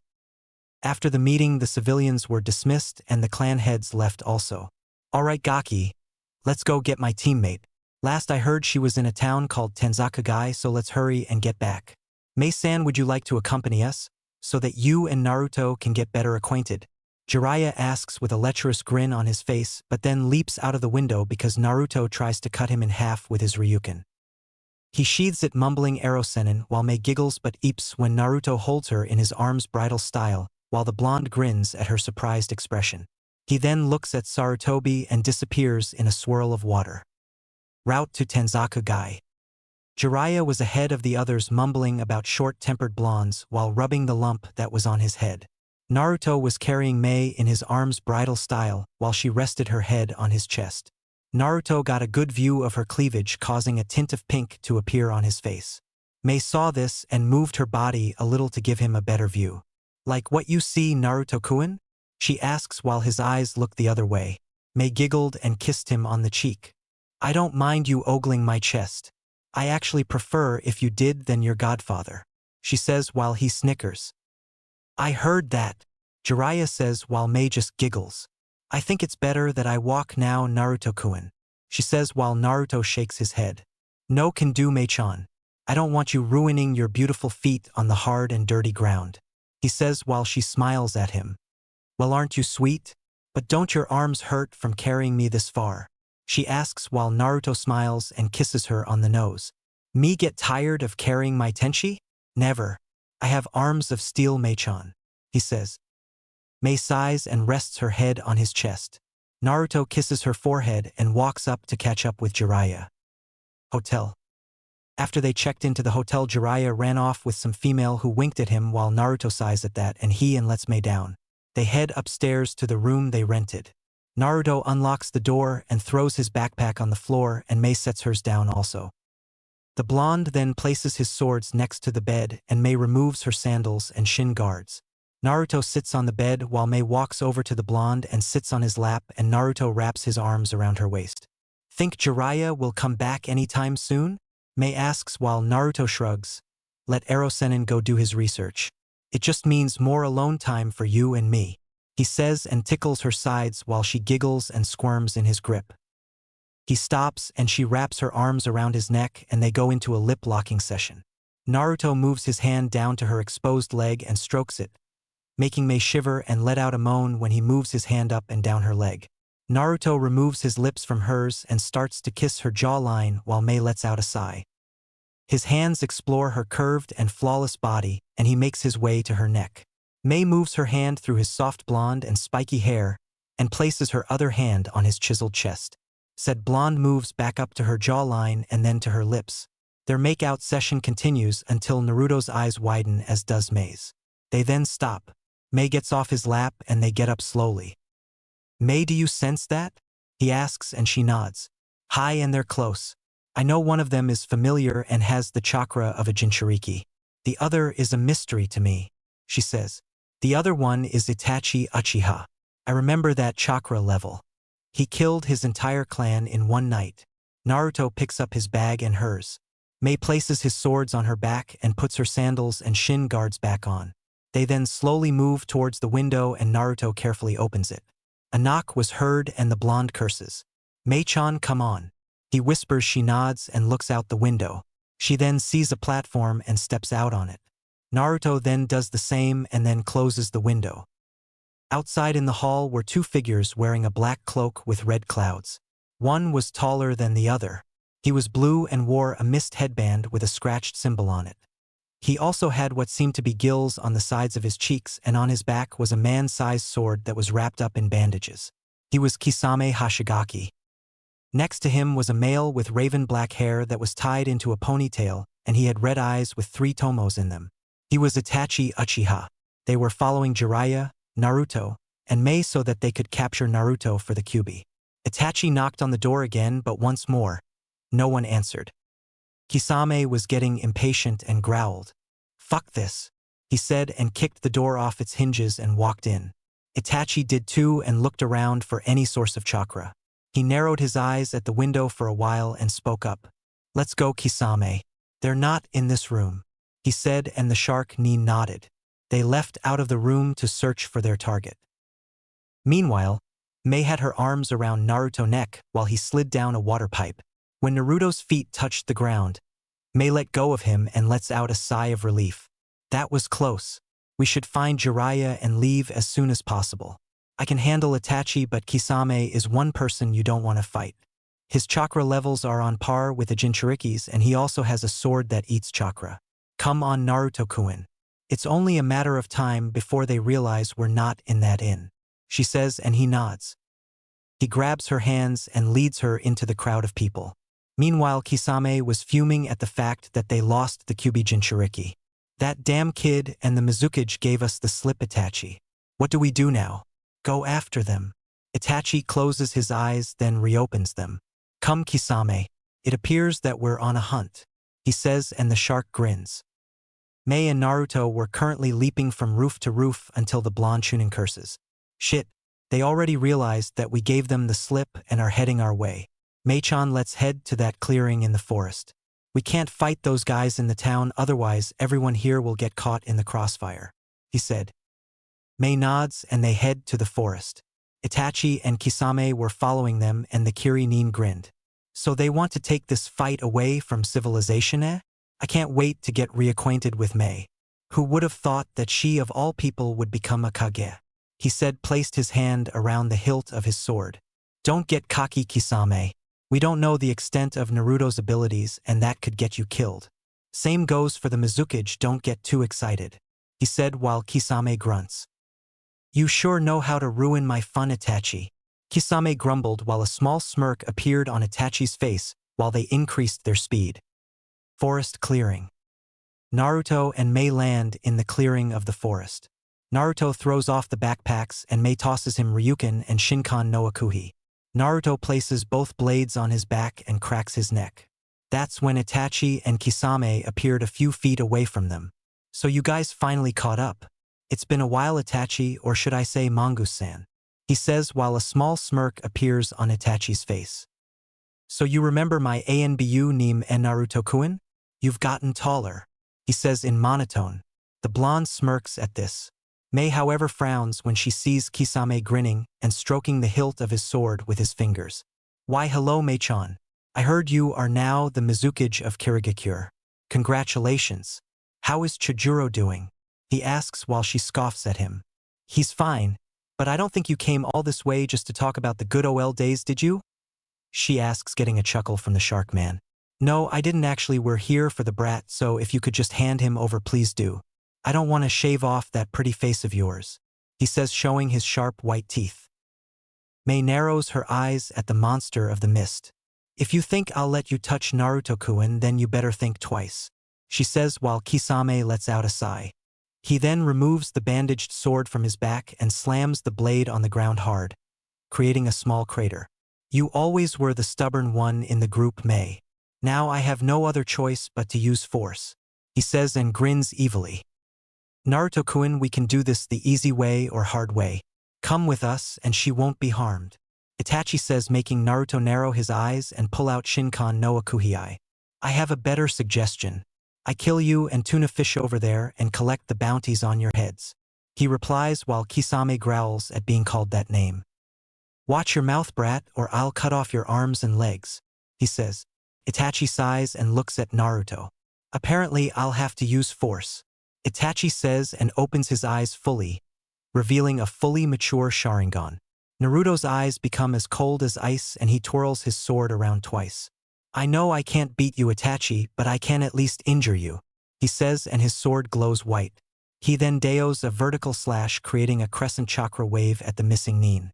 Itachi moves to the left and charges at Naruto, pulling a katana from under his sleeve. Naruto does the same, and when they meet, their blades causing small sparks to fly. Mei pulls out a scroll and opens it. The seal on it glows and a puff of smoke appears. Out of the scroll appears a strange-looking sword that looked like a Zweihander with a red hilt. Red Queen from Devil May Cry. She grabs the hilt with her right hand and places the flat side of her sword on her shoulder. Kisame chuckles while he lifts Samahata up into his. Oh ho! It appears that Samahata, Shark Skin, and Kaneheim, Blaze Princess, get to play again. I wonder if your kenjutsu got any better, he says while Mei removes the flat end from her shoulder and holds the hilt with both blades. She then twists the hilt, making the blade glow a reddish-orange color. I'll be then happy to show you, traitor, she says in a dark tone while Kisame's grin grew even bigger, and the two swordsmen charged towards each other with flames trailing from Kaneheim. Itachi and Naruto were engaging into a sword fight with Naruto on the defense. Itachi seems to be forcing Naruto back, and then he unleashes a kick at Naruto's chest while the blonde leaps over it and lands behind Itachi. He then swings at Itachi's side while the XANBU captain turns and blocks it with the flat end of his sword, and Naruto pushes against it with his sword. Itachi then breaks the stalemate and does a thrusting strike with his sword at Naruto's head, who sidesteps but ends up getting a small cut on his cheek. Naruto growls and performs a series of slashes, and thrusts at Itachi, who had to increase his speed a little due to the fact that Naruto got in a few cuts and slashed at his arms and shoulders. Kisame swung Samahata vertically and horizontally at Mei, who ducks, sidesteps, and weaves from the attacks. She then ducks under a slash that went for her head, and she performs a stabbing attack at his torso.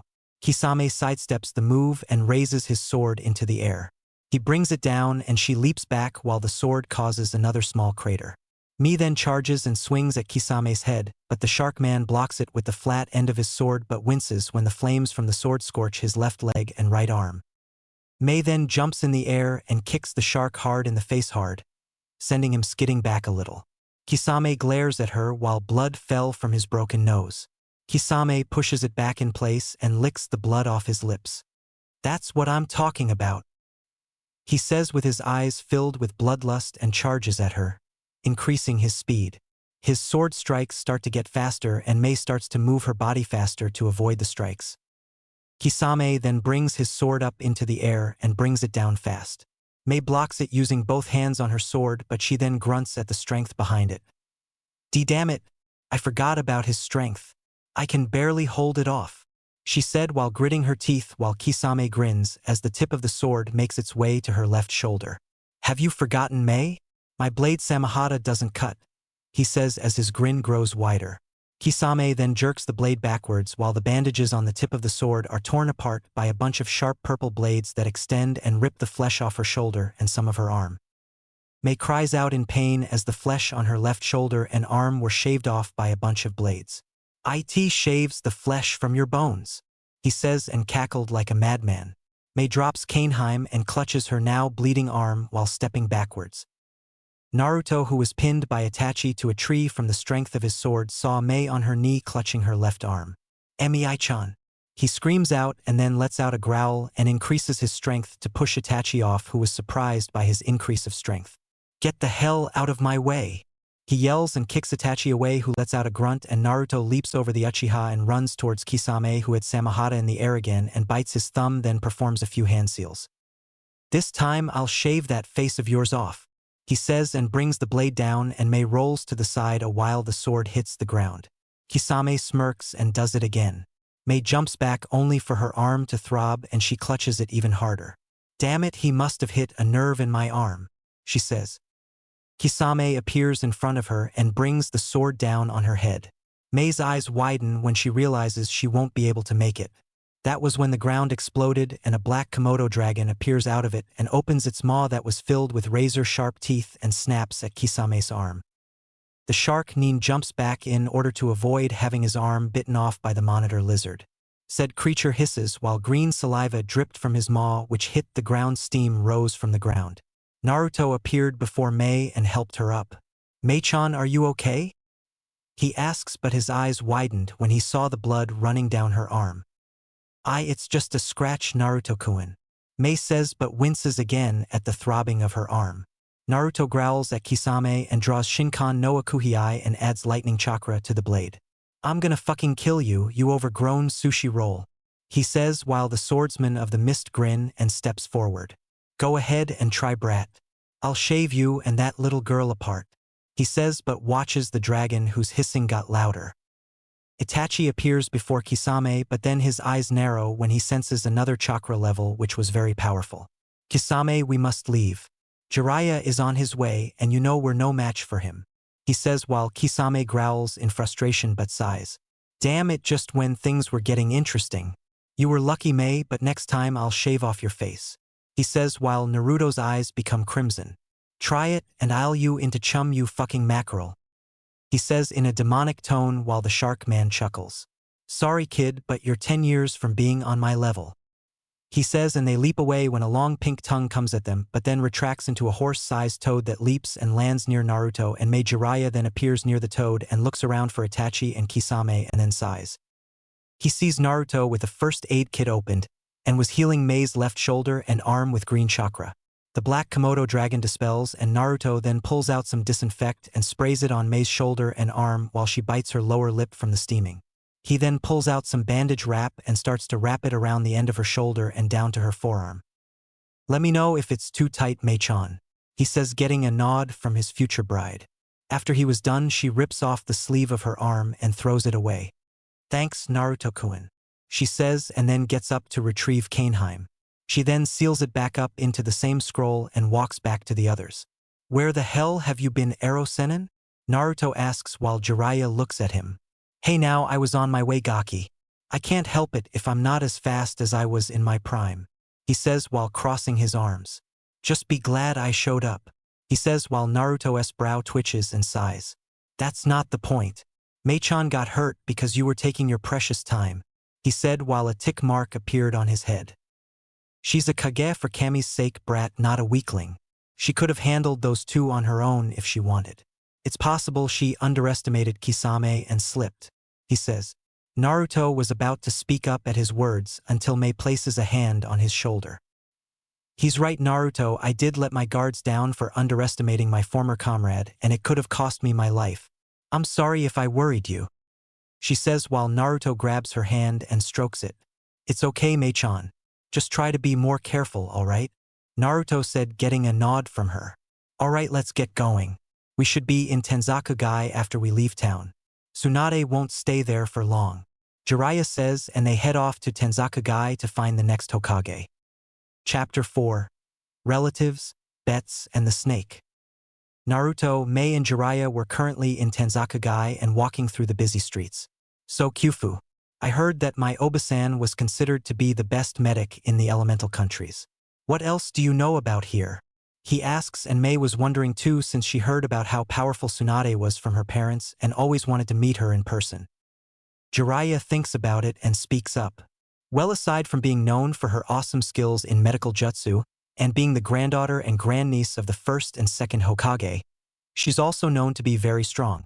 She can smash a boulder with a tap of her finger and cause earthquakes with a click of her heel. The last time I saw her go all out, she demolished a mountain with her entire fist, he answered, causing Naruto's and Mei's eyes to widen. Whoa, she can do that? Man, I can wait to meet her, the blonde says. She also goes by another name, Naruto. Jiraiya says, oh, and what is that? He asks. She's also known as the legendary sucker, he says and laughs out loud at the shocked look on their faces. Legendary sucker? What exactly does that insinuate, Kyufu? Because if it's in a perverted manner, then Naruto says as his brow twitched. Jiraiya looks at the look on his face and rolls his eyes. No, not in that way, Gaki. What I meant was that she sucks at gambling. I mean, seriously, she has a debt that's the size of the Hokage mountain, he states, and Naruto face faults but gets back up. No way. No one's luck can be that bad, Naruto yells, but Jiraiya grins. Sorry kid, but it's true. Her luck is so terrible that she even lost a bet to an 8-year-old, he states, and Naruto's jaw drop. Please Kami, don't let that trait get passed on to me, he mumbles, and Jiraiya laughs out loud at that. Oh, don't worry, Gaki. Tsunade's luck at gambling is a once-in-a-lifetime curse. You, on the other hand, have the luck of the fox, he states, and Naruto rolls his eyes. Just because I'm affiliated with a fox doesn't make me one, he says, and Jiraiya shrugs. Anyways, how are your skills in Mokuton going? He asks his godson. Not as far as I hoped. I can still grow trees, but it takes a lot of chakra to grow an adult-sized one. Right now, I can at least use roots, vines, and branches from the trees and other plant life, he answers, and Jiraiya nods. Mei-chan helped me with some of my lava-based jutsu. Say, how did I gain Yotan anyway? He asks Jiraiya, who grins, and Mei wonders also because only members of her clan had lava and boil release. Well, apparently Hazarama's and Tobirama's father Genryusai Senju had a higher affinity for both fire and earth, and he combined them to gain Yotan. Not much is known about the man since he died during the beginning of the clan wars back then, but from the Senju clan history books, his abilities with Yotan was so great that he can make volcanoes erupt a force of will and can even create small volcanic islands with his fused affinity alone. He answered, causing Mei and Naruto to gawk at him. Holy crap, that sounds awesome. To be able to create an island using chakra alone. Hopefully when I'm good enough with my Yotan I can pull that off. Then I can make it into a private resort for me, Mei-chan, Tamari-chan, and any other girl who wishes to help me revive my clans. He says in a thinking pose, while Jiraiya, who was inwardly crying because of Naruto getting to have a harem to revive his clan and wondered why he couldn't have that luck. Mei was blushing at the thought of having a private island with her future husband and spoke up. Speaking of reviving clans, Naruto, how many females do you plan on having join your clan? She asks, and he looks at her. Well, there isn't a total, but no more than 10. Why? He asks her. Oh, well, so that you know if anyone is going to bear your first child or take your innocence, it's gonna be me, she says with a cheeky grin on her face, and Naruto almost trips over his feet and Jiraiya started to giggle pervertedly. She then wraps her arms around his neck and presses her assets against his back. But since we can't have kids yet, that doesn't mean we can't have any fun while waiting for that, right, Naruto-kun? She whispers into his ear, making him blush at what she meant. Why yeah, he says while Jiraiya slowly reaches for his notebook. Ero-sensei, if you value your manhood, you will not pull that pad out. Naruto speaks out and Jiraiya slumps his shoulders. Ah, come on, Gaki. Do you have any idea how fast my research will go? I'll even name the title after you. I'll call it The Prince and His Water Goddess, he states, and Mei's brow twitches. What do you value more, Jiraiya-sama? Your research or your life as a male? She asks in a sweet yet dangerous tone as she held Naruto closer to her body, and the man shivers at the dark aura surrounding her. Why is it that I get in trouble being a pervert and Naruto doesn't? He says, walking away and slowly dragging his feet, but ends up getting hit in the back of his head by the sheath of Ryukin. I'm not a pervert, Arobaka, Naruto yells out while a lump appears on Jiraiya's head. Mei smirks while Jiraiya rubs the lump he had. She giggles and then releases her future husband when 4 of her ANBU appear in size. Well, Naruto-kun, I have to be going now, she says, and Naruto looks at the ANBU and blinks. Do you have to? I really want you to meet my Oba-san, he says, and a sad smile appears on her face. I know I want to also, but I also have a village to run just like Sarutobi-sama does. Don't worry, I'll be safe, and you can visit me whenever you like and send me letters via summoning or shadow clone, she says, and walks over to kiss him on the lips, and he deepens it before releasing it. She then backs away from Naruto and waves at him before all 5 missed Ninmizu Shunshin away. That was when a thundercloud appeared on his head and his shoulders slumped while he cried anime tears. I miss her already, he sobs out while Jiraiya falls on the ground laughing his ass off. Oh Kami, this is rich. Minato acted the same way when Kushina went on a 2-week mission to River Country.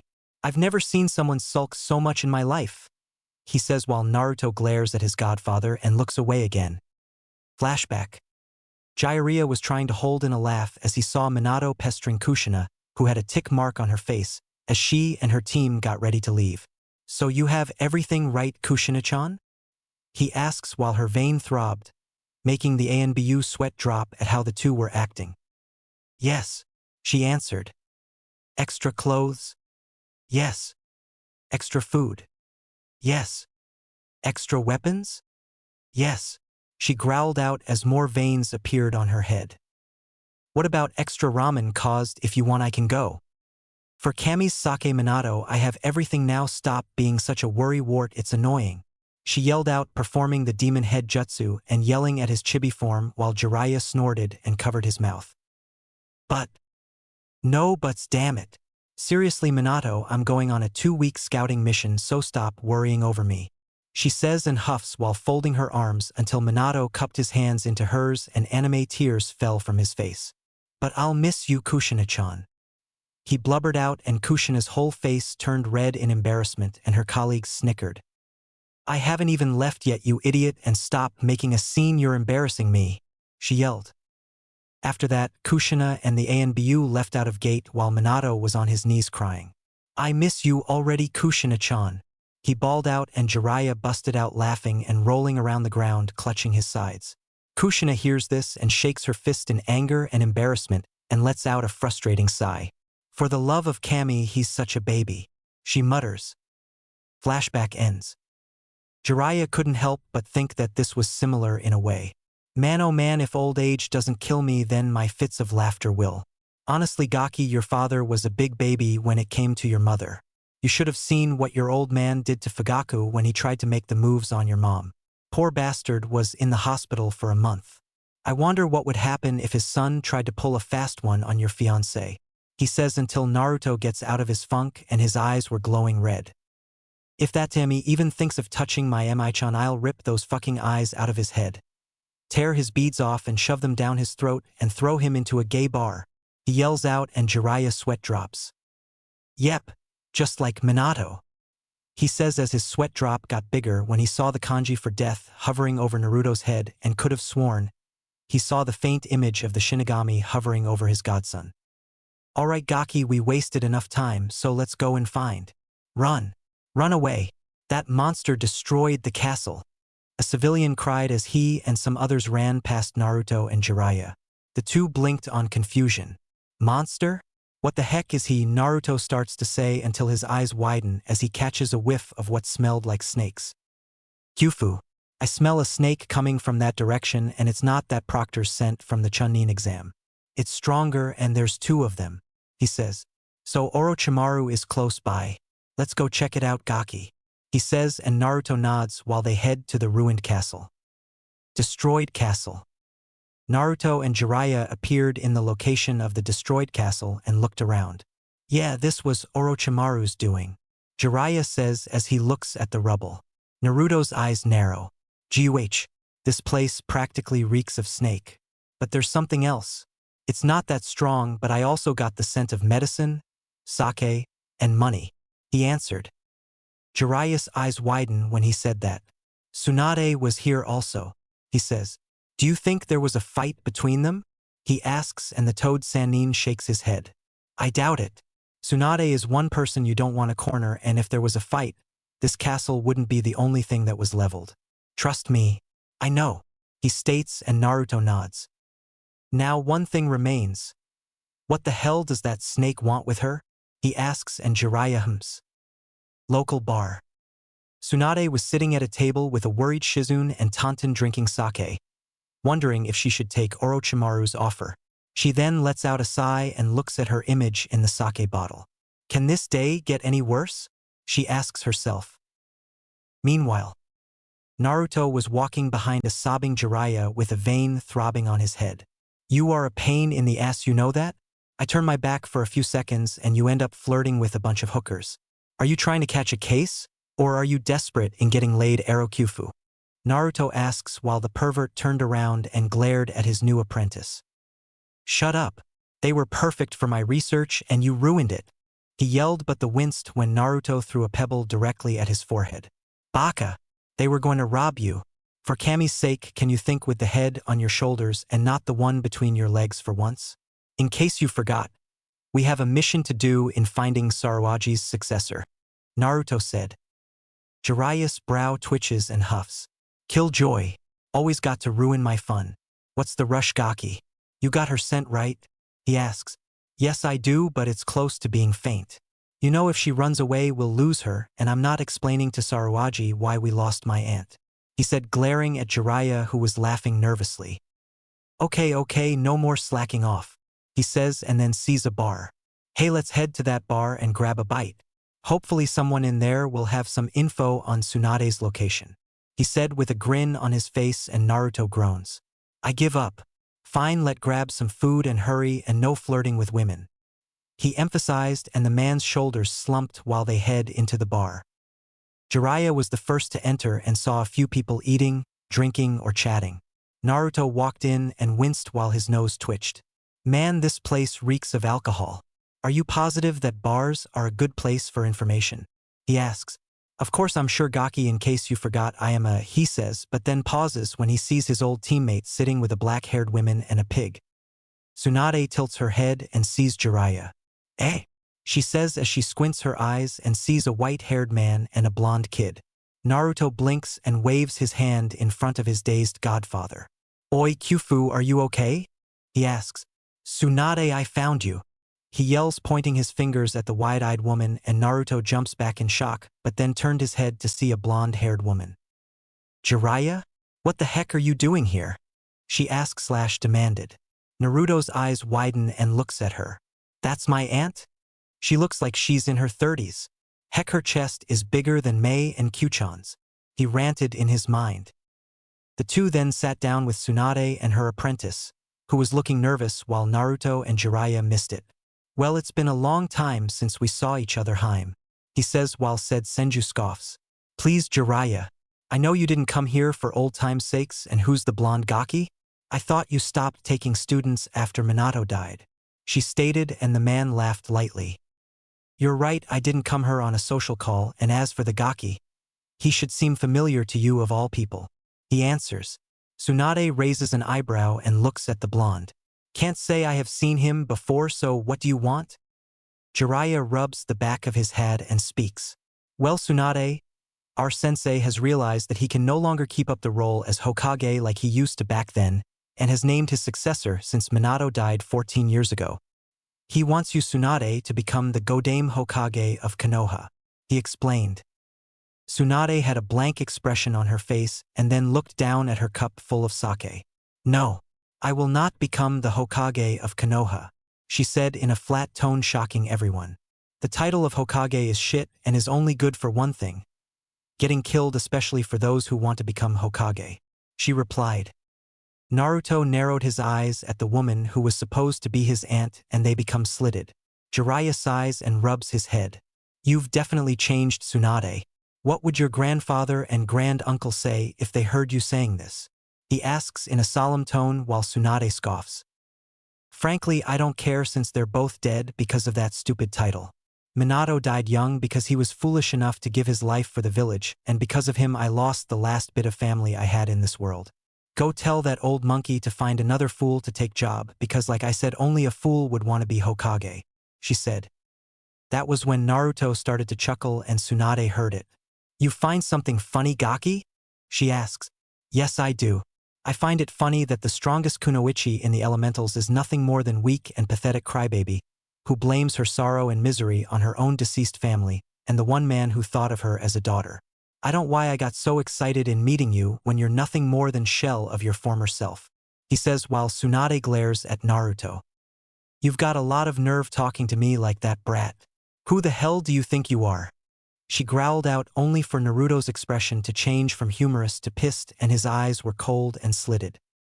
Oh, so now that I pissed you off with the truth, you want get all high and mighty, huh?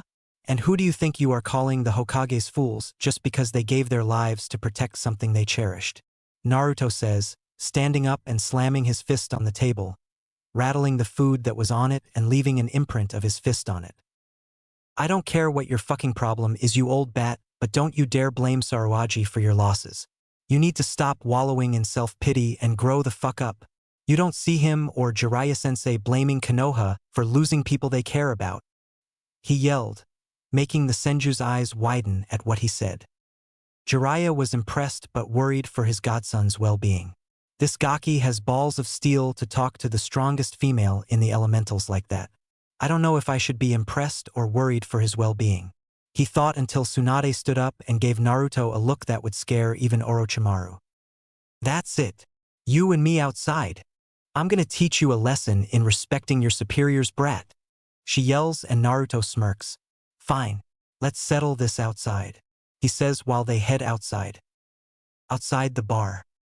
Tsunade was standing a couple of feet away from Naruto while Jiraiya and a worried Shizune and Totan were watching. Don't you think we should stop this, Jiraiya-sama? The brunette asks while Jiraiya smirks. Don't worry, Shizune. He may be young, but he didn't become a Chunin for nothing. If Tsunade was smart, she wouldn't underestimate him. Tsunade holds her index finger up and directs it to Naruto. One finger is all I need to beat you, brat, she says with an arrogant tone. Man, and I thought Neji and Sasuke team were arrogant. Is arrogance a disease that spreads in Konoha? He thought while he cracks his neck. You shouldn't underestimate me just because I'm a recently promoted Chunin. Could get you killed, he says and pulls a kunai out of his sleeve and flings it at Tsunade. The legendary medic tilts her head to the side, while the kunai flies past her head and sees Naruto charge towards her, and a smirk appears on her face. Naruto rears his fist back and tries to punch the female Sannin in the face, but she uses her index finger and swats it away, making him lean over and his eyes widen when she brings her finger and thumb at his forehead and flicks him hard. Naruto tumbles away while she smirks. That's it? I expected more from your apprentice Jiraiya, she started to say until Naruto puffed away, making her eyes widen. Kagebushin? Impossible. No Chunin should have that much chakra to pull that, she thought. Her senses kicked in and she leaped away from the ground and saw two pair of hands appear from the ground, and then Naruto popped up from the ground. He then smirks and once again puffs away. Naruto appears behind her with his fist cocked back and swings it at her face. Tsunade manages to grab his fist with her hand and tosses him over her shoulder. He flips in midair and lands on his feet and smirks. Looks like you lose this round, Tsunade, he says, and she had a puzzled look on her face. What do you mean I lost? You haven't even got a hit in yet, she stated, and Naruto chuckles. No, I didn't, but you failed to do one thing. Remember when you said your index finger was the only thing you needed to beat me? Just recently you used your whole hand to stop my punch. Therefore you failed to beat me, a newly promoted Chunin, he stated like it was the most obvious thing in the world. Tsunade sputtered and points at him, but then huffs and looks at the ground. Great. Just great when word gets out that I got outsmarted by a promoted Chunin. I'll be the laughingstock of the nations, she mumbles. Shizune was gobsmacked and Jiraiya couldn't help but smirk. Another thing, Tsunade, Naruto says, and she looks up. What? She asks, still sulking at being outwitted by a 14-year-old. Who was the last bit of family you lost a long time ago? He asks. It was my distant cousin. Her name was Kushina Uzumaki, and she was going to give birth to a boy October 10th, but then the QB attacked and they both died when the hospital roof collapsed, she said in a solemn tone. And who, pray tell, told you your nephew died on the day QB attacked? Naruto asks, and she clenched her fists and she looked at the ground. It was those three vultures, Koharu Hamura and Danzo, she growled, and Naruto sighed while brushing his hair back. Figures. Those bakas have caused nothing but trouble and worse. They lied to you about his death, he says, and she looks up in shock. What? Are you telling me my nephew is still alive? She asks, and he nods. Yes, and he's standing in front of you.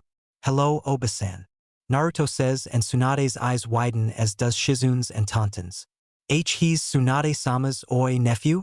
She asks Jiraiya, and Tantan oinks. Jiraiya nods. Yep, and my godson, Jiraiya answers, and Shizune's eyes bulge from her head. Tsunade did the only thing she could do. She fainted. Naruto blinks when he sees his aunt fall over and rubs the back of his head. He then sighs and walks over to Tsunade's fallen form and places her on his back. Hey, you with the black hair. What's your name? He asks Tsunade's apprentice. Shizune, she answers. Shizune-san, do you two by any chance have a hotel room nearby? He asks, and she nods. Yes, we do. I'll take you both there, she says, and motions them to follow her. Tsunade's and Shizune's rooms. Tsunade was laying on her bed groaning as she opened her eyes to see Shizune with a concerned look on her face. Tsunade-sama, are you okay? She asks while she sat up. Shizune? Where am I? The female senju asks. In our hotel room. You fainted when we were in the middle of the village, Shizune explained while Tsunade blinked. I fainted? I must have had too many shots of sake. Wait a minute. Where is Jiraiya and the blonde kid? She asks. Outside the room waiting for you to wake up. Should I have them come in? Shizun asks her mentor, who shakes her head. Have the blonde Gaki come in first. And if Jiraiya tires anything, kick him in the nuts. She tells her apprentice, who giggles and nods. Afterwards, she opens the door and tells Naruto to come in. Naruto walks in and closes the door behind him and then walks over to the bed and sits by the side of it. How are you feeling, Oba-san? Did you manage to get the sake out of your system yet? He asks with a cheeky grin and her brow twitches. You are definitely Kushina's kid. I haven't met anyone who has a smart mouth like hers, she says, and Naruto rubs the back of his head. Yeah, Saruaji said I inherited that and her temper, he says while she smiles sadly. So this whole time my Oi was alive and I didn't know? Did Jiraiya know about this? She asks and he nods. He did, but whenever he tried to search for you to tell you, he'd lose your trail. That, or he's been doing research on his perverted book, he says while she sighs. Yeah, that sounds like my perverted teammate, she mumbles. Naruto then finds himself being pulled into a hug and feels teardrops falling on top of his head and feels her body tremble slightly as she hugged him even closer. Naruto returns the hug and rubs her back with one hand while she sobs quietly. Jiraiya and Shizun see this through a small crack in the door, and they both smile, as does Taunton. After holding her nephew in her arms for a few seconds, she releases him and wipes her tears away. So Oba-san, when do you plan on meeting the White Snake? He asks while her eyes widen and looks at him. How did you, she asked, and he smirks. Found the demolished castle and you're sent along with his there. It's one of the perks of being a Jinchuriki, he explained, and her eyes widen even more. So you're the vessel for the Kyuubi? She asks, and Naruto nods. Yeah, but she's not that bad. A little cranky and sadistic, yes, but not evil like a certain Uchiha and Snake, he growled while she looks at him, wondering what Uchiha he's talking about. Anyway, when do you plan on meeting that pedophile? Naruto asks. In a week. Why? She asks.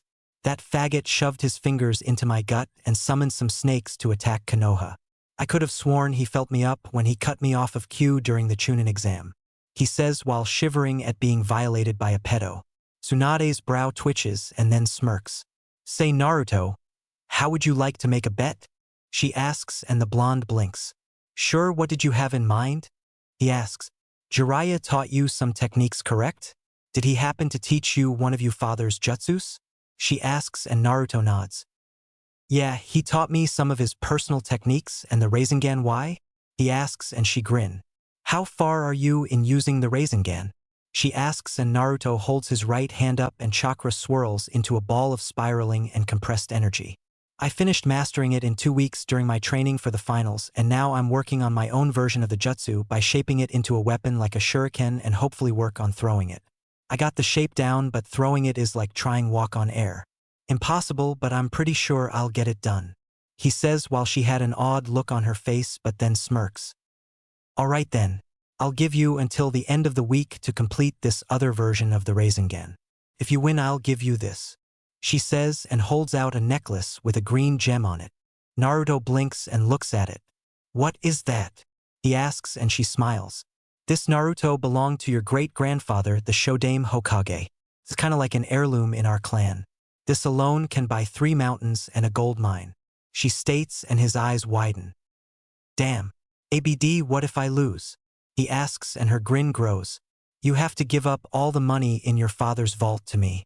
So do we have a bet? She asks. Naruto looks at her hand and grins while shaking it. You've got yourself a bet, Oba-san, he says, until he sees the door open and Shizun fall over, as does Jiraiya. Tsunade-sama, are you serious? What are you thinking, placing that necklace in a bet? With your nephew, no less. / are trying to kill the only family you have left, she yelled while Jiraiya groans and stands up, rubbing his back. Naruto blinks and looks at his aunt for an explanation. To make a long story short, I lost Dan and Nawaki when I gave them the necklace, and it is believed that the necklace is cursed and kills people, she says while Shizun gapes like a fish. Naruto raised an eyebrow and snorts. Curses are nothing but bullshit, just like fate and destiny. I really don't believe in that crap, so I have nothing to worry about, he answers. But Shizen stammers while Naruto gets up and walks towards the door. Oigaki, where are you going? Jiraiya asks and Naruto looks at him. To train. I have a bet to win and a snake's ass to kick in less than a week, so my schedule will be pretty tight. See ya later, Oba-san. Shizen-san. Naruto says as he shins out of the hotel. Jiraiya does the same while Shizun lets out a big sigh. Tsunade looks at the necklace and grips it. Grandfather, Uncle, Nawaki, Dan, I am betting your hopes and dreams on this boy. Please let him succeed and prove me wrong. He's all I have left in this world. She begs in her mind while praying that Naruto does win the bet they just announce. Chapter 5. Ninja Battle Royale PT-1. Tenzaku Gai Forest. Naruto was panting heavily in the middle of the charred and destroyed forest. Sweat was dripping from his face as he looked at the tree that was currently demolished. Damn it, not good enough. It needs to make a clean cut, not demolish it. He says as he straightens himself up and wipes the sweat off his face. He then sits down and crosses his legs with a peeved expression on his face. Come on, Naruto, think. You want to make the blade thin enough to the point where it can cut through its target cleanly while keeping the core balanced. Hey Q-chan, do you have any suggestions? Naruto asks the vixen. You could try adding less chakra into the core, but make sure it's balanced enough to rotate and move along with the blade. The blade should have more chakra added into it so that it can be stretched out. That way, even if the person dodges the attack, the velocity and speed that the blade is going will suck that person into the vacuum and the rotating blade will tear the target apart. She explained. Naruto thought about it for a while and slapped himself on the forehead. Kami, I'm such an idiot. Why didn't I use that method sooner? He said in a frustrated voice. Simple. It's because you're a blonde. Q said with a grin on her face, which caused Naruto to face fault and get back up looking pissed. Fuck you, Q, he yelled out loud while she giggled. Maybe later, Foxy-kun, she said while Naruto mumbled about horny vixens being jerks. Now that just might work. I'll give it a try tomorrow though because I am tired as hell. Naruto says as he gets up and then he performs a series of hand seals and plants them on the ground. Trees shot up and replaced the ones he destroyed and then walked away only to see a bug-eyed and gobsmacked Shizun. Why you can use Mokuton? She asks as she pointed at the trees. Naruto smirks at her expression and nods. Yep, I've been able to do that since I was 5, but I had to keep it a secret from certain parties on the council. He said while she stared at the trees. But I thought only the Shodame could pull that off. No one else in the Senju clan was able to perform Mokuton after he died, so how were you able to pull it off? She asked. Oh, that's simple. When my roommate was sealed into me by my old man, her yukai caused the dormant gene for the wood-based Kekkei Genkai to activate, and when I was working on my chakra control exercises with Saruaji when I was little, I poured too much into the ground and grew a tree the size of a full-grown man. Afterwards, I trained in using it in secret. He explained. Shizun snapped out of her stupor and spoke up. Look, Naruto-kun, I know you and Tsunade made a bet on the necklace, but She tried to explain, but he cut her off. And I told you that I don't believe in that superstition crap, Shizun-chan. The only person that decides when I die is either Kami-sama or me. I don't believe in stuff like fate or destiny. I make my own path, and anyone that tells me otherwise can piss off. He said in a serious tone while she remained silent and took the info in. So you're not afraid to die? She asks and he shook his head. Nope. Death is a natural part of order, so I don't fear it, unlike a pale-faced boy chaser we all know and hate. He said, brushing his hair back, and walks past her. So are you coming back to the hotel or what? Because I don't think it would be wise for a pretty lady like you to stay out at night all alone, he said. Shizun blushed when he called her pretty but shook it off and glared at him. Hey, I am not weak. I was personally trained by Tsunade-sama herself, she yelled, following behind him. I never said you were Shizun-chan, but you got to remember we're not the only ninja roaming these forests, he said. Oh, she says as they made their way back to the hotel. Hotel room. Naruto kicked the door to his room open and flopped down on the bed. Ah, so soft, he said, burying his head into the pillow. Shizun was about to speak up until Jiraiya popped out of nowhere with a grin on his face. Yo Gaki! He yelled, causing Naruto to jump out of his bed and hit the ground while Shizun leapt back with a scalpel in her hand until she saw Jiraiya and put it away. Naruto groaned and got up from the ground and saw Jiraiya. What's the big idea scaring me like that, you old pervert? And where's my Oba-chan? I thought you were with her at the bar. He asks and the toad sage shrugs. I left not too long ago and she's still there, I think. He said, rubbing the back of his head, and that was when he was mule kicked in the face by Naruto and sent flying out the room. You baka! You left my only living family member in a bar filled with drunken men. Naruto yelled until Jiraiya got into his face with 2 shoe imprints on his face. Tsunade's a grown woman, you brat, she doesn't need my protection. She's a Sannin for crying out loud. He yelled in his face. That's not the point, you pervert. As her former teammate and a man, you should be looking out for her and making sure no other guy takes advantage of her, and for all we know Orochimaru or one of his goons could be spying on her. He screamed. Shizen, however, was watching the two arguing over Tsunade's well-being, and said female Sannin appeared blinking in confusion. Hey Shizen, what's the pervert and the brat arguing about? She asks her apprentice, who sighed. You, unfortunately. She answered, getting a confused look from Tsunade. Shizen explained the situation and Tsunade rolled her eyes, but couldn't help but smile at how her nephew was being protective of her. Come on Shizun, let them argue until they pass out, she said, leading her apprentice out of the room while the godfather and godson kept arguing. I swear that kid is just like his old man. Minato was the same way when it came to me and Kushina-chan. He would always fuss about how that pervert should act his age and look out for his precious people. Tsunade stated and grinned afterwards. The only difference is that the Gaki inherited his mother's temper and take no shit from anyone attitude. As she lead Shizun to the room where Tonton was sleeping, the brunette had a few doubts in her mind. Tsunade-sama, do you think Naruto-kun will be able to master his version of the Rasengan in less than a week? She asked as she sat on the bed while Tsunade thought about it but then smiled. Personally, I think he will. He did master the Rasengan when he was training for the Chunin Exams. Jiraiya told me how he beat a prodigy from the Hyuga clan without even trying, and then he beat the Jinchuriki for the Ichibi no Tanuki without using his roommate's chakra or power for that matter. Tsunade said, being proud that her clan still kept up their rep as the most powerful even if she and Naruto were the only ones left. So what are you gonna do about Orochimaru and Kabuto's offer? Shizen asks. Oh, don't worry, I already have an answer for that snake, she replied with a vicious smile on her face. Final day. Morning. Naruto was sprawled out on the bed snoring and scratching his chest, dreaming about Mei serving him ramen in a skimpy bikini, and that was when Shizen barged in the room panting, and Naruto instantly jumped up with a Hiraishin kunai in his grasp but saw Shizen panting and lowered his stance. Hey Shizen-chan, what's up? And why are you exhausted? Shizen managed to catch her breath and spoke up. Tsunade-sama, she's gone. She went back to the castle to confront Orochimaru and his second in command. She cried, which caused Naruto's eyes to widen. What? Where the hell is Ero Sennin? He asked and ran to grab his jacket, blades and weapons. He went on ahead to catch up with her. He told me to come and get you, she explained while he finally managed to put his last ANBU boot on. Come on then. Let's hurry up and catch up with the pervert, he said as he ran towards the balcony with Shizun behind them, and they leapt out of the window.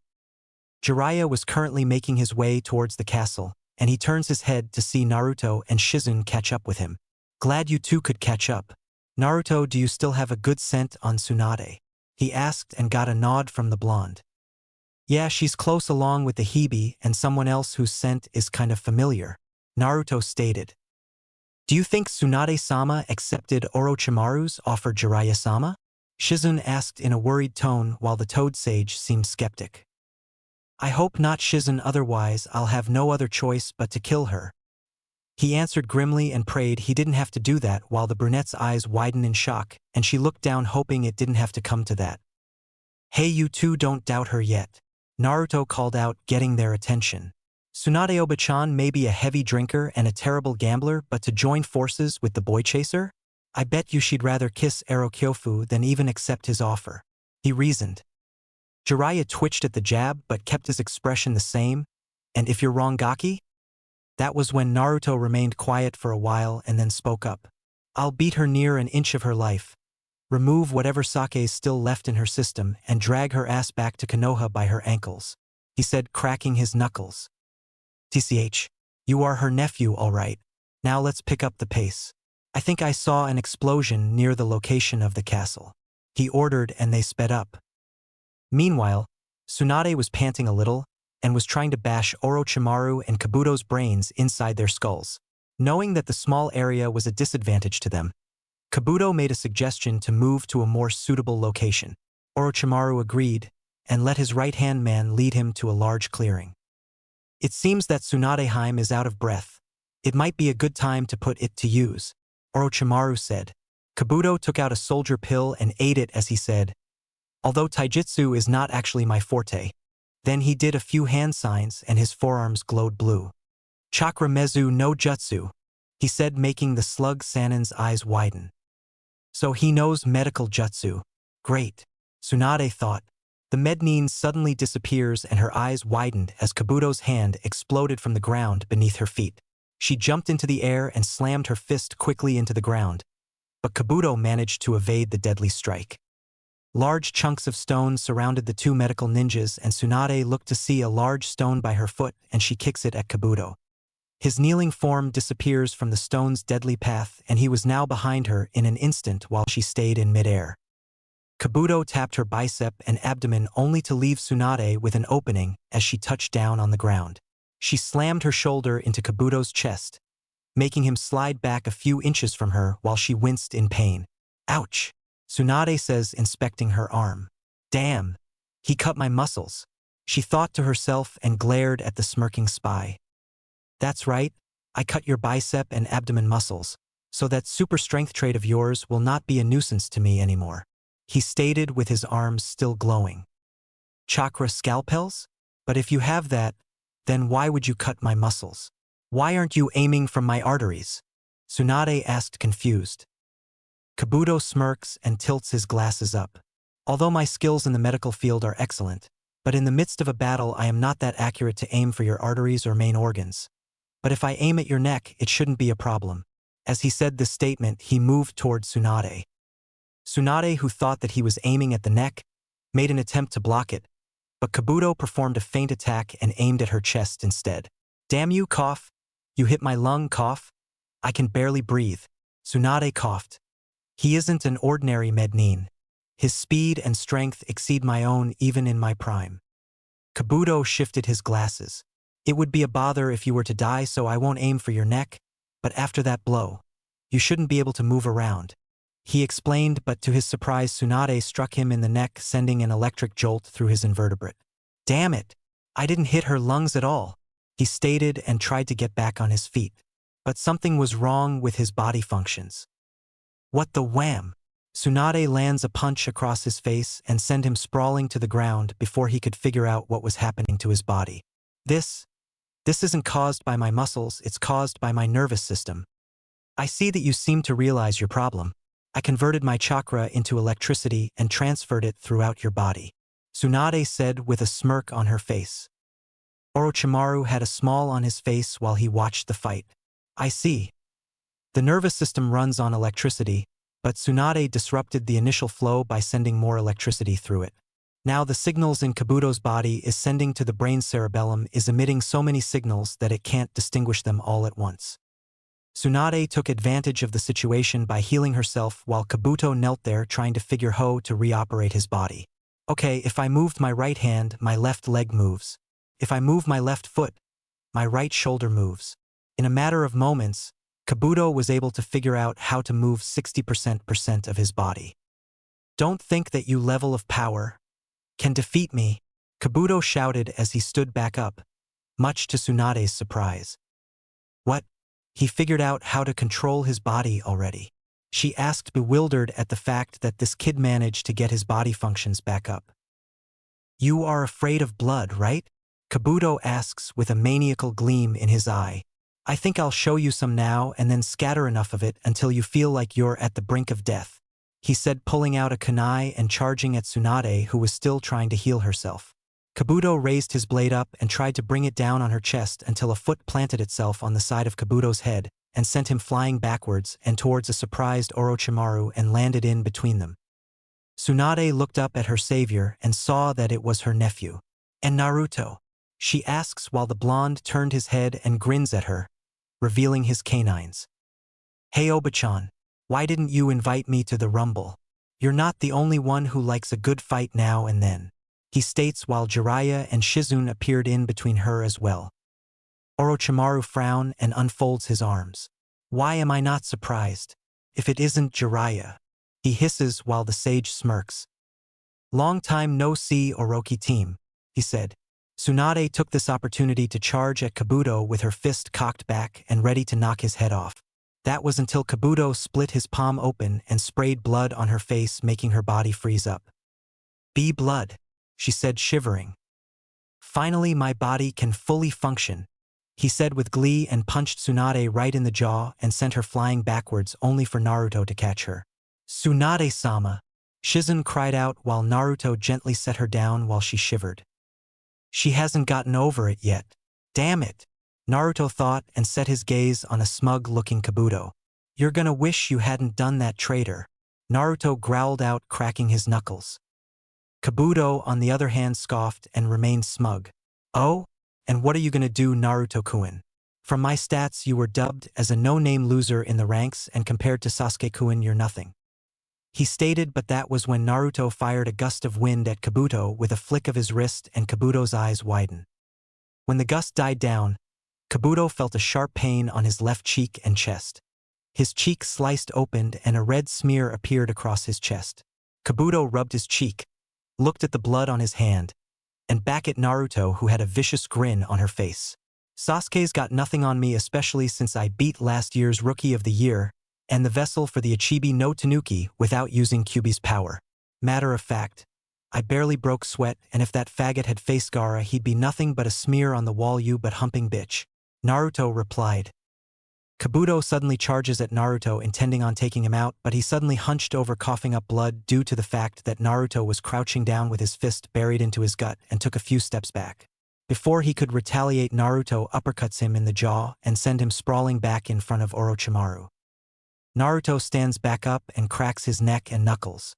Hey Orochi-yuke, he said, making Jiraiya snort while the Hibi sneers at the Namikes. Tell your bitch to get back up on his feet before I die of boredom. Kabuto rubs his jaw and glares at Naruto while pulling out a blood pill and swallowing it. You're gonna wish you hadn't done that, you brat, Kabuto snarled out while Naruto got into a battle stance and did a come on gesture with his hand. Bring it on, bitch. I'm gonna beating your ass into the ground for what you did to my aunt earlier, Naruto said, which made their eyes widen. He was Tsunade's nephew. You're related to Tsunade? Kabuto asks in shock while Naruto grinned. Yep, and to the Sho and Naidame Hokages, as well as the Yondame Hokage, aka the Kiroi Senku, Minato Namikaze, Naruto says with a huge grin on his face, making the two's eyes widen and remain silent. That was when Kabuto yelled, Impossible! There's no way weakling like you is related to the Senju clan, especially to the legendary Yellow Flash. Jiraiya, on the other hand, chuckles. He's not lying, brat, and as for being a weakling, Naruto, I don't think you hit Kabuto hard enough to prove your point to him, he said. You're right. Next time I'll crush his skull, Naruto says, flaring his chakra, and scatter his ashes into the wind, he said as his eyes became as cold as ice.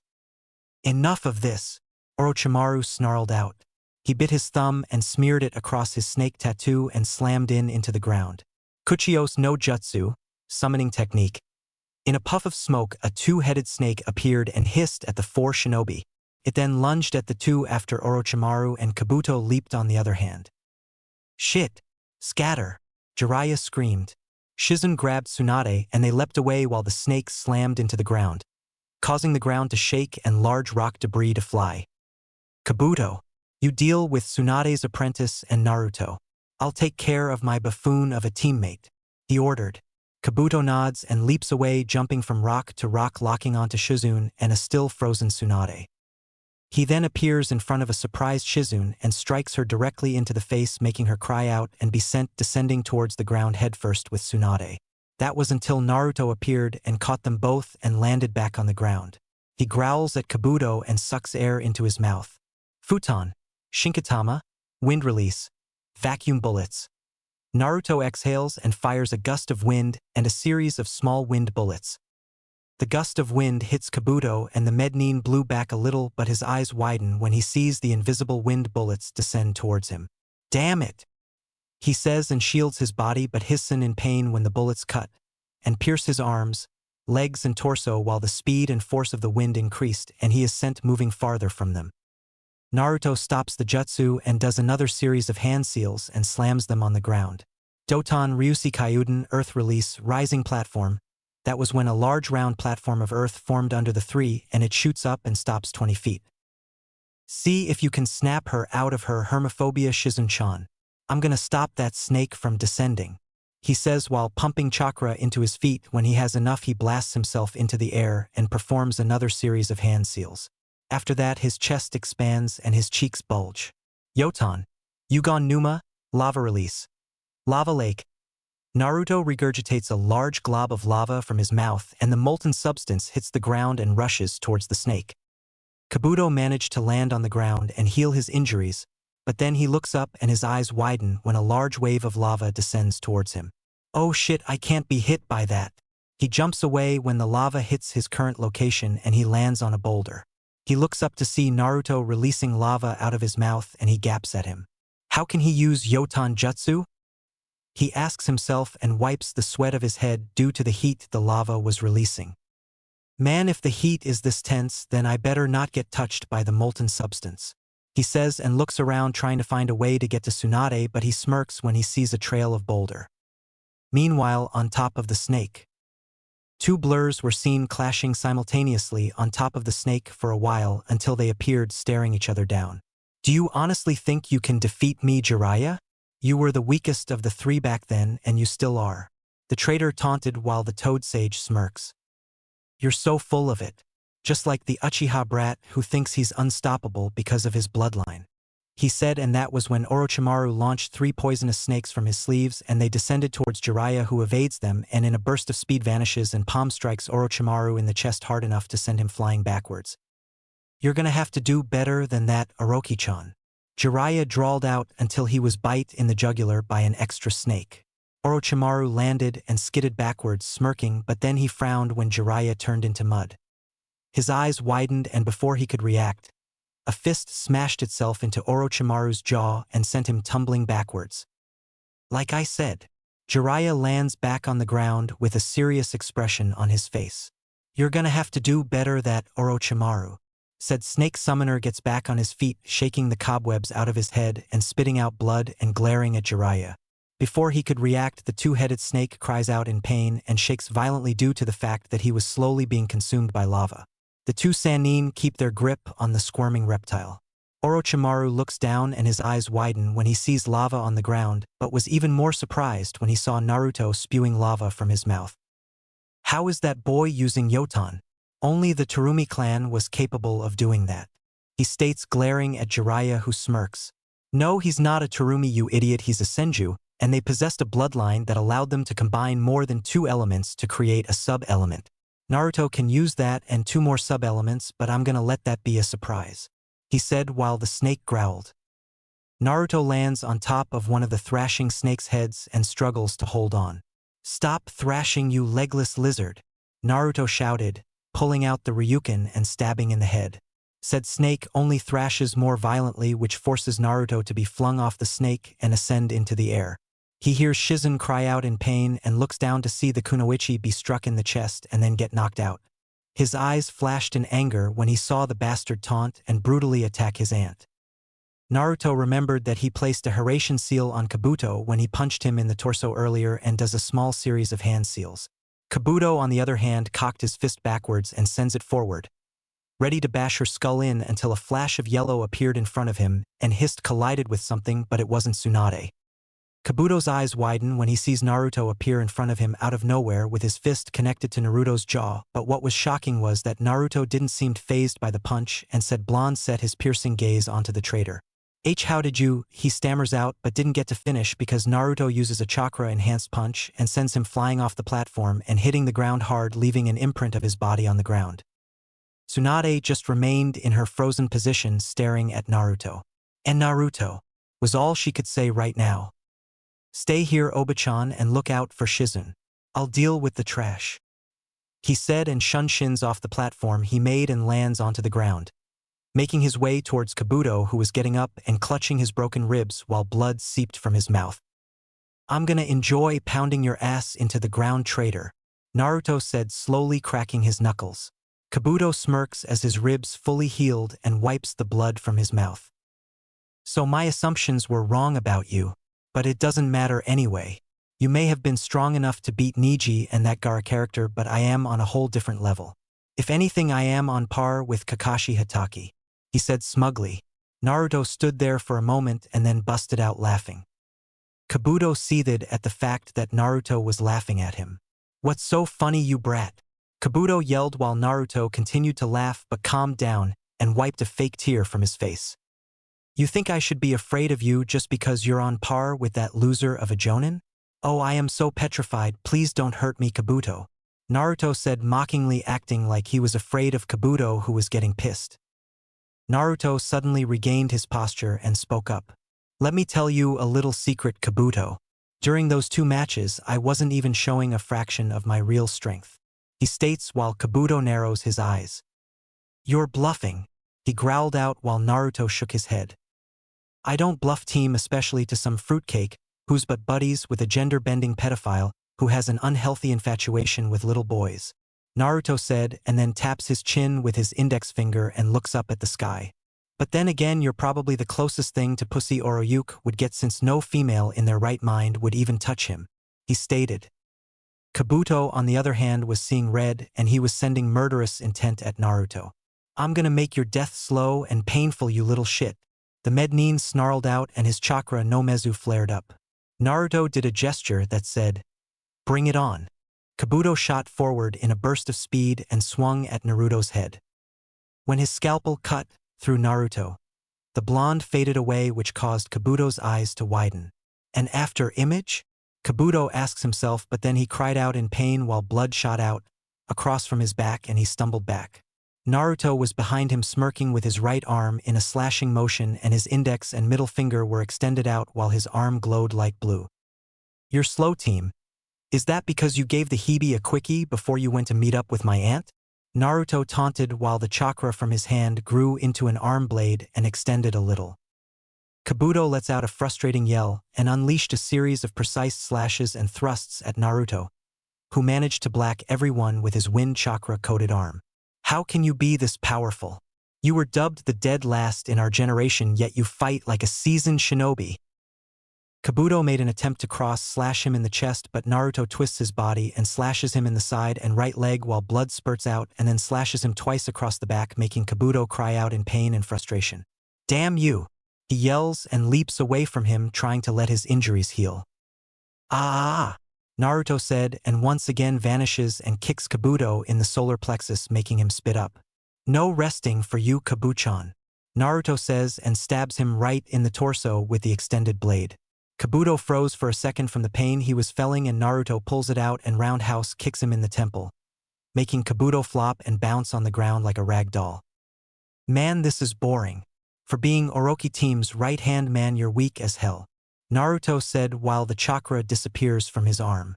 Kabuto slowly gets up while blood drips from his body and he pants a little. You think you've won? He said, and saw the grin appear on Naruto's face. Said blonde gets into a horse stance and claps his hands together in a prayer position. That was when wooden tendrils shot out of the ground and around Kabuto, making the man's eyes in disbelief. Before he could do anything, he was ensnared by the tendrils, which started to squeeze him slowly. And no way, Kabuto mutters but groans when the bindings became even tighter. Tsunade's eyes widened so much that they looked like they were going to fall out of her sockets. And Mokutan? He can use Mokutan, she stammers out. Jiraiya and Orochimaru stopped their fight and the Hebes looked like he was going to have a heart attack. This can't be. That brat can use the Shodame's Mokutan power? How? Not even Tsunade or her brother could recreate it. The snake cried and was inwardly seething at the fact that he couldn't make the boy his vessel thanks to the Kyuubi. Yeah, it's pretty awesome, huh? He first discovered it when he turned 5, and with Sensei's help Naruto was able to learn how to use it properly. Jiraiya states, And that is what separates Naruto from your golden boy of an Uchiha. Naruto gained his skill through blood, sweat, tears, and pain, while that weakling had everything given to him. He didn't beat Neji and Gaara through luck or with his bloodlines.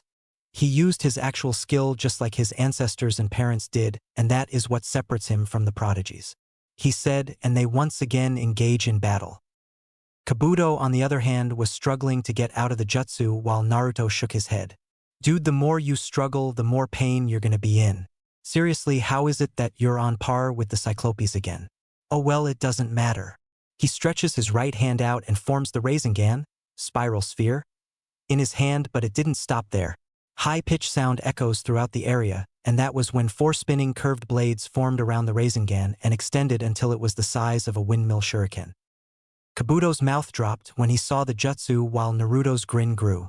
Kabuto, let me introduce you to my version of my old man's technique, the Rasengan. But this version is even deadlier than the original. And the best part about this one is that I can throw it, he said, causing Kabuto to curse and squirm in the wooden bindings. I wonder just how much damage this technique can do to the human body? Care to be my guinea pig for this experiment? Naruto asks sadistically. Fuck you, Namikaze. Kabuto roared but cries out when his shoulders were dislocated. Sorry bro, but I don't swing that way. I prefer females. Now say hello to the Rasen Shuriken, Spiral Shuriken. Naruto brings his arm back and then throws the techniques, making the Sannin and Kabuto's eyes widen. Holy shit, he threw it. Jiraiya screamed in amazement. Naruto just accomplished one of his dad's goals. They all watched as the screeching attack made its way towards Kabuto. No. No. Damn you, Naruto, arrrrrgghhhh. He cursed but cried out in sheer agony as the technique grinded into his body and tore him apart at the same time. That was when a spherical vortex made of chakra slowly surrounded Kabuto's body and expanded, creating a large crater for a few seconds, and then it explodes, making everyone shield their eyes from the move. When the dust cleared, they all saw a 20-foot wide crater, and in the middle of it was a bloody and shredded Kabuto laying face down and twitching on pain. Naruto let out a sigh of relief and looked down in the crater and grinned. It official, I am awesome.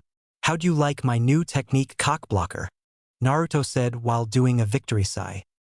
Tsunade, on the other hand, remained speechless, and for the first time in her life a true smile formed on her face. He did it. He won, she thought. Chapter 6. Ninja Battle Royale PT2. Naruto leapt back on the rock platform where Tsunade and an unconscious Shizun were and walked over to the motionless brunette and kneels down. His hands started to glow green, and the green chakra formed over Shizun's body. The injuries on her body started to heal up, and then the glow died down. Shizun groans and slowly opens her eyes only to see Naruto's smiling face. Naruto-kun, she asks, and the blonde nods. Glad to see you're okay, Shizun-chan, Naruto says while she sits up and shakes her head a little. The last thing I remember is that Kabuto character striking me in the chest and knocking me out, she said. Yeah, he did, but you won't have to worry about him because right now he's taking a dirt nap, but not a permanent one. He replied with a grin on his face, but then he felt a hand on his shoulder. He turned his head to see a smiling Tsunade. She then removes the necklace from her neck and puts it on Naruto's. I believe this now belongs to you now, Naruto. Congratulations. You won the bet, she said, and he smiles back at his aunt. With Jiraiya and Orochimaru. Orochimaru was furious. No, he was beyond furious because the so-called former dead last of the Leaf Village, now last heir of the Namikaze and Senju clan, had beaten his right-hand man with an improved version of his most hated enemy's jutsu, the Rasengan. Man, oh man, if only you could have seen the look on your face, Hebe. I can't believe the Gaki managed to make an improved version of the Rasengan and throw it, and in a week no less. Guess the apple doesn't fall far from the tree, huh, Hebe? Jiraiya states while the Hebe's frown grew. This boy is starting to become a nuisance. First he ruins my invasion plans, now he beats Kabuto-kun with a more powerful version of the Yandame's technique. Not to mention he is the last male of the Senju clan with the powers of the Mokutan, as well as Yotan Jutsu in his arsenal, and not once did he use Kyuubi's power. If he continues to grow at this rate, he'll become a huge problem for me in the future, so he must die. Right now. That was when Orochimaru leapt off the dying snake and descends towards the others. Jiraiya curses and leaps after the criminal. Oh no you don't. Orochimaru suddenly twists his body in midair looking back at Jiraiya and launches his long purple tongue at the Gamma Sannin. Jiraiya manages to evade the tongue but it wraps around the man's ankle. What the devil? Jiraiya didn't get to finish because he is jerked backwards by the tongue and slammed into the hard ground. Orochimaru adverts his body towards Tsunade, Shizune, and Naruto with the blade of Kusanagi extending out of his mouth and aimed right for Tsunade's back. Shizune saw this and gasped. "Tsunade-sama, look out!" Shizune cried out. Tsunade turned around and her eyes widened as she saw Orochimaru head right for her with a maniacal look on his face and his blade aimed for her heart. Clang!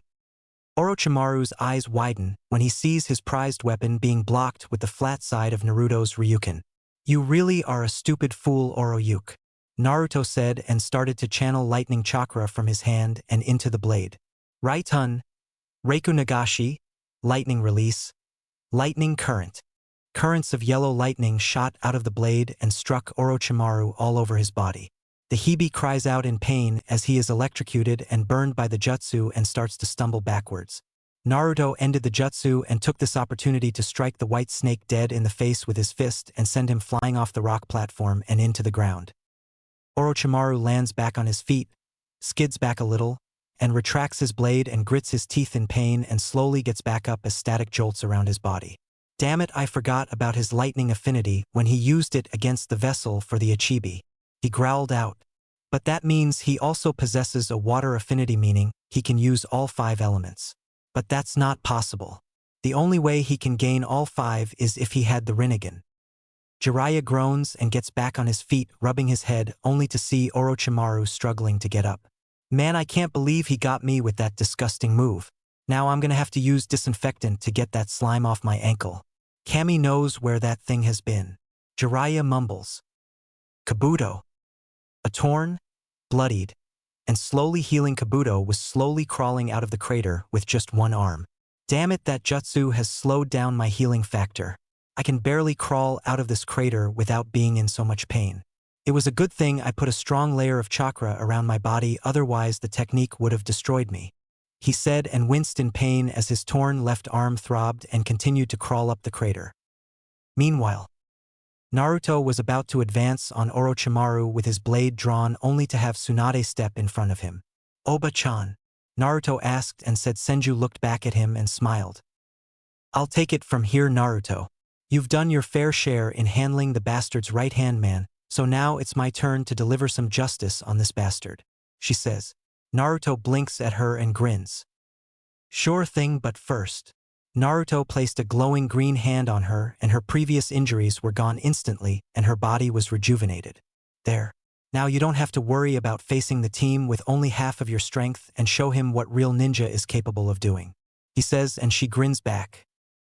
"Thanks, and once we're done with him we can celebrate with a big bottle of sake," she said, and that was when Jiraiya appears. "Mind if I join in the battle?" the sage asks. "The more the merrier.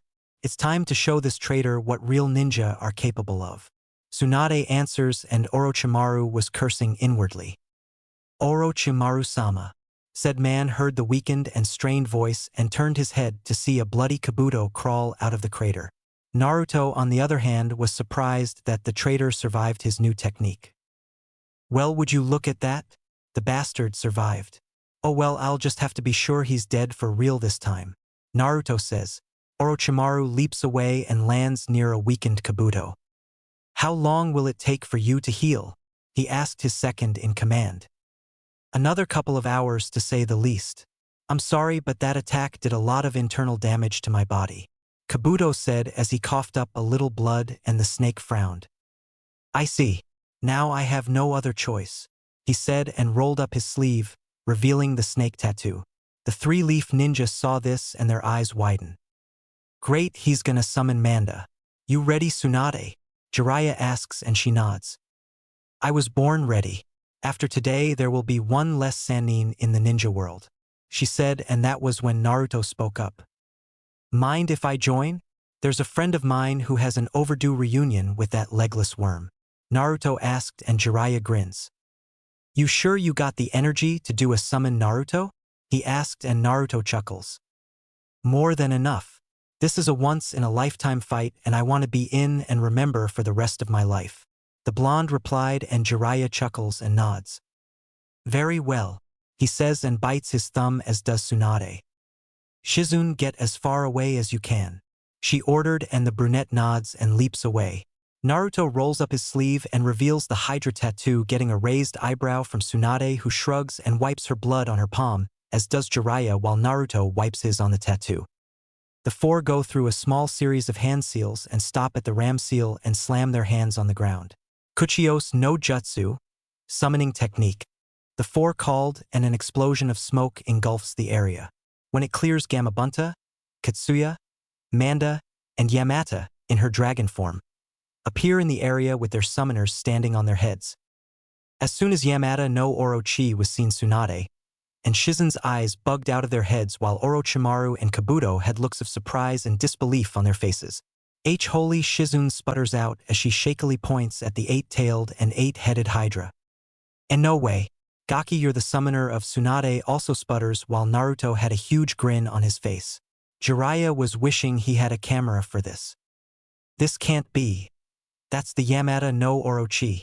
How in the world did a brat like you gain the summons of the legendary Akuhi clan? Orochimaru practically screamed, since he's been searching all his life for the contract and was pissed beyond belief that some kid had it in his possession. That's for me to know and you to never find out. Besides, Shiro-chan wouldn't even let a vile creature like you be the summoner of her kin, and would more than likely kill you, and judging by the look in her eyes, she's ready to tear you and the overgrown worm you're riding on apart. Naruto said. You! Manda hissed out while 7 of Shiroi's heads hiss and snarl at the traitor. Hello, traitor. You've got some nerve making your own contract to give to that leech on your head, especially after I banished you and your kin from my tribe, she said, releasing murderous intent on the snake who sneered at his former leader. As if I care. I'm free from your control and your rule, wench, and now I'll finally have the pleasure of killing you and ending your reign as the ruler of the reptiles. Manda stated, and Shiroi's main head shot red fire out of her nostrils. You pompous fool. Have you forgotten who you're talking to? You're nowhere even close to being my equal, hatchling, she said and slammed one of her tails on the ground, creating a small earthquake. I'm gonna rip you apart and give your carcass to the crocodiles. We'll see about that. Orochimaru, no sacrifices are required for this.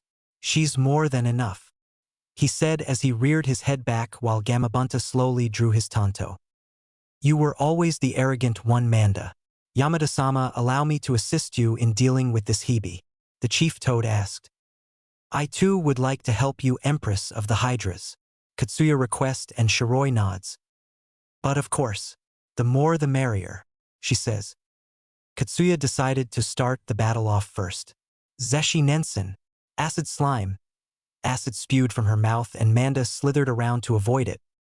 He was able to constrict himself around Katsuyu and opened his mouth to bite the slug and inject his deadly venom. But Gamabunta joined the fray and thrusts his blade forward at Manda's head, only for the snake to avoid it and clamp down on the toad's blade. One of Shiroi's heads opens its mouth and red fire slowly appears and grows. Katan, Iku Hai, fire release, blazing fire. A stream of red-hot fire shoots out of her mouth and descends towards Manda. Said snake sees the attack from the corner of his eye and curses as he releases his hold on Bunta's Tanto and Katsuya. He lets out a hiss as he heads straight for Shiroi, who stops, unleashing the fire attack. Naruto, on the other hand, starts to work on a series of hand seals. Shiroi-chan, lift your head up so that I can get a better view of the ground, the blonde says. Hi, the Hydra Queen replies and does so. Great, now to slow that team down. Yotan, Dai Yogan Numa. Naruto stops making hand seals and his cheeks bulge out. He suddenly releases a large stream of magma that lands on the field and slowly spreads across the ground. Manda sees the lake of lava and suddenly skids to a stop before he could come close to touching the molten rock. Damn that blonde urchin, Manda growled out. Now's our chance, Bunta.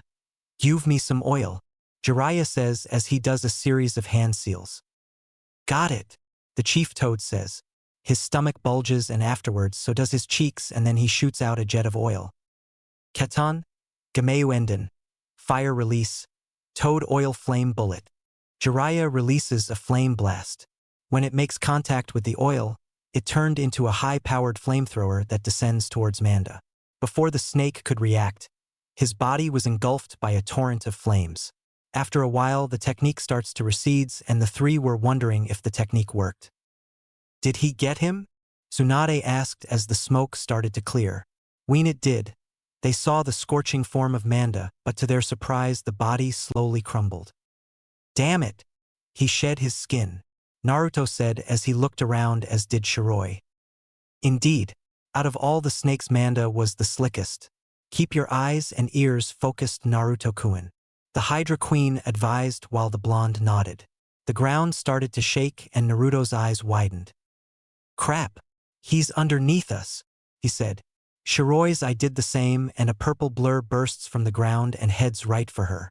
Shiroi uses her clawed hand to grab the blur, but to her surprise it was just the tail. The burst once again, and Naruto turned his head to see Manda appear behind Shiroi with his mouth open wide. "Gotcha!" he cried as he ascends at the two. The white Hydra on the other hand smirks, and before Manda knew it, two of her tails wrapped around his mouth and closed it shut. "Please, as if a move like that would work on me," she stated, and flung him over her and slammed him into the magma lake, and he let out a high-pitched hiss. Before he had the chance to free himself, the blade of a giant Tonto slams into the top of his mouth and pins him to the ground. "Keep it shut," Tsunade yelled, since she was the one who used Bunta's Tonto to pin him to the ground. "Nice move, Haim," Jiraiya calls out, and the slug summoner gives him a thumbs up. Orochimaru on the other hand growls in frustration because the battle is not turning out the way he wants it to. "This is starting to become troubling for me. I have to at least take one of them out," he thought, and had his sights on Tsunade. He then launches his tongue at the unaware female Sannin, and said appendage wraps tightly around her neck. A strangled gasp escapes from her mouth and she struggles to free herself. "Let's see you get out of this one, Tsunade Haim," Orochimaru says as he increases the pressure. A spinning demon windmill shuriken makes its way towards the appendage and instantly severs it, freeing Tsunade, who pulls the limping appendage off of her and rubs her neck. Orochimaru's eyes widen in shock when his tongue was cut in half and instantly retracts whatever part of his tongue he had left into his mouth. Naruto appears behind Orochimaru with yokai covering his arms. He extends them outwards, creating ethereal yokai arms that ensnare Orochimaru's arms, and said Sannin's eyes widen in surprise. "Hey Oroki-chan," Naruto calls out, getting the man's attention. Here's a known fact about Jinchuriki and their partners. When sealed in their hosts, the vessel gains immunity to their potent chakra, as well as the ability to use a certain amount. But it has another effect. One that is bad for those who make contact with the chakra. Naruto says while the yokai slowly squeezes the man's arms and they start to sizzle. You see, when the skin is exposed to a bijuu's raw and potent chakra, it acts like a poison, and depending on how much yokai the host conjures, it eats away at whatever it touches, like your arms for example. Naruto says, and Orochimaru starts to grit his teeth in pain. "Right now I'm pouring Kyuubi's chakra into your arms and destroying the cells, muscles, and even the bone." Orochimaru couldn't take the pain and howls in agony as the blonde adds more yokai into the man's arms. Said White Snake manages to rip his arms free from the ethereal arms and leap away, glaring dangerously at Naruto. "Gah! Damn you boy, He didn't get to finish because a fist slammed into his jaw courtesy of Tsunade Senju and was sent flying off of Manda and hitting the ground hard. Kabuto, on the other hand, halfway recovers from the attack from not too long ago and leaps towards his master. Orochimaru slowly gets up and watches as his arms turn black and the skin flakes of. "And my arms. They feel like they're on fire," he says, and they limp down to his sides. That was when Naruto, Tsunade, and Jiraiya appeared in his line of sight, and Kabuto appears next to his master, clutching his stomach. Growling, "Damn you all. Orochimaru, you suck as a summoner. Thanks to you, I can't eat solid food for a month thanks to this damn blade that has put a hole in my mouth. You better not summon me again unless it's to face that wench," he said, setting his gaze on Shiroi. "You couldn't beat me then, and you can't beat me now, weakling. Now get out of my sight before I uphold my end and turn you into croc chow." She snarled out, and Manda let out an angry hiss and dispelled. "Orochimaru-sama, we should retreat while we can. I'm still recovering from that attack Naruto used on me, and without your arms, you can't use any jutsu." Kabuto stated, and the snake Sannin growled and glared at the three with all the hate he could muster. I can see that. Consider yourselves lucky, especially you boy. You will regret crossing me and my ambitions, and I will crush Kono into dust. He swore while Naruto had a feral grin on his face and his eyes were crimson. And I look forward to the day when I bring your head back as a trophy and mount it on your student's wall, Oroyuke. Naruto responded while the snake hissed and sank into the ground. Goodbye for now, Namikaze. Next time I will kill you, Kabuto says and poofs away, as do the summons. After a few minutes, Naruto sighs. Well, that was fun, he said, and that was when Shizune appeared next to them. Yeah, fun if you can call it that, Mr. I love destruction and chaos, Jiraiya commented while Naruto snorts. Blame my roommate. She's a bad influence on me, Naruto replied while Q giggled in his mindscape. I love you too, Naruto-kun, she says. Now then, all that's left is to get our things and Tauntaun and head back to the village, Jiraiya states. Already? Come on now, Kyofu, we don't have to be back at Konoha for another week. In case you haven't noticed, I haven't got a chance to spend a lot time with my aunt, Naruto said. Jiraiya groaned and was about to speak up until Tsunade smirks and wraps an arm around her nephew. Don't be such a wet blanket, you pervert. Let's go have some fun for a change. I could use a new poker partner, she said with a grin while Shizune sighs. Fine, but only for 3 days. I don't need another verbal lashing from the old monkey, Jiraiya commented. Got it.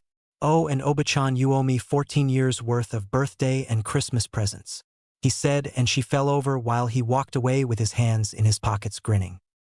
Jiraiya, on the other hand, laughs his ass off while Tsunade gets up and mumbles about greedy-ass nephews, and the two take off.